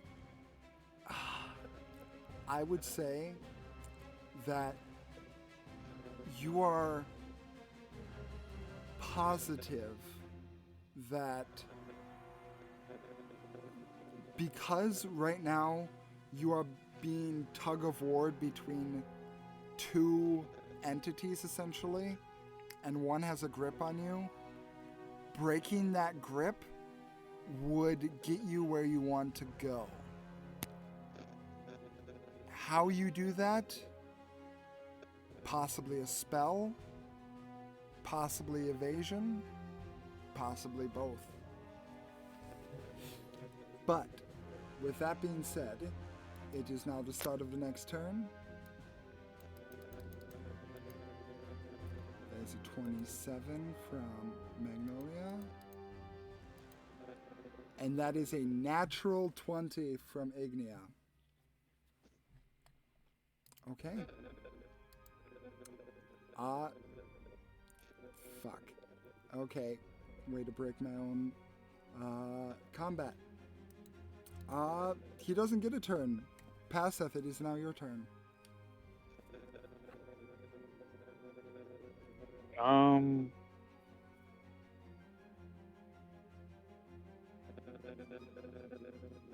Let's see.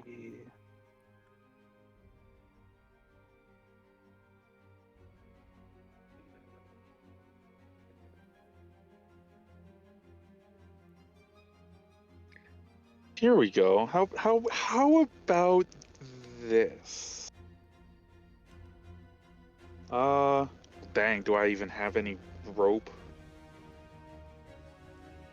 Probably not. Is it Thinking on you about- in equipment? Technically everything would be in the bag of holding that is in my barrel bot. Gotcha.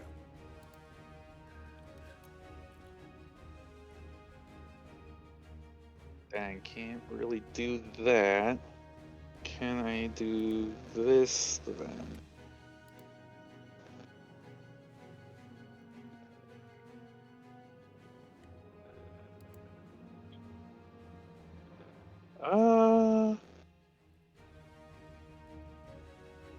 I will try using Misty Step to try to teleport more towards where I feel Ignia is pulling, if I can tell that.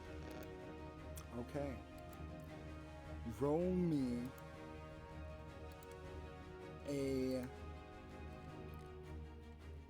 a spell attack roll.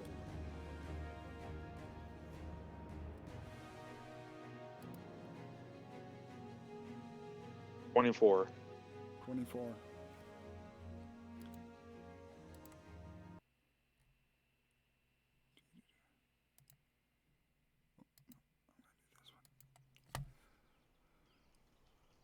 So, Passeth, as you are in this moment of figuring out maybe it's not the best idea to engage in combat here, you feel the pull of Ignia grow in might, and with that, you force yourself to shift in an already shifted plane, and in doing so, going towards her grasp, you feel yourself pulled away as you hear the scream of the night in the distance, in aggravation and anger as you get away. And as you are pulled away, you are brought once more to an empty plain, to an empty field in the Unseelie court.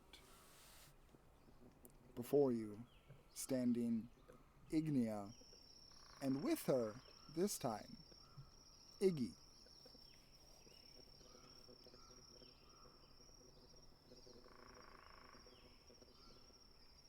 Oh, that sucks. Hi Iggy. Hey! And she runs up and would give you a hug, but you're bleeding, so she kind of just like pats a head with her finger. How are you doing? Um, Not super great, but better now. That's better than dead. And by the way, you are seeing young adult Iggy, not the little girl from before. Wow, you really grew up. Yeah, time's weird. Are you gonna die? 'Cause you look like you're gonna die. No, I fixed the major problems with it. I am now. I'm not close to dying yet. That's good. And then you hear above both of you, daughter, would you please stand aside for a moment? Oh, right. Sorry. I, yeah, I'm gonna shut up now. And he just starts to walk away. So, that was brash, arrogant, and albeit a little bit stupid. But you survived, so there's that. I gave him a couple good hits, kind of punching the air a little. That you But did. no, yeah, not the smartest thing to keep fighting like that. No. I am.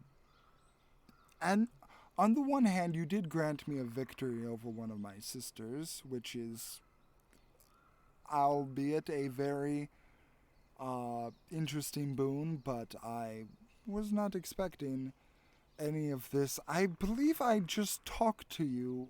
What's the meaning of this visit?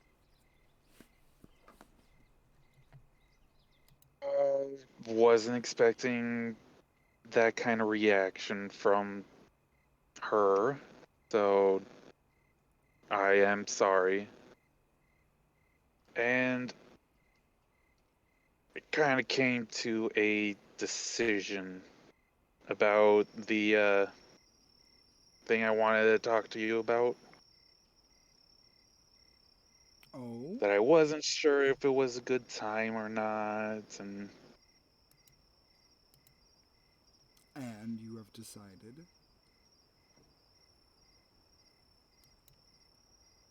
I would at least like to start that now. You would. I figured I am doing a lot of dangerous stuff and I don't want any regrets. If the worst comes to pass and I am no longer available on the material plane and will be forever in servitude for you here and unable to do as much as I am able to.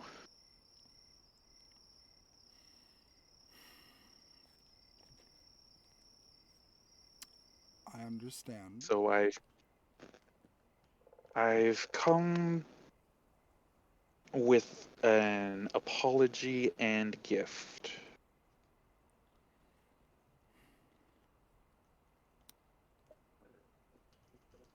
By all And means. I hold out the red seed. Huh. Interesting. Uh, Plant for a plant and possibly something more in the future. If we can get this to grow here, I would like to use that wood to make a body. And I was hoping that you would be able to put a face spirit into it. The Fey Queens are able to create the Fey on very easily, I would assume.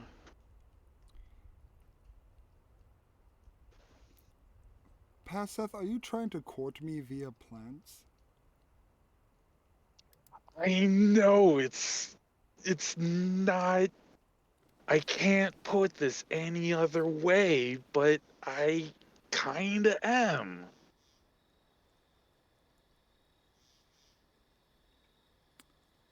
You are a. You are a brazen individual. And I respect that. And I understand what you are getting at. But I must clarify a couple of things for you. One, and she actually does kind of squat down and begins to dig a hole in the dirt with a finger.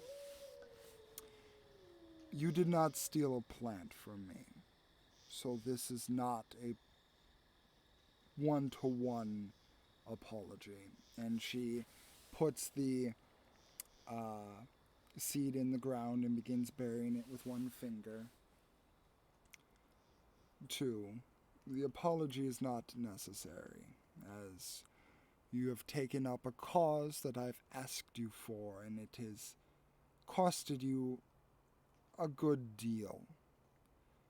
And I can see that. So I am not holding it against you. And three, you are very, very lucky, as the last man to suggest such a thing, I nearly burned off the face of any mortal and non mortal existence there was.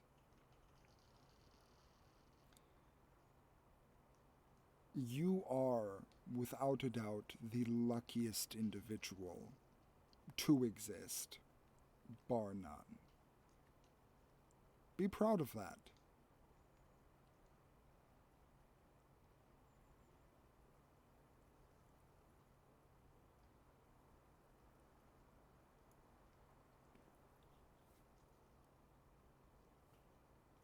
Hmm.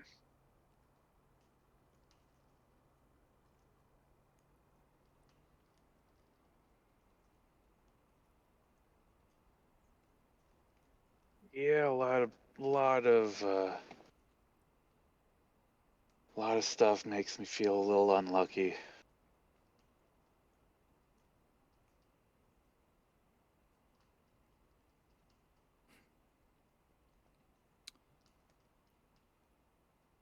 I can understand where you may be coming from, but I think that this is your first true challenge as a cleric and lesson. Let's go with lesson instead. A cleric, most of the time, is a person that derives their power from faith. But you, as you are someone that is different, as so I wanted and deemed, you derive your power from knowledge, and the knowledge of exactly what I am and what I bring. There's a difference between you and other clerics. If I could, I would probably more deem you a herald, if anything. One that knows what they are saying and will espouse it to any and all. But maybe, as your first lesson, you learn a little bit of what faith is and what it brings. And maybe an answer that you couldn't reason out will present itself.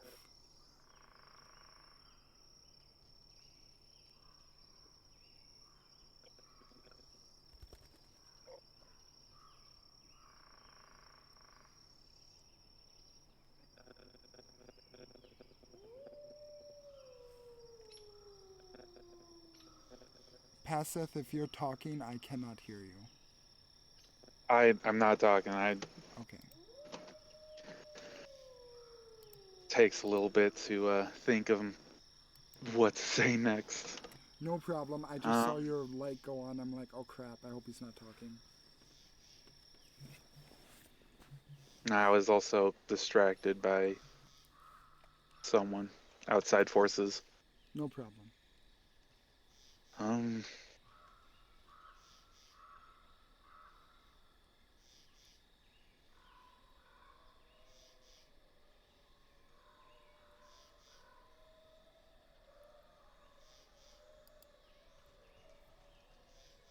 I am sorry if I overstepped some bounds. This is kind of something that I've been trying to figure out, and you were kind of an answer that I wanted to see if it would flourish.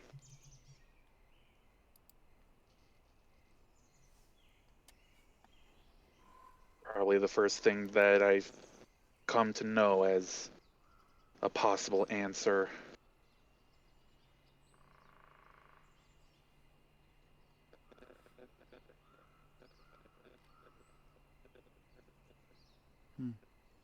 I. I understand.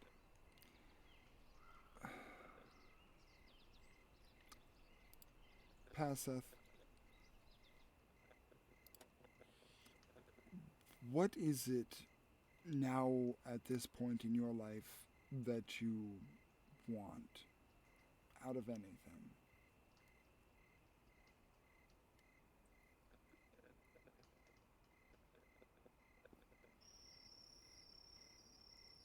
I want to create something that can't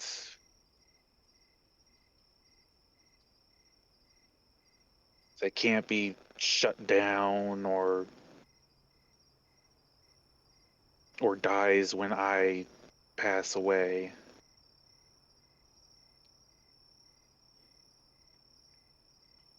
I want to leave a serious mark on the world. that can last indefinitely. Not just memories or stories, something physical and real.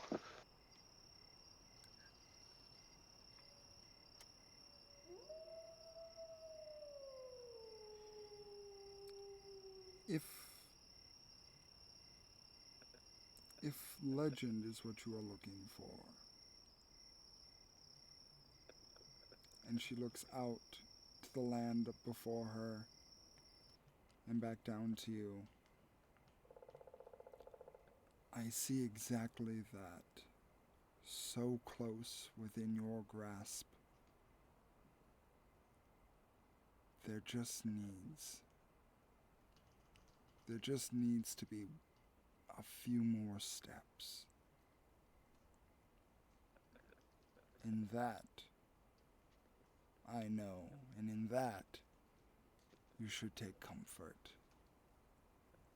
You are strong and you are able. Death won't seize you easily. Do not fear it. Control it, as I have given you the power to.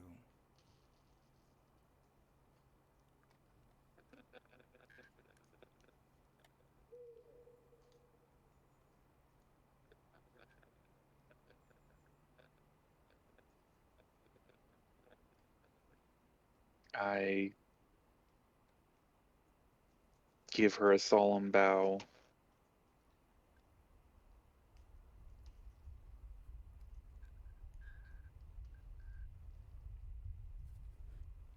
Now, please. You have been to my court twice now, so soon. Perhaps next time, bring company.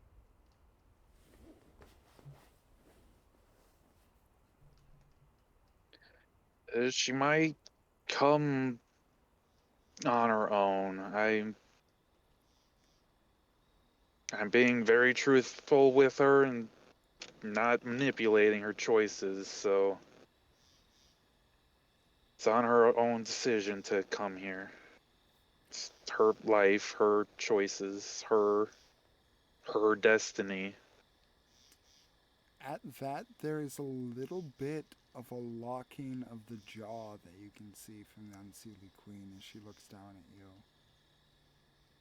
And before she's able to say a word, Iggy actually comes back over and says, "Oh, before you go, make sure to tell Leona I have been practicing. It's been kind of hard because no color here, so it's kind of hard to do the colorful name thing.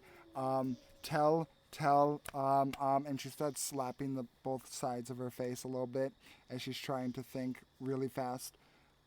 Tell Estelle that I have not called dibs on any sector yet, so I guess she gets first dibs since Mom is not really being forthcoming, and she kind of looks back a little bit about what is what. Apparently, she offered something else, but someone said no. Can you believe someone said no? That's who. Um, That is very weird. that I can't imagine the balls. But let's see. I'm talking to you, so I don't need. Hi. Um, oh, Hi, Iggy. It's you. oh. Missed you too. Uh, say hi to Naraya. I only knew her for a very short period of time, and it was a bit awkward. But she seems nice. She seems nice. Um, So far, she's very nice. Uh, yes. She was also very, very strong, very useful. Um, you should probably check on her though. She's been through a lot. She's been through a lot. Um, mm, yeah, a lot. Oh, say hi to And she says that and stops, and you feel the entire just foundation of this reality shift a little bit. Say hi to Malman whenever you can. He said last time I saw him that he was going to go back to his old home. So you might want to check, in the Underdark for him. Definitely. Wow. Dang, I was hoping that you would still be on the surface. There's But yeah, for sure, for sure. there's a bite of her lip, and you feel another shift, and there's a very cold voice up top that says, I think you should go now.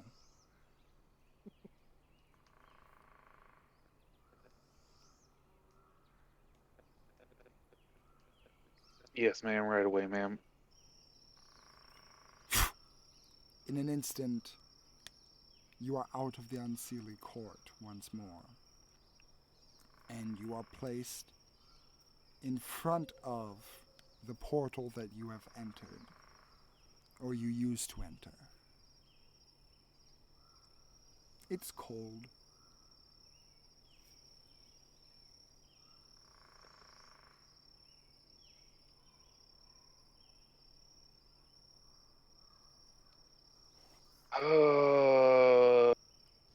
That's the quickest way to fast grave past Seth. Better. Gotta think these things more thoroughly. Thought it would be okay. Hopefully, not much time has passed. And I start heading back to Shirok Matau. Understood. So,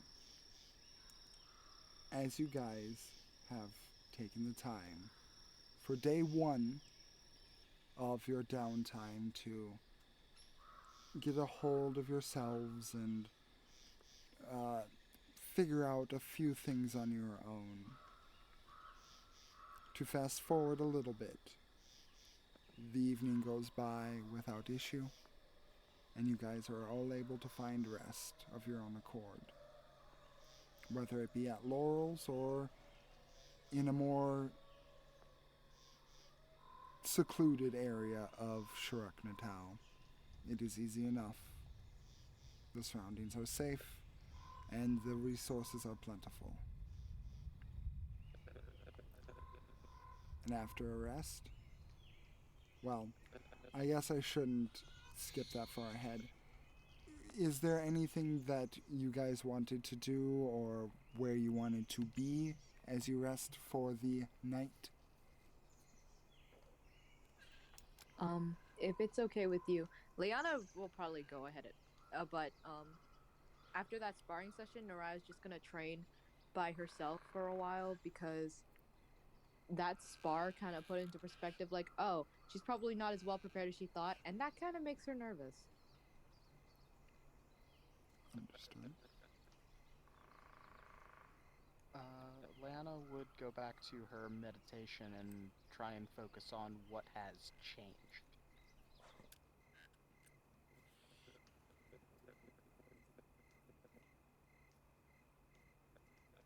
Um, Estelle would simply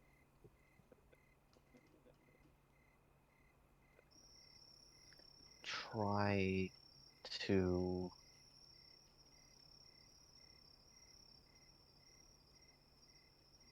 she'll she'll try to reach out to Foel if there is still anything there, and if somehow a message gets through, she'll say, I'm sorry for everything. Can we talk sometime? And that'll be all. And she'll probably stay up for a little while just to be sure that there's no response, and then head to bed after about an hour or two of waiting. Paseth and Lucy?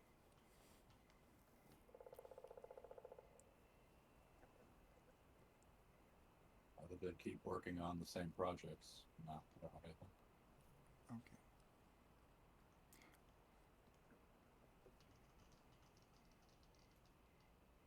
And Paseth?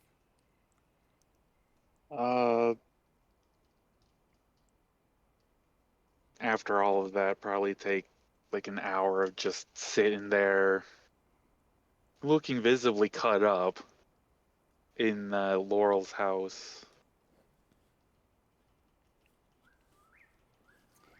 So I guess I should ask, who did not go back to Laurel's house?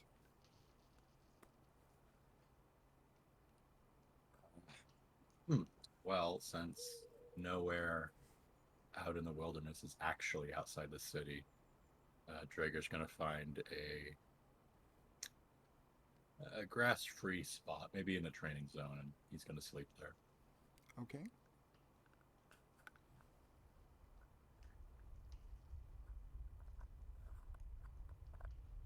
So everyone else went back to Laurel's place. Eventually, I feel like Naraya has a small panic attack when she kind of trains and she's like, you're weak. And she just like trains until she's like fucking exhausted. And then she limps back to Laurel's place. Mm-hmm. She's like the last one there. Okay. So with a exhausted Naraya, a pretty beat up Paseth, a meditative Leanna, and Estelle, who you did get a response. And it is very similar to the response that you got when you sent a message to your twin. As you focused your energies and tried to make contact, all you got back was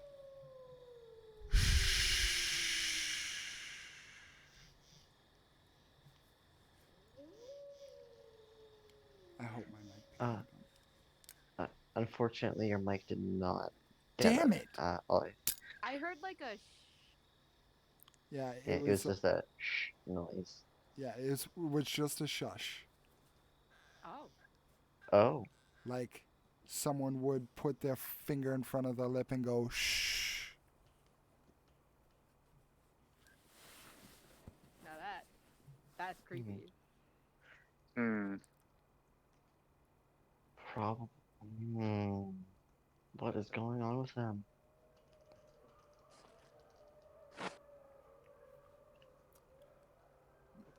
But you guys do find rest.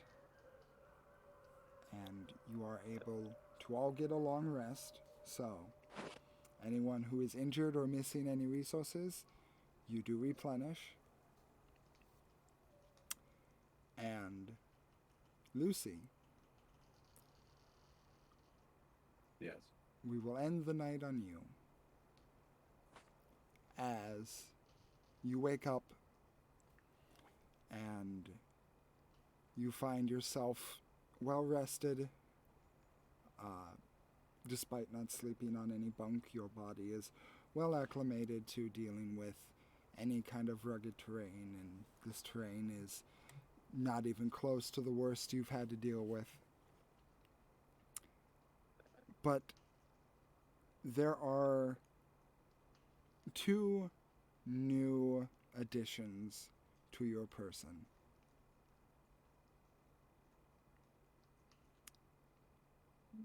you find another note on yourself. And the second thing? You find a belt around your waist.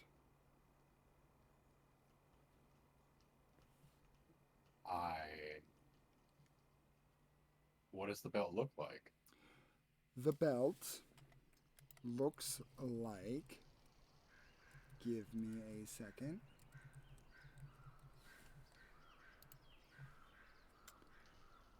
I need context. The belt has a maroon kind of body to it. The body of the belt with a gold trim around it. And the buckle seems to have a iconography of what looks to be some sort of warrior. And looking at it, you are very well aware that this is a dwarven warrior on the belt. The helmet goes in front of the face. There's a nose guard that comes down in the middle, and you can see the beard that juts down from it. Is the belt real, or is it a phantasm like the beard? It is 100% real. You can feel it. All right, without moving or adjusting or touching the belt, I'm just going to read the note. We want it back.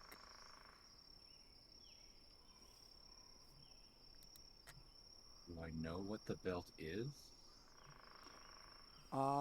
Roll an Arcana check with advantage.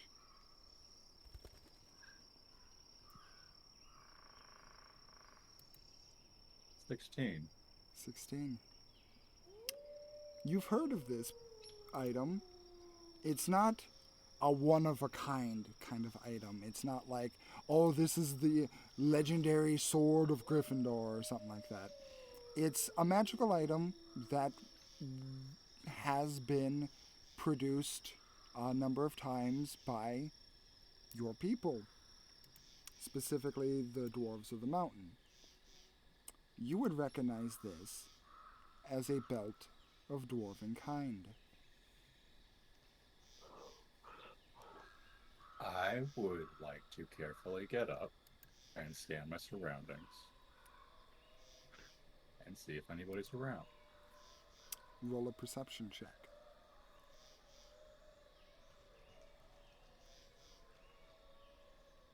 18. 18. Do-do-do. Do-do-do. Do-do-do. What is... Okay. You scan your surroundings and you don't hear anything except for maybe some chirping of birds and some branches being broken down by some nearby rodents running around. There doesn't appear to be anyone near you. Okay, I know you said you wanted to end on me, but immediately he would sprint full monk speed back to the house and push open the door and go up to whoever seems to be, I don't know, but I think it's Estelle who has the most magical knowledge, and just, if they're asleep, shout and say, look at this and tell me if it's cursed. No, if Estelle only needs 4 hours of sleep, so she'd probably be awake and she would very much try to help. Okay. Okay, yeah, if okay, no problem. So, I would say that since Drager shouted, everyone, it was around the tail end of the rest anyway, so everyone who wasn't already waking up or awake would be definitely woken up at this time. And, please, roll me. Are you doing anything in particular, or are you just looking at this item, Estelle? Let me see if there's a spell that I have that can assist with this. If only I had a pearl. No, I believe the only spell that would interact I have with this would be Dispel Magic, and uh, first step is determining if it's cursed in the first place before randomly dispelling. So it'll just be an inspection with what knowledge I've gleaned uh, from the past, uh, and using guidance as well to give myself a little bit of help. Okay, roll an Arcana check. All right. Arcana 21 plus 1d4, 1 for 22 total. This belt is magical. You can feel it. If there's any kind of fey presence to it, you can ascertain that there is none. There doesn't feel like there's any presence of what your sister is in here, so that's also a very good sign, since it randomly appeared on one of your compatriots. Nothing seems to be out of the ordinary with this being a magical item. No, I don't get any cursedness from it. It's just a normal magic belt. I'm Cursed gonna items don't. Is everybody else awake and just watching this? Yep. Cursed items don't usually let you take them off. Have you tried taking the belt off? not yet, but yeah. I will go ahead and gingerly try to take the belt off. Okay. As you unsnap the buckle in the back, keeping the belt on you, you're able to take it off. And then you turn inside out. I turn into a gnome.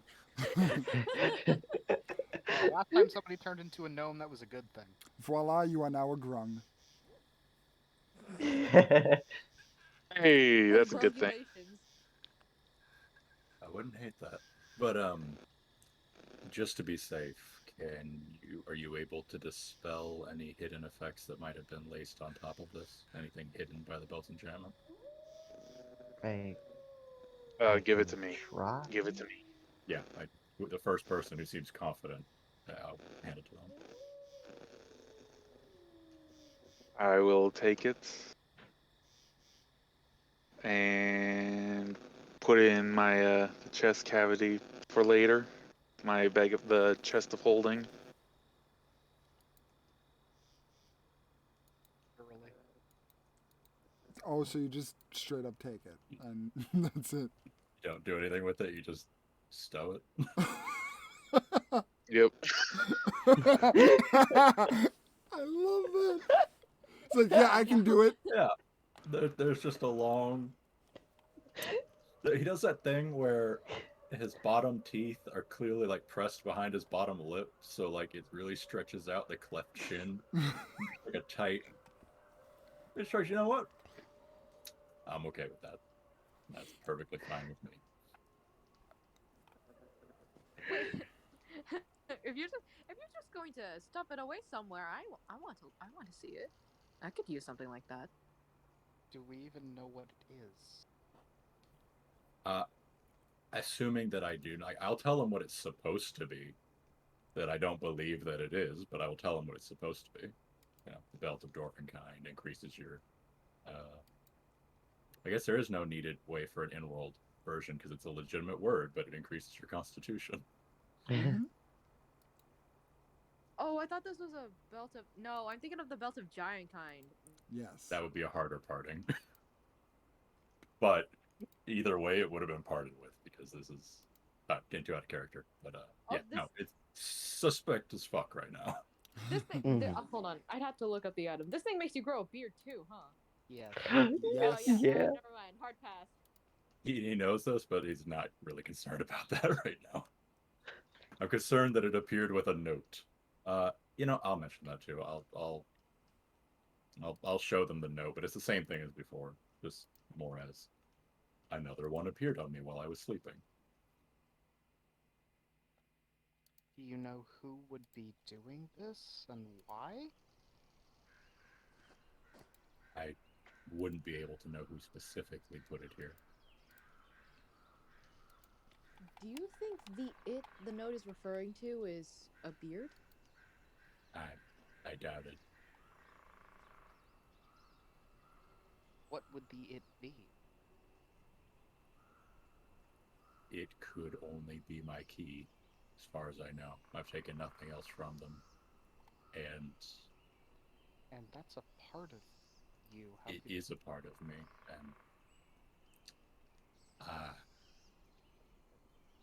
And for that reason, I am not legally, he said, questioning to the DM, allowed to leave the mountains where I grew up. That doesn't make sense, but since when did certain rules always make sense? Equate it to like one of your wizards. You know something you're not supposed to have and not supposed to share. And people would come after you for it.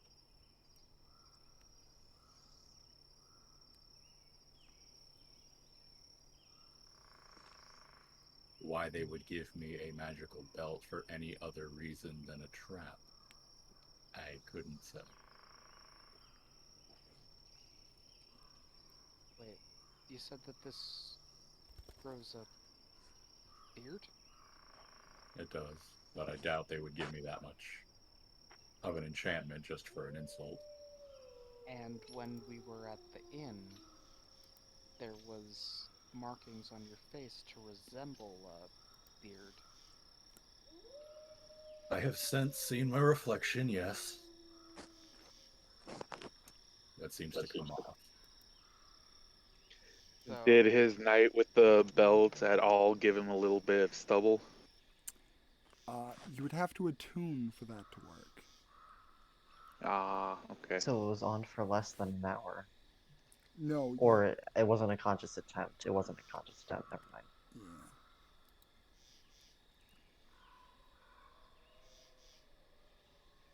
so they're trying to claim for.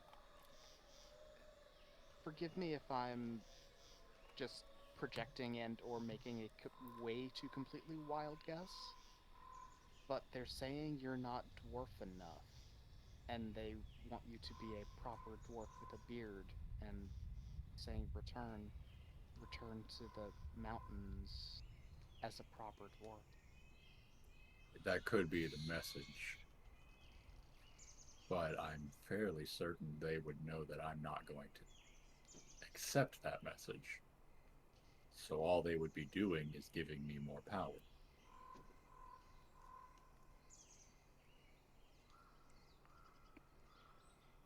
But accepting I don't. go against you being you. I don't think very highly of them, but I don't think they're that stupid. Well then, how about this? Next time you rest, then I could take watch, make sure that somehow these notes and that belt are getting on your person. Somehow, someone is putting them there. So we just figure out how it's happening, and we stop it from happening.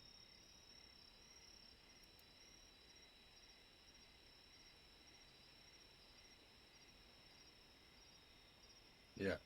That. Yeah.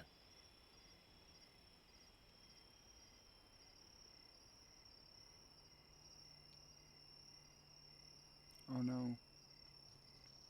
Can you hear us now, Naraya? Yes. Okay, that's good. I completely missed like the last 2 minutes of whatever you guys said.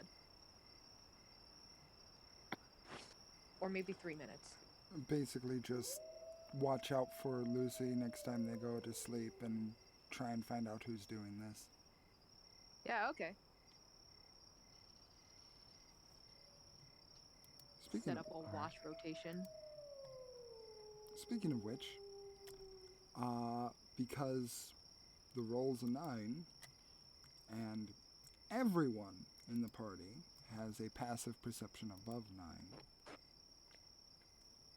we end the night with the party understanding a little bit more about themselves, some questioning more, some curious, and then as an accent onto the night almost, or beginning of the day, I should say,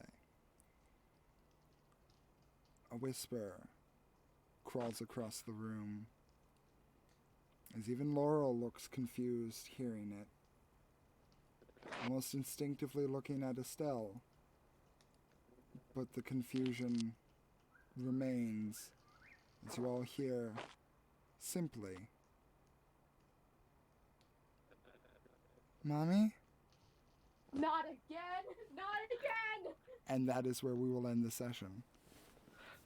Ho, ho, ho, ho, ho. And you know what? This time, that didn't fill me with emotion. That filled me with fear. Fear is an emotion. Not like sad emotions. Welcome to Big B's games, where you never want them to end because you want to know what happens next. Thank you for tuning in to my 5.5 hour jump scare for a kid saying "mommy." I am so glad you could join me for this. Uh, Thank you all for watching so very much, and we will see you soon. So long, everyone. Bye. Bye bye.